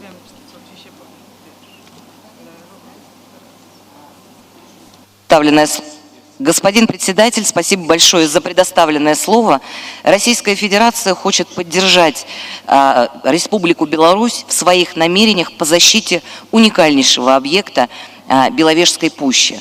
Многие годы, начиная с 1945 года, Российская Федерация и Республика Беларусь совместно реализуют программу по разведению единственной в мире чистейшей популяции, беловежской популяции зубра. И, конечно же, мы обеспокоены тем, что в настоящее время на территории Беловежской пущи, особо охраняемой природной территории, происходит неограниченная гибель животных в связи с возведенным искусственным сооружением, которое не соответствует требованиям, в том числе фортификационных сооружений на государственных границах.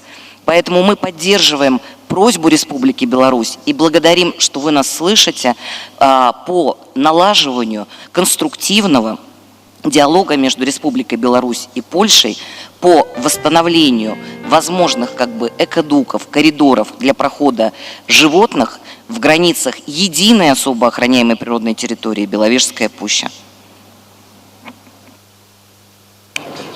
Thank you for your comments. It's now my pleasure to invite back the substantive chair, Your Excellency. Thank you very much.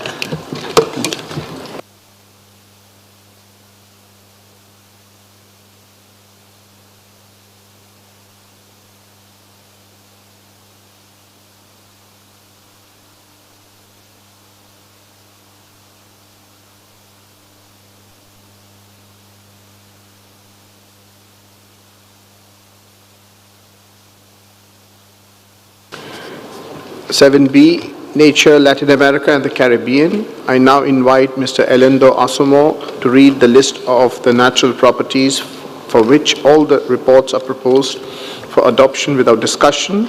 Mr. Director, you have the floor. Maybe before starting, let me again thank the distinguished ambassador of Kenya for his chairmanship. Thank you very much. The following property for which the report is proposed for adoption without discussion is El Pinacate and Gran Desierto de Altar Biosphere Reserve, Mexico. Thank you very much.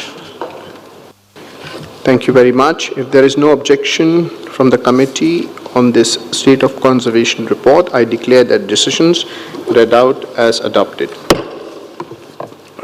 I would now like to ask whether any observer delegation would like to express themselves about one of the properties for which we have adopted the decision without discussion. I see none. Let's proceed then.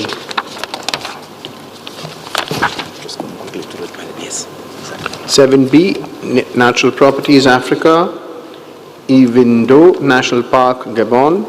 Concerning the Africa region, I would like to give the floor to the delegation of Kenya to present to the committee the reason it requested to open the state of conservation of the Ivindo National Park, Gabon. Kenya, you have the floor.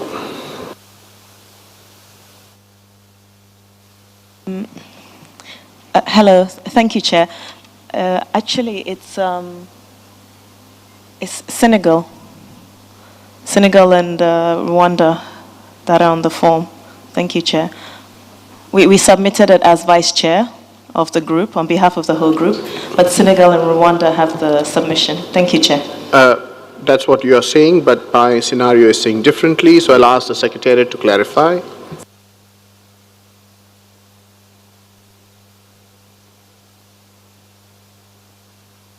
Sorry for that, Senegal. There was some typo out here. The S, it was instead of Senegal, it was written as Kenya, so you have the floor.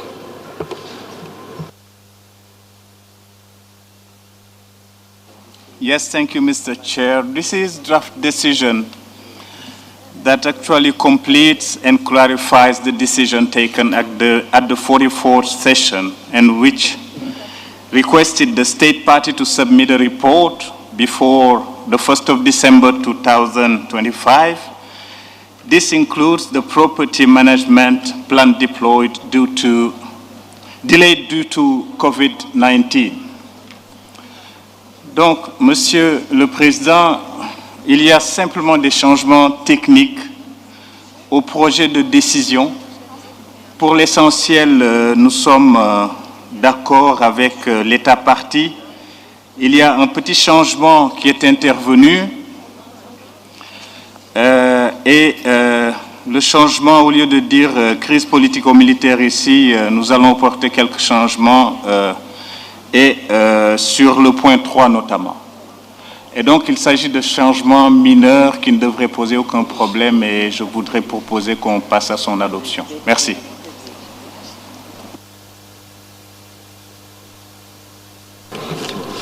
Thank you. I now invite Mr. Guy Debonnet, Chief of the Natural Heritage Unit of the World Heritage Center and IUCN, to provide their comments. You have the floor. Merci, Monsieur le Président. Comme le Sénégal n'a pas posé de questions, je ne pense pas que c'est nécessaire de notre part d'intervenir. S'il y a une question, nous sommes prêts à répondre. Merci. Thank you. I would like to know whether there are any comments from any state parties. I see none. Let's proceed then. I now invite you to adopt the draft decision 46-7B.57 concerning this property, but before doing so, I would like to ask the rapporteur if he has received any amendments. Merci, Monsieur le Président. Effectivement, comme annoncé par la délégation sénégalaise, nous avons bien reçu des propositions d'amendements soumises par le Sénégal, coécrites par le Rwanda. Elle commence au paragraphe 3 de la décision. Notant le retard accumulé dans le processus d'actualisation du plan de gestion du bien en raison de la pandémie de Covid-19 et du changement politique intervenu le 20 août 2023 à la place de la crise politico-militaire. Avant ça, je souhaiterais peut-être demander à la délégation du Sénégal s'ils veulent supprimer la mention de la pandémie de Covid-19 suite à ce que vous venez d'expliquer ou si vous souhaitez le maintenir dans le texte. Sous point A du même paragraphe 3, un ajout tiennent compte de la protection de la valeur universelle du bien, y compris dans le cadre d'inventaire de biodiversité et d'un plan de suivi pour la biodiversité de ses eaux douces et de ses forêts, ainsi que le renforcement des capacités de suivi phénologique basées sur la fructification et la floraison des arbres, tel que recommandé dans le rapport de conservation du bien de 2024. Et je remercie d'ailleurs la délégation sénégalaise de m'avoir appris le mot phénologique. Merci.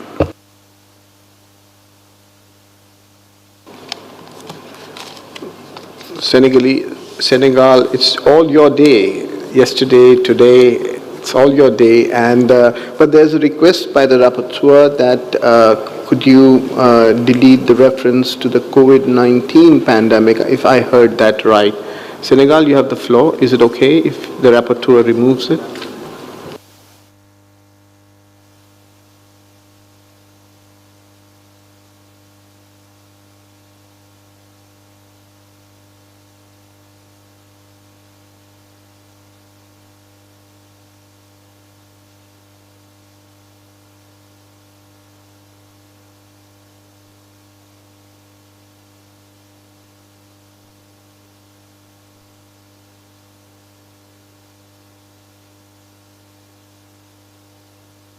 Please unmute Senegal.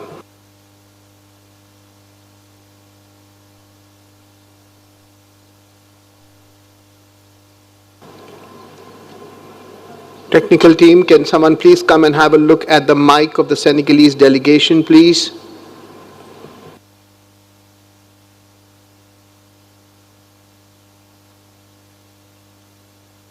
We will wait. Can I request somebody from the technical side to come and look at the mic of the Senegalese delegation?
Hello.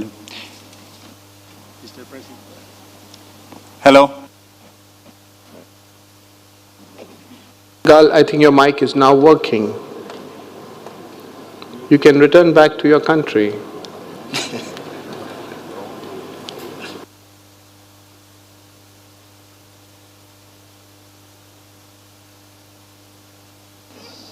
French is like that, Mr. President.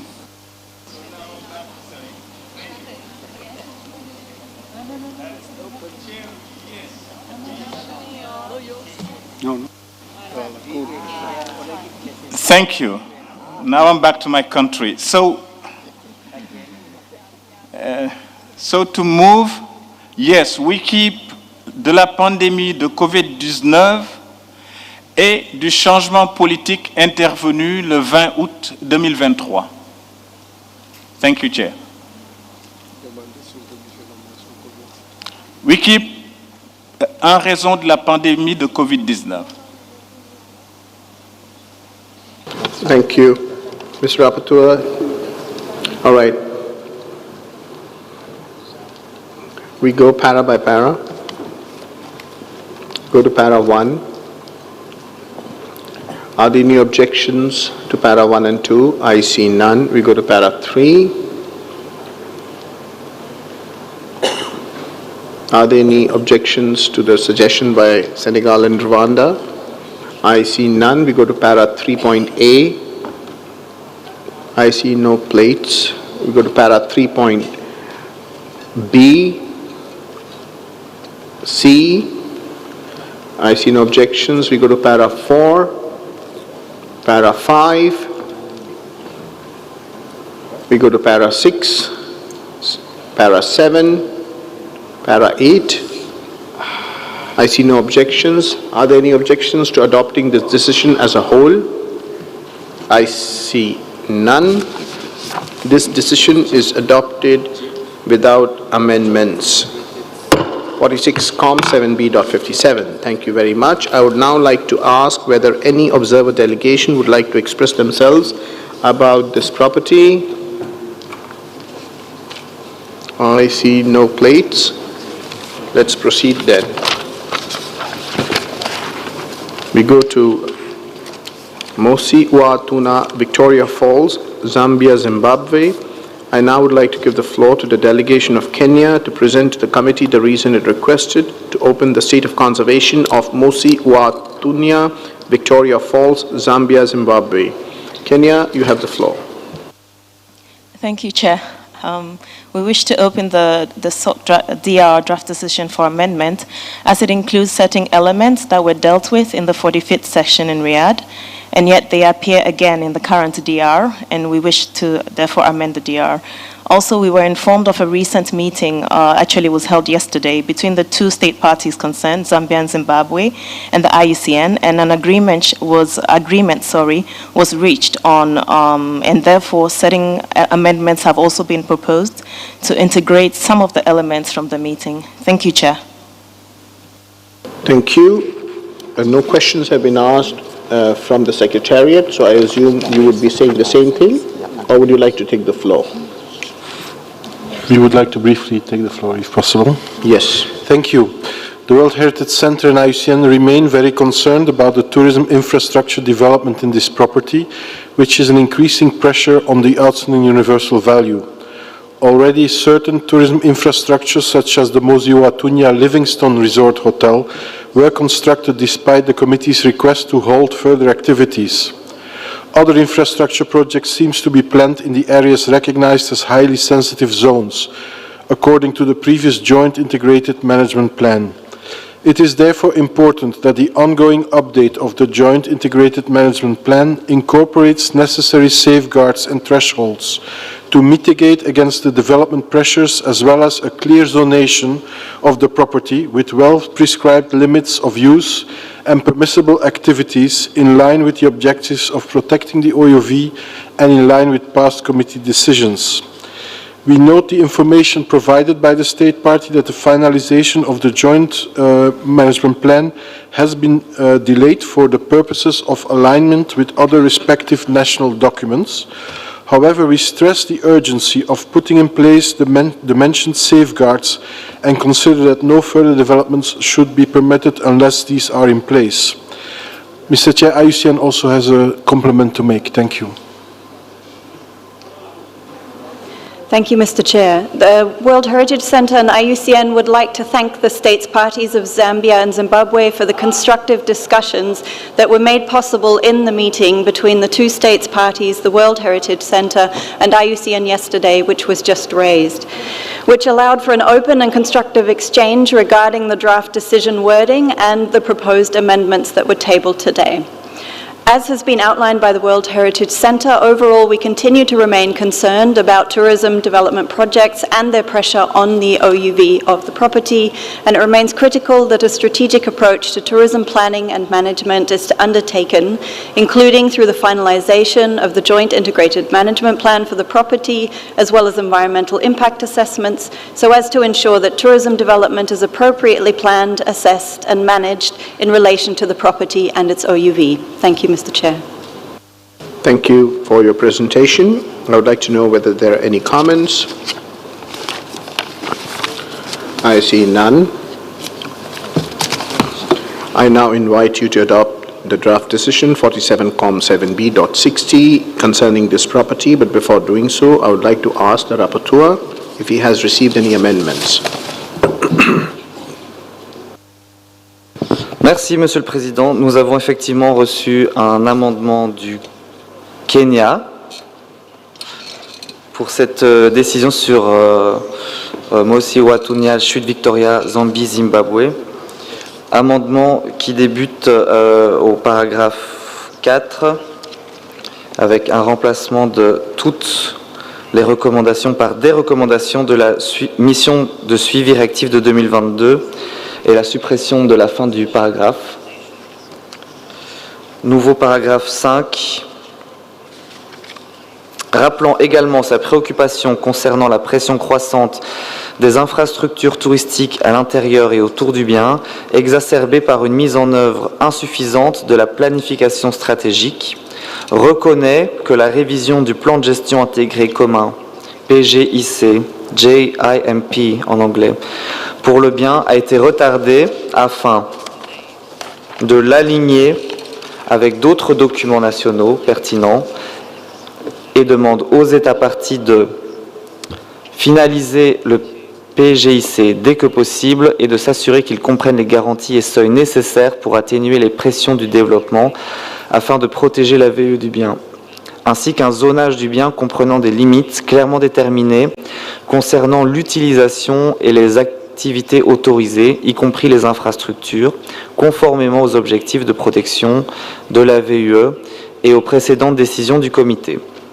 Fixer les limites précises du bien et de sa zone tampon en vue de conclure l'inventaire rétrospectif du bien. C'est rendre compte de l'harmonisation des différents plans et documents politiques nationaux et transfrontaliers. Plan de politique nationale, plutôt de politique si c'est policy en anglais. D. Soumettre le PGIC au Centre du patrimoine mondial avant le 30 juin 2025 pour examen par IUCN avant qu'il ne soit adopté. Paragraphe suivant, légère modification pour éviter l'impact sur la VUE du bien au lieu d'impact sur le bien.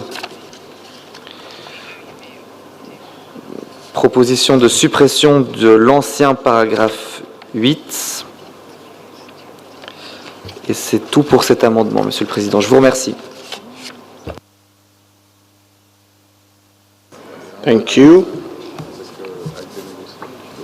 Are there any objections to para 1, 2,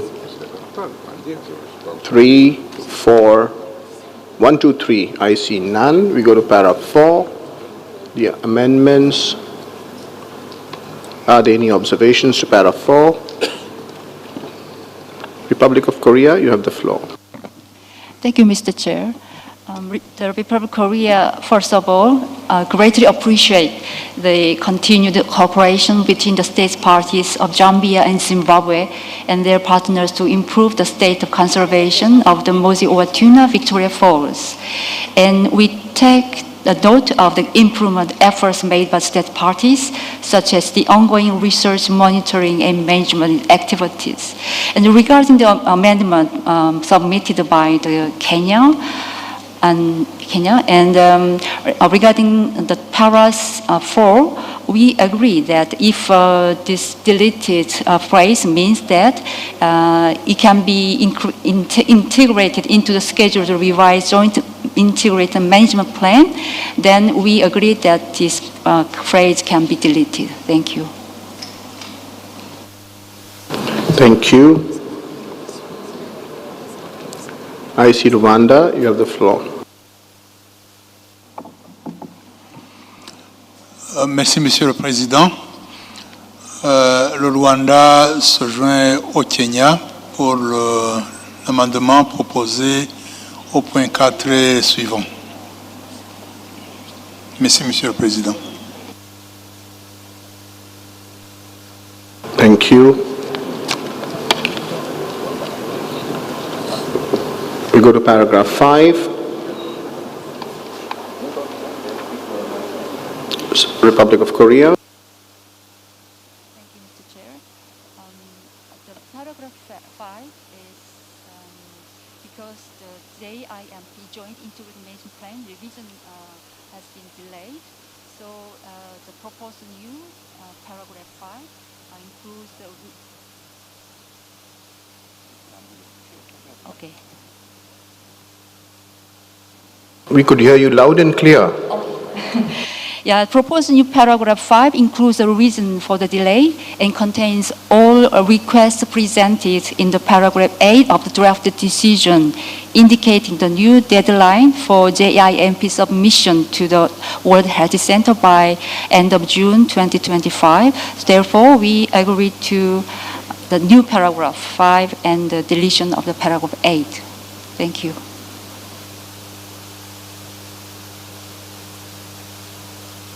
Thank you, Republic of Korea.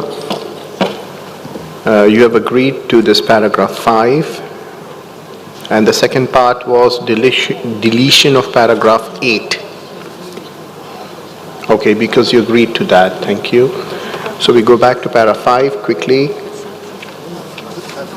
All right, para 5 as amended and along with its subsections A to A, B, C, D. Are there any objections to this? I see none. We go to para 6. I see no objections to this. Para 7. No objections. Para 8. No objections. Deletion of the old para 8. I see no objections. We go to para 9. And para 10. I see no objections. Now we go for adoption of this entire draft decision as amended as a whole. Are there any objections? I see none. I therefore declare the draft decision 46Com 7B.60 adopted as amended.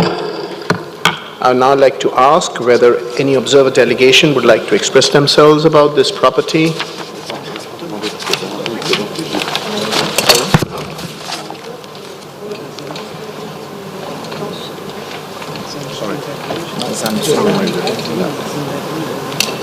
I don't see any observer state parties here. This is for observer state parties, Zimbabwe.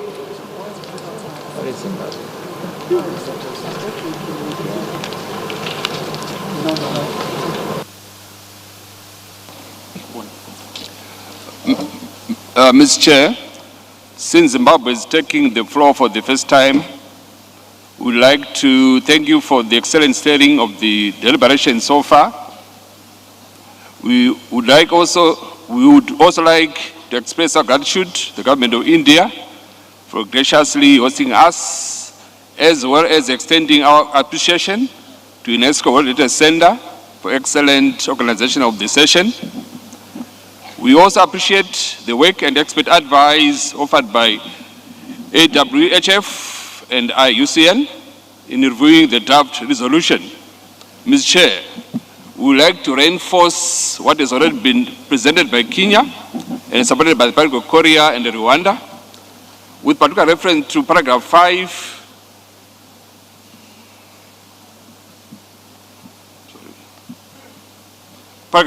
The issue of blueprint is discussed and settled in Saudi Arabia during the 45th session of the HWC during decision 45Com 7B10. We therefore note that the same issue is recurring in the current draft resolution, yet it is a settled matter that needs no further intervention. Therefore, they should be struck off from the draft resolution. Both said parties of Zimbabwe and Zambia commit to submit the joint integrated management plan to IUCN for review on or before the 3rd June 2025. I thank you. Thank you. Any other state party, observer state party would take the floor? I see none. Let us proceed then. I now invite Mr. Elendo Asamoah to read the list of the natural properties inscribed on the World Heritage List located in the Africa region, for which the reports are proposed for adoption without discussion. Mr. Director, you have the floor. Thank you, Mr. Chairperson.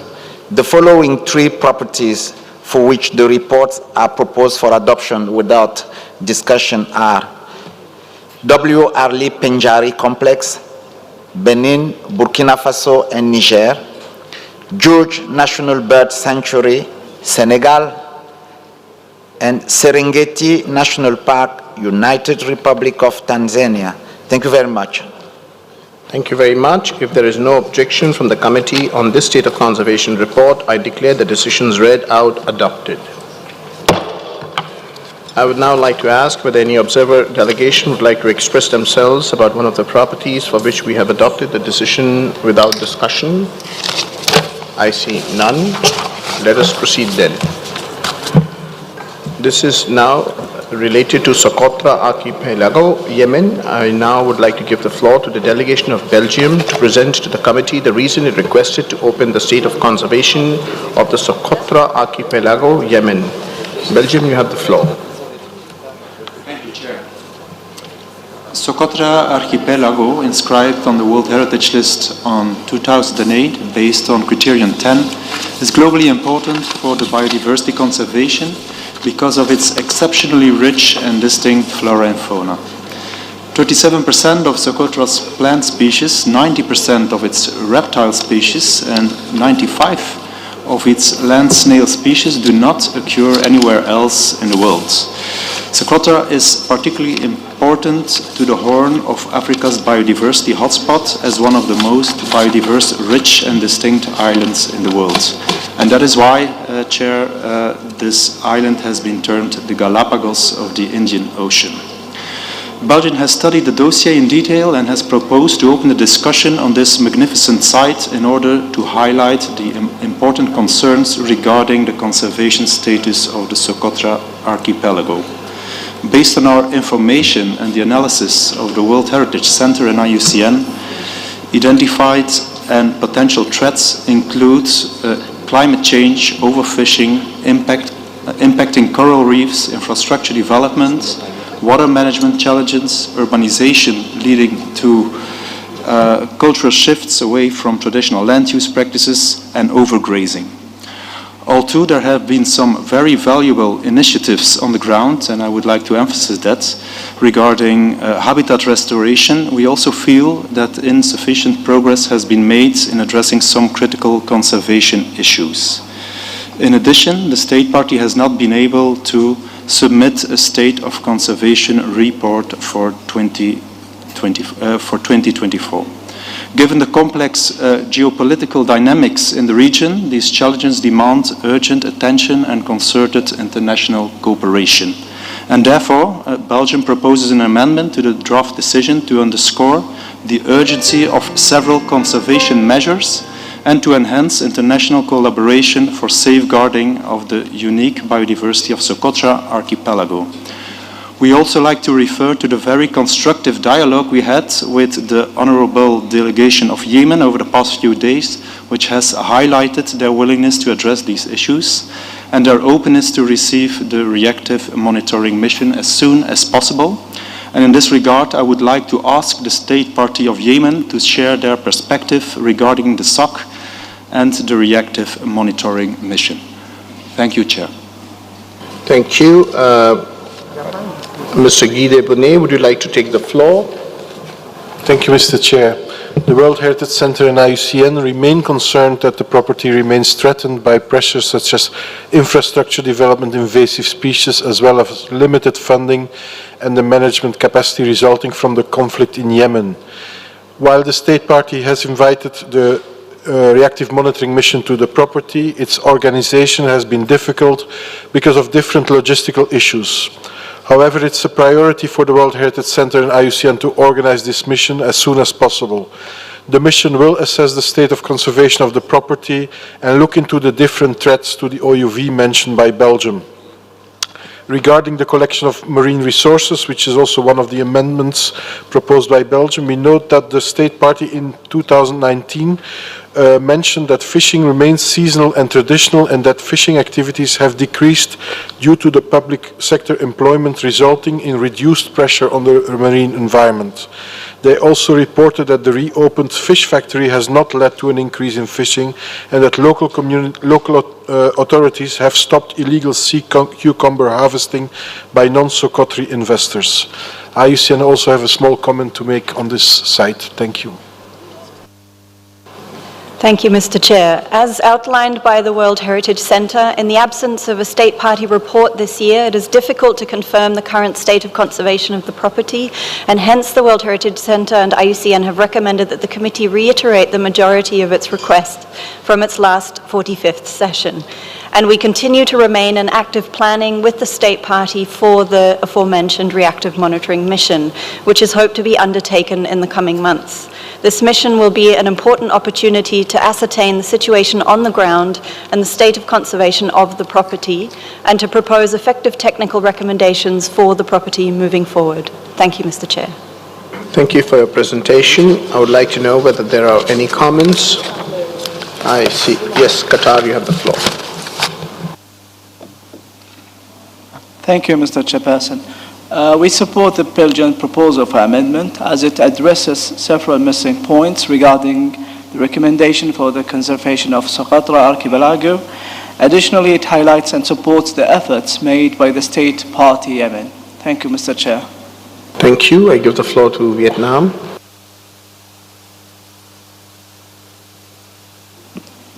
Thank you very much, Mr. Chair. We have 2 points to make.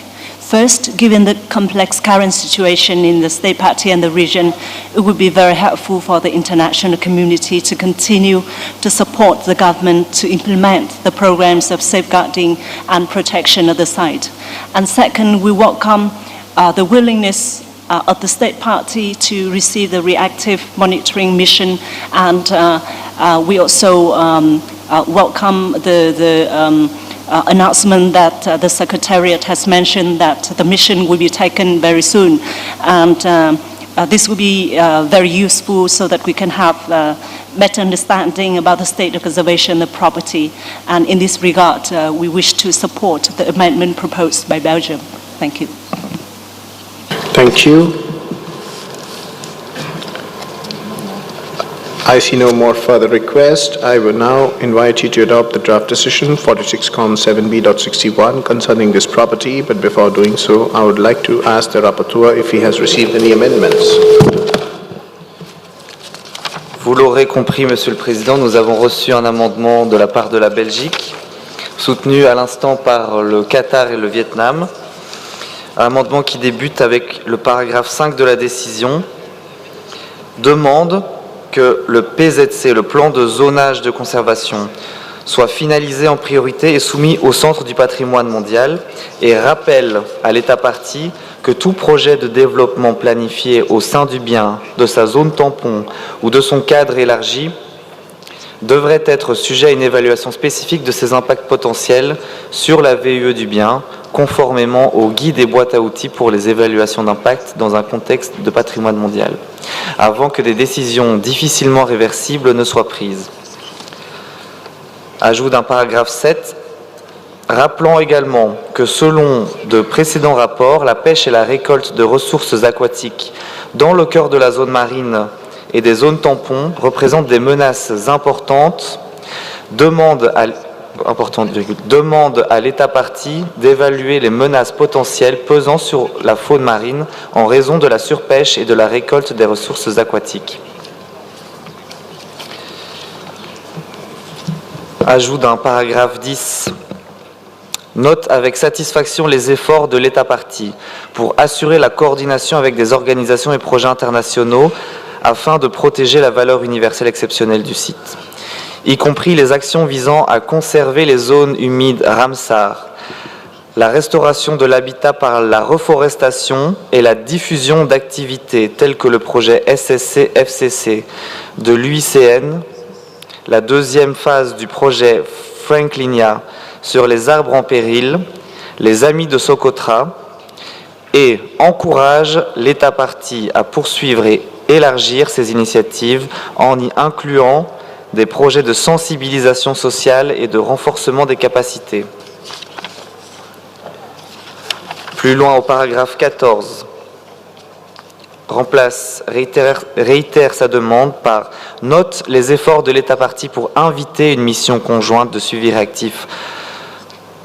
Une mission de suivi réactif conjointe, Centre du patrimoine mondial UICN sur le bien, et demande à nouveau qu'elle soit effectuée dans les meilleurs délais afin d'évaluer si le bien remplit les conditions pour une inscription sur la liste du patrimoine mondial en péril et de formuler des recommandations pour assurer la préservation de la VE du bien. Suppression de la dernière partie de l'amendement 14 et fin de l'amendement sur l'archipel de Socotra. Je vous remercie.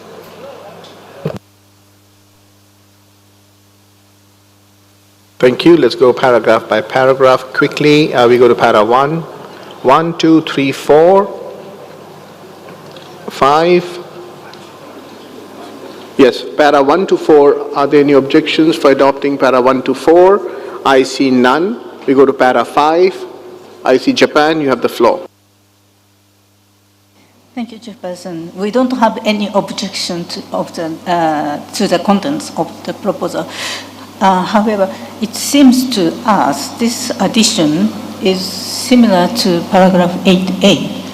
So we would like to ask Belgium the difference between two sentences. Thank you. Thank you. Belgium, you have the floor to respond to that specific question, the difference between the two sentences. One is obviously para 8A. Belgium, you have the floor.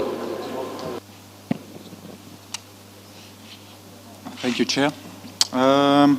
So the para 5 refers to the development projects.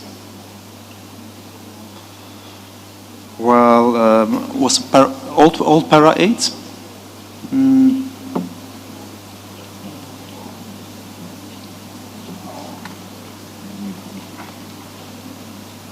7A, old para. Yeah.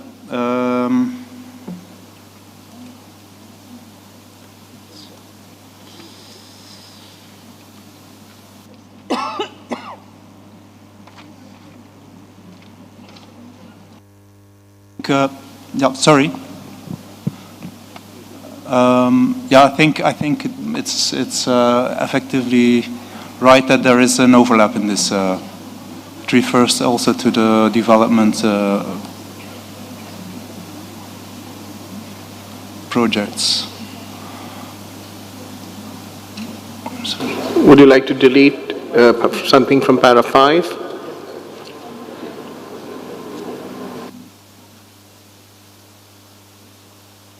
It might be a suggestion to delete 8A.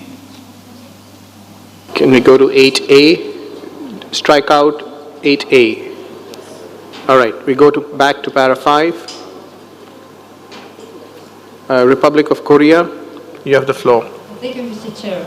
Actually, we had the same question about the overlapping between Thank you. 5 and 8A, and then we agree the amendment in principle, and the main difference between two para will be the comprehensiveness. So the proposed amendment in para 5 mentioning the property, not only property but also buffer zones and its wider setting. So if the amendment intends to give more stronger comprehensive action, then we can the Belgium's amendment can be in 8A, including property areas and also buffer zones and wider setting. In that direction, I think the amendment will be improved. Thank you. Thank you. 8A has already been striked out by Belgium. So I see there are no further objections to this para 5. We continue to para 6. Are there any objections to para 6? I see none. Para 7. Are there any objections to para 7? I see none. We go to the new para 8 and A8A has been striked out by Belgium. And we go to the new para 8A. B, are there any objections to that? We see none. We go to new para 9. Any objections? I see none. We go to para 10. Are there any comments for para 10? I see none. We go to para 11, 12, 13. 11, 12, 13, are there any objections? I see none. We go to para 14. Are there any objections? I see none. We go to para 15. Para 15, please. Are there any objections? I see none. We will now adopt the entire para as a whole.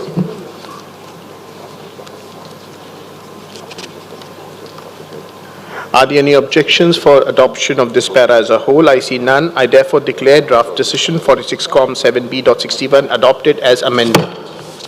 Thank you. I would now like to ask whether any observer delegation would like to express themselves about this property.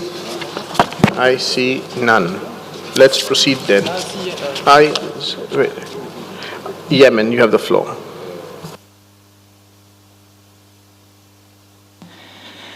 Thank you very much, Mr. Chair, and congratulations for your elections. I also commend India for hosting the committee sessions and hospitality. I also commend the World Heritage Center and the advisory bodies.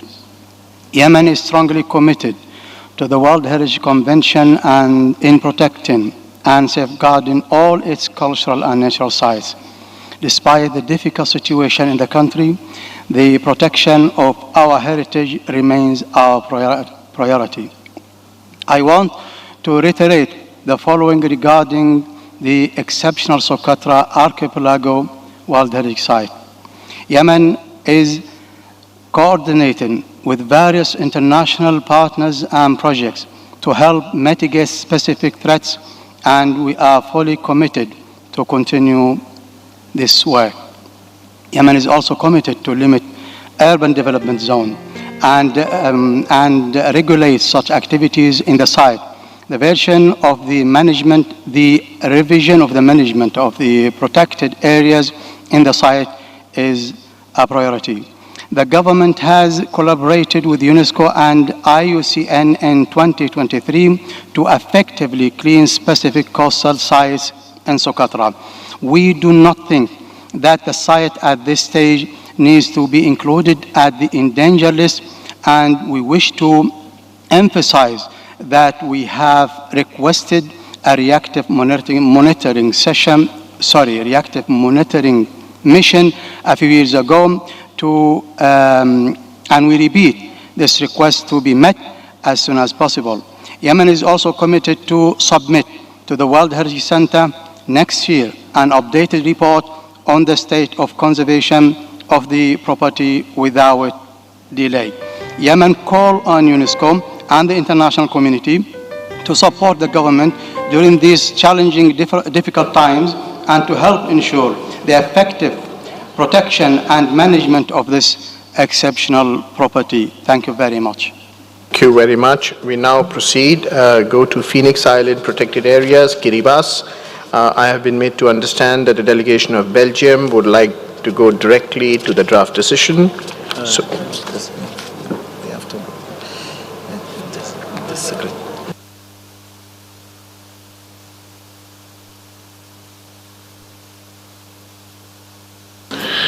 It's the Secretariat that will skip its presentation. So I would now like to give the floor to the delegation of Belgium to present to the committee the reason it requested to open the state of conservation of the Phoenix Island Protected Area, Kiribati. Belgium, you have the floor. Thank you, Chair. The Phoenix Island Protected Area, or PIPA, inscribed on the World Heritage List in 2010 based on criterion 7 and 9, is the largest designated marine protected area in the world. The property encompasses the Phoenix Island Group, one of the 3 island groups in Kiribati, and conserves one of the most largest intact oceanic coral archipelago ecosystem. Belgium has looked at the documents in front of us with a lot of attention, and we propose to open a discussion on this spectacular World Heritage property in order to highlight important concerns regarding the state of conservation of the Pipa. We regret the absence of a state of conservation report and the lack of response from the state party to the requested reactive monitoring mission during the 45th session. This has hindered us in our ability to assess and address emerging challenges effectively. Furthermore, we are concerned that there has been no official communication from the state party in response to inquiries, including correspondence from the World Heritage Center in 2021. The recent resumption of commercial fisheries within the property raises immediate concerns regarding its ecological integrity.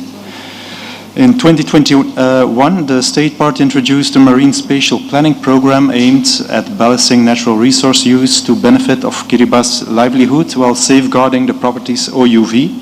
However, there remains a need for more detailed information on clarity on the MSP program, including comprehensive maps and specific conservation measures being implemented.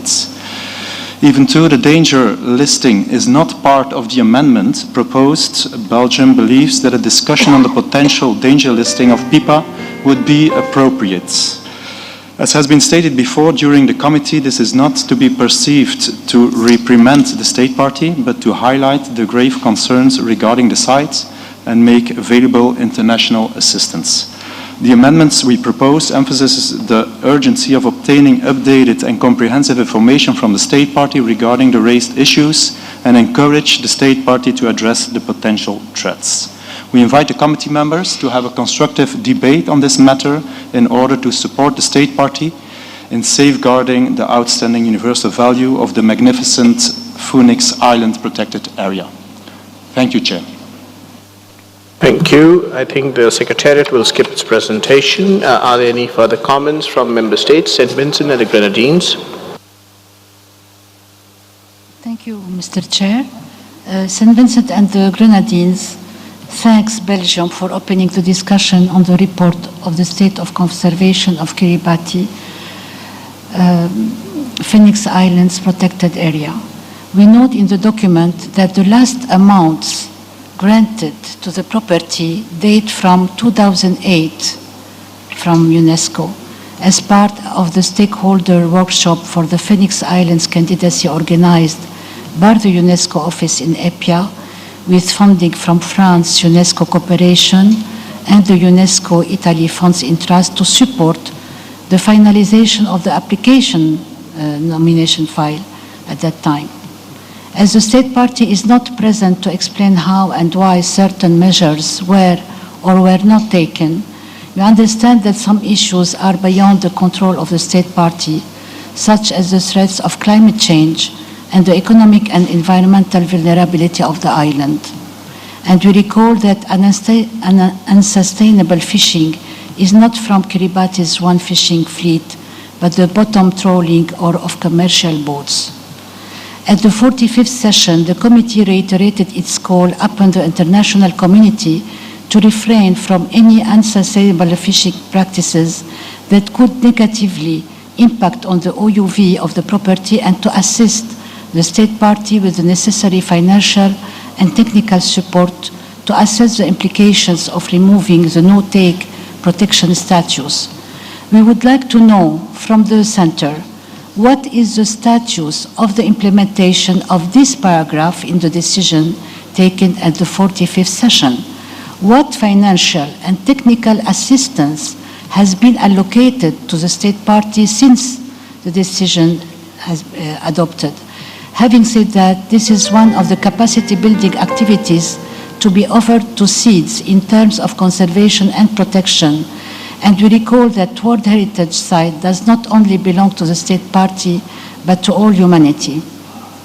Thank you, Mr. Chair. Thank you for your very specific questions. I see the state party of Kazakhstan would like to take the floor.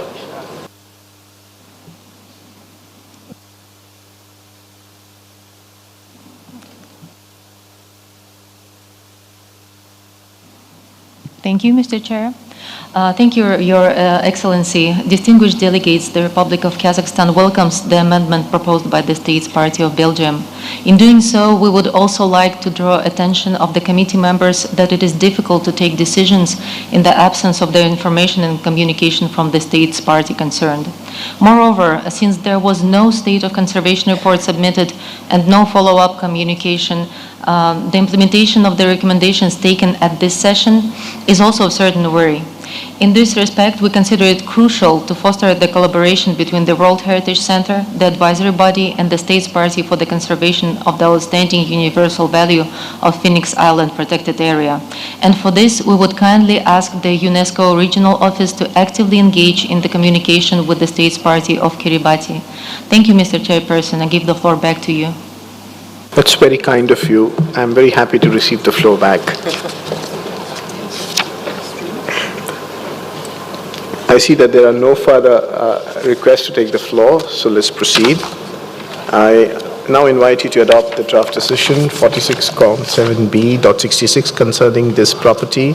But before doing so, I would like to ask the rapporteur if he has received any amendments. Maybe the Senator has asked a question to the Secretariat, if you allow 1 minute. Yes. Mr. Rapporteur, I will ask you to just hold on and request that the Secretariat responds to the questions asked by the distinguished representative of the St. Vincent and the Grenadines. Thank you, Mr. Chair. I can confirm that the Centre has done quite a lot of effort to engage with the State Party, either directly or through the regional office in Apia. And we have had certain online meetings, but it has been quite difficult since apparently there have been changes in the management of the property which make direct communication very difficult. But we still continue to engage, to try through the regional office in Apia to engage with the State Party. In terms of financial assistance, we have not received any request for financial assistance under the World Heritage Fund from Kiribati at this stage. Thank you. Thank you. As there are no further questions, Mr. Rapporteur, you have the floor.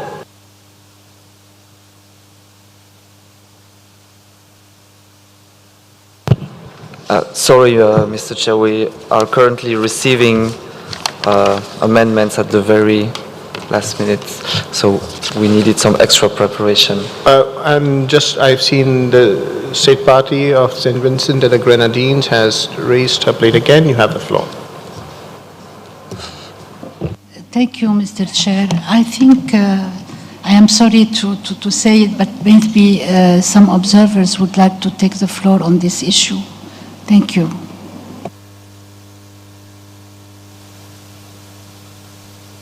The observer state parties would be given after the adoption of the decision, not at this point in time. Mr. Rapporteur, you have the floor. Monsieur le Président, nous avons reçu deux amendements concernant les îles Phoenix dans les îles Kiribati, à Kiribati. Un amendement soumis par la Belgique et soutenu en salle par le Kazakhstan, et des amendements de la part de Saint-Vincent et les Grenadines soumis il y a peu et qui n'ont pas eu le temps d'être circulés parmi les délégations. I will switch in English. I'll start with paragraph 5 with the Belgian amendment, recalling the importance of the outstanding universal value of this property of maintaining sufficiently large no-take zones and emphasizing the importance of commitments from other states parties to the World Heritage Convention to establish sufficiently large no-take zones.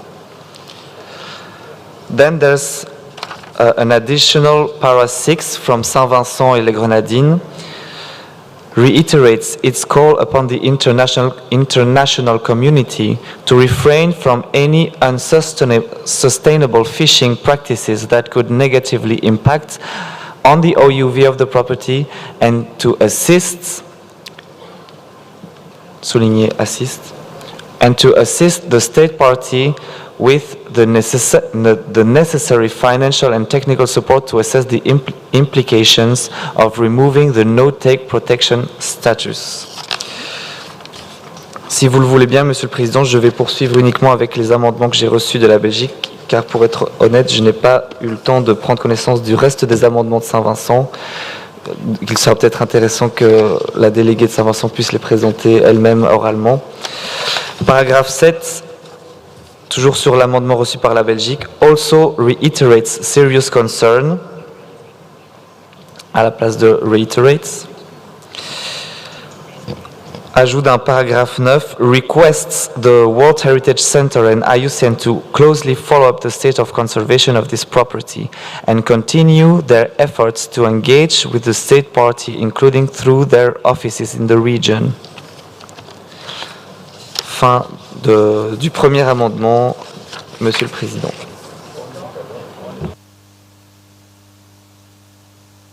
Thank you. We'll go to the first para.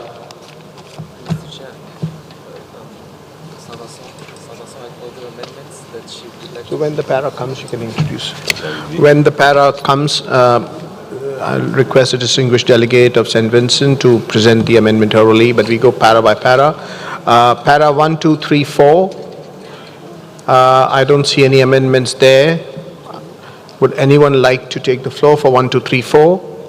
I see no requests. We go to para 5. Are there any amendments to para 5 in addition to this? Any further comments? I see none. I see 1. Remove the N from the none and you get 1. Republic of Korea, you have the floor.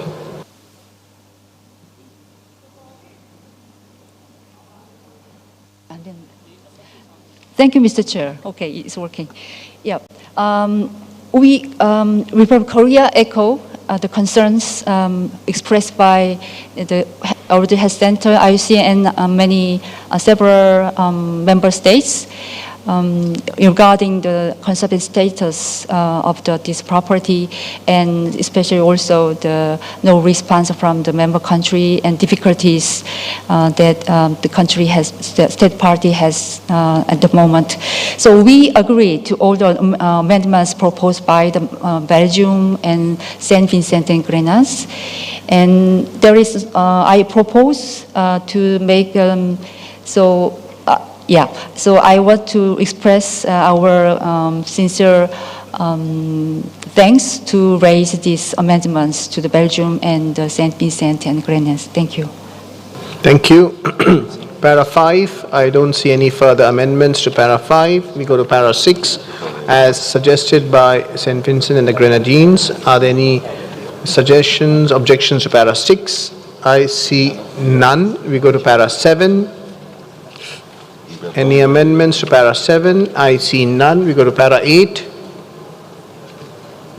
8A, B, C. Are there any amendments to para 8, A, B, C? I see none. Go to para 9. No changes. We go to para 10. Are there any amendments to para 10?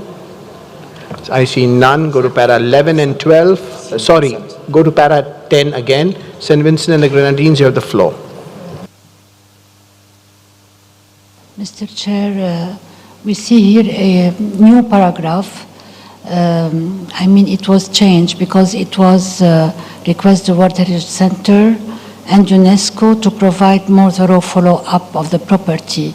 And I would like to add to closely follow up and support, or no, to provide adequate support.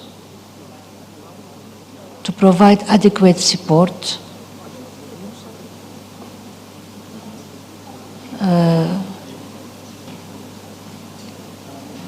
to the conservation of this property, maybe. Because, Mr. Chair, I heard the answer of IUCN and they said that they didn't receive any request from the state party for financial assistance. Mr. Chair, I think that the center should also follow this kind of decision from the committee. Nothing was, I mean, we had a decision at last year and we didn't receive any, the state party didn't receive any support, financial or technical support. So I think the dialogue should be established between the state party and the center, at least through the regional office. Thank you. Thank you.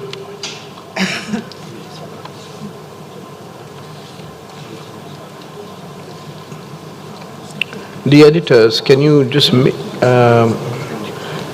way that has been edited, it appears very complicated at this stage of the day. Okay. So, are there any objections to the addition by St. Vincent and the Grenadines? I see none. Mr. Rapporteur, is the grammar correct? Okay, I would suggest requests the World Heritage Center and IUCN to closely follow up and provide adequate support to the conservation of this property, as well as continue their efforts to engage with the state party, including through their regional offices in the region. Would that be okay for Saint Vincent for their addition? Thank you, Chair. Yeah, it's the World Heritage Center that provides the support. I wonder if IUCN would also do the same, and whether this committee has the power to ask IUCN to do something, I do not know. But St. Vincent and the Grenadines, you've asked for the floor again. You have it for the fourth time. Thank you, Mr. Chair, for your indulgence. Just I want to add through UNESCO office, UNESCO field office in the region. Thank you. Through the UNESCO field office in the region. Okay, is there further comments on this para 10? I see none. You go down to para 11 and 12. Are there any objections to 11 and 12? I see none. We go for adoption of the whole decision as a whole, as amended. Are there any objections? I see none. I therefore declare the draft decision 46 COM 7B.66 adopted as amended. Thank you. I would now like to ask whether any observer delegation would like to express themselves about this property. Grenada, you have the floor.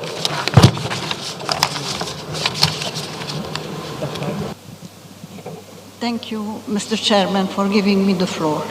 Grenada, as a SIDS, would like to thank the committee members for their decision, in particular calling for adequate support for Kiribati. Kiribati is a small island developing state and a least developed country. As mentioned by St. Vincent and the Grenadines, it has benefited of financial support in 2008 for the preparation and finalization of its nomination dossier, and we commend the donors. Nevertheless, Kiribati has submitted in 2019 a request for international assistance of $30,000 for conservation and management in the Phoenix Island protected area, and this request was not approved. Therefore, since inscription, the state party has not benefited from any international assistance. This is a good example that illustrates what we also underline during the discussions of the open-ended working group, is that it is not sufficient to support a state party which needs it for the preparation of the nomination file, but that support after inscription for management and conservation of the site is equally of utmost importance and should prevent such situation. I thank you very much. Thank you. Barbados. Thank you, Mr. Chair. Mr. Chair, it's with a great deal of concern and sadness that I speak. I do think it was an important moment for Belgium to have proposed that this particular state of conservation report be opened and given close consideration. I do think, however, that the tenor of the discussion leading up to this and the result is not really adequate in terms of a demonstration of international assistance and support to the state of conservation of this site. I am deeply proud of our colleagues from St. Vincent and the Grenadines for the investigation they launched in terms of understanding how this site has benefited or not from the requisite support that is desired, and which our other colleague from Grenada has now documented as to where the money was not received from, where the level of support was necessary. So I do think that while it is important that we have this discussion and this decision on the table, that the World Heritage Center, the advisory bodies, and the members of the committee and the non-members of the committee who are resident in this region and are knowledgeable about their sworn duty to support this conservation of this site should give deeper consideration as to how and in what way we can offer the necessary support and assistance and guidance to help the state party achieve the goals that we have all agreed to set. Thank you. Thank you. As there are no further requests, we shall proceed now. I now invite Mr. Elendo Asomo to read the list of the World Heritage located in the Asia-Pacific state regions for which the reports are proposed for adoption without discussion. But once, let me announce, once this agenda is over, I'll give the floor to the state party, the host country, India, to make an announcement. Mr. Director, you have the floor. Thank you, Mr. Chairperson. The following 5 properties for which the reports are proposed for adoption without discussion are Great Barrier Reef, Australia; Manas Wildlife Sanctuary, India; Great Himalayan National Park Conservation Area, India; Lawrence National Park, Indonesia; Halong Bay Cat Ba Archipelago, Vietnam. Thank you very much. Thank you very much. If there is no objection from the committee on this state of conservation report, I declare the decisions read out as adopted. I would now like to ask whether any observer delegation would like to express themselves about one of the properties for which we have adopted the decision without discussion. I see no one has raised a plate. Let's proceed then. I now give the floor to the host country, India, to make some announcements.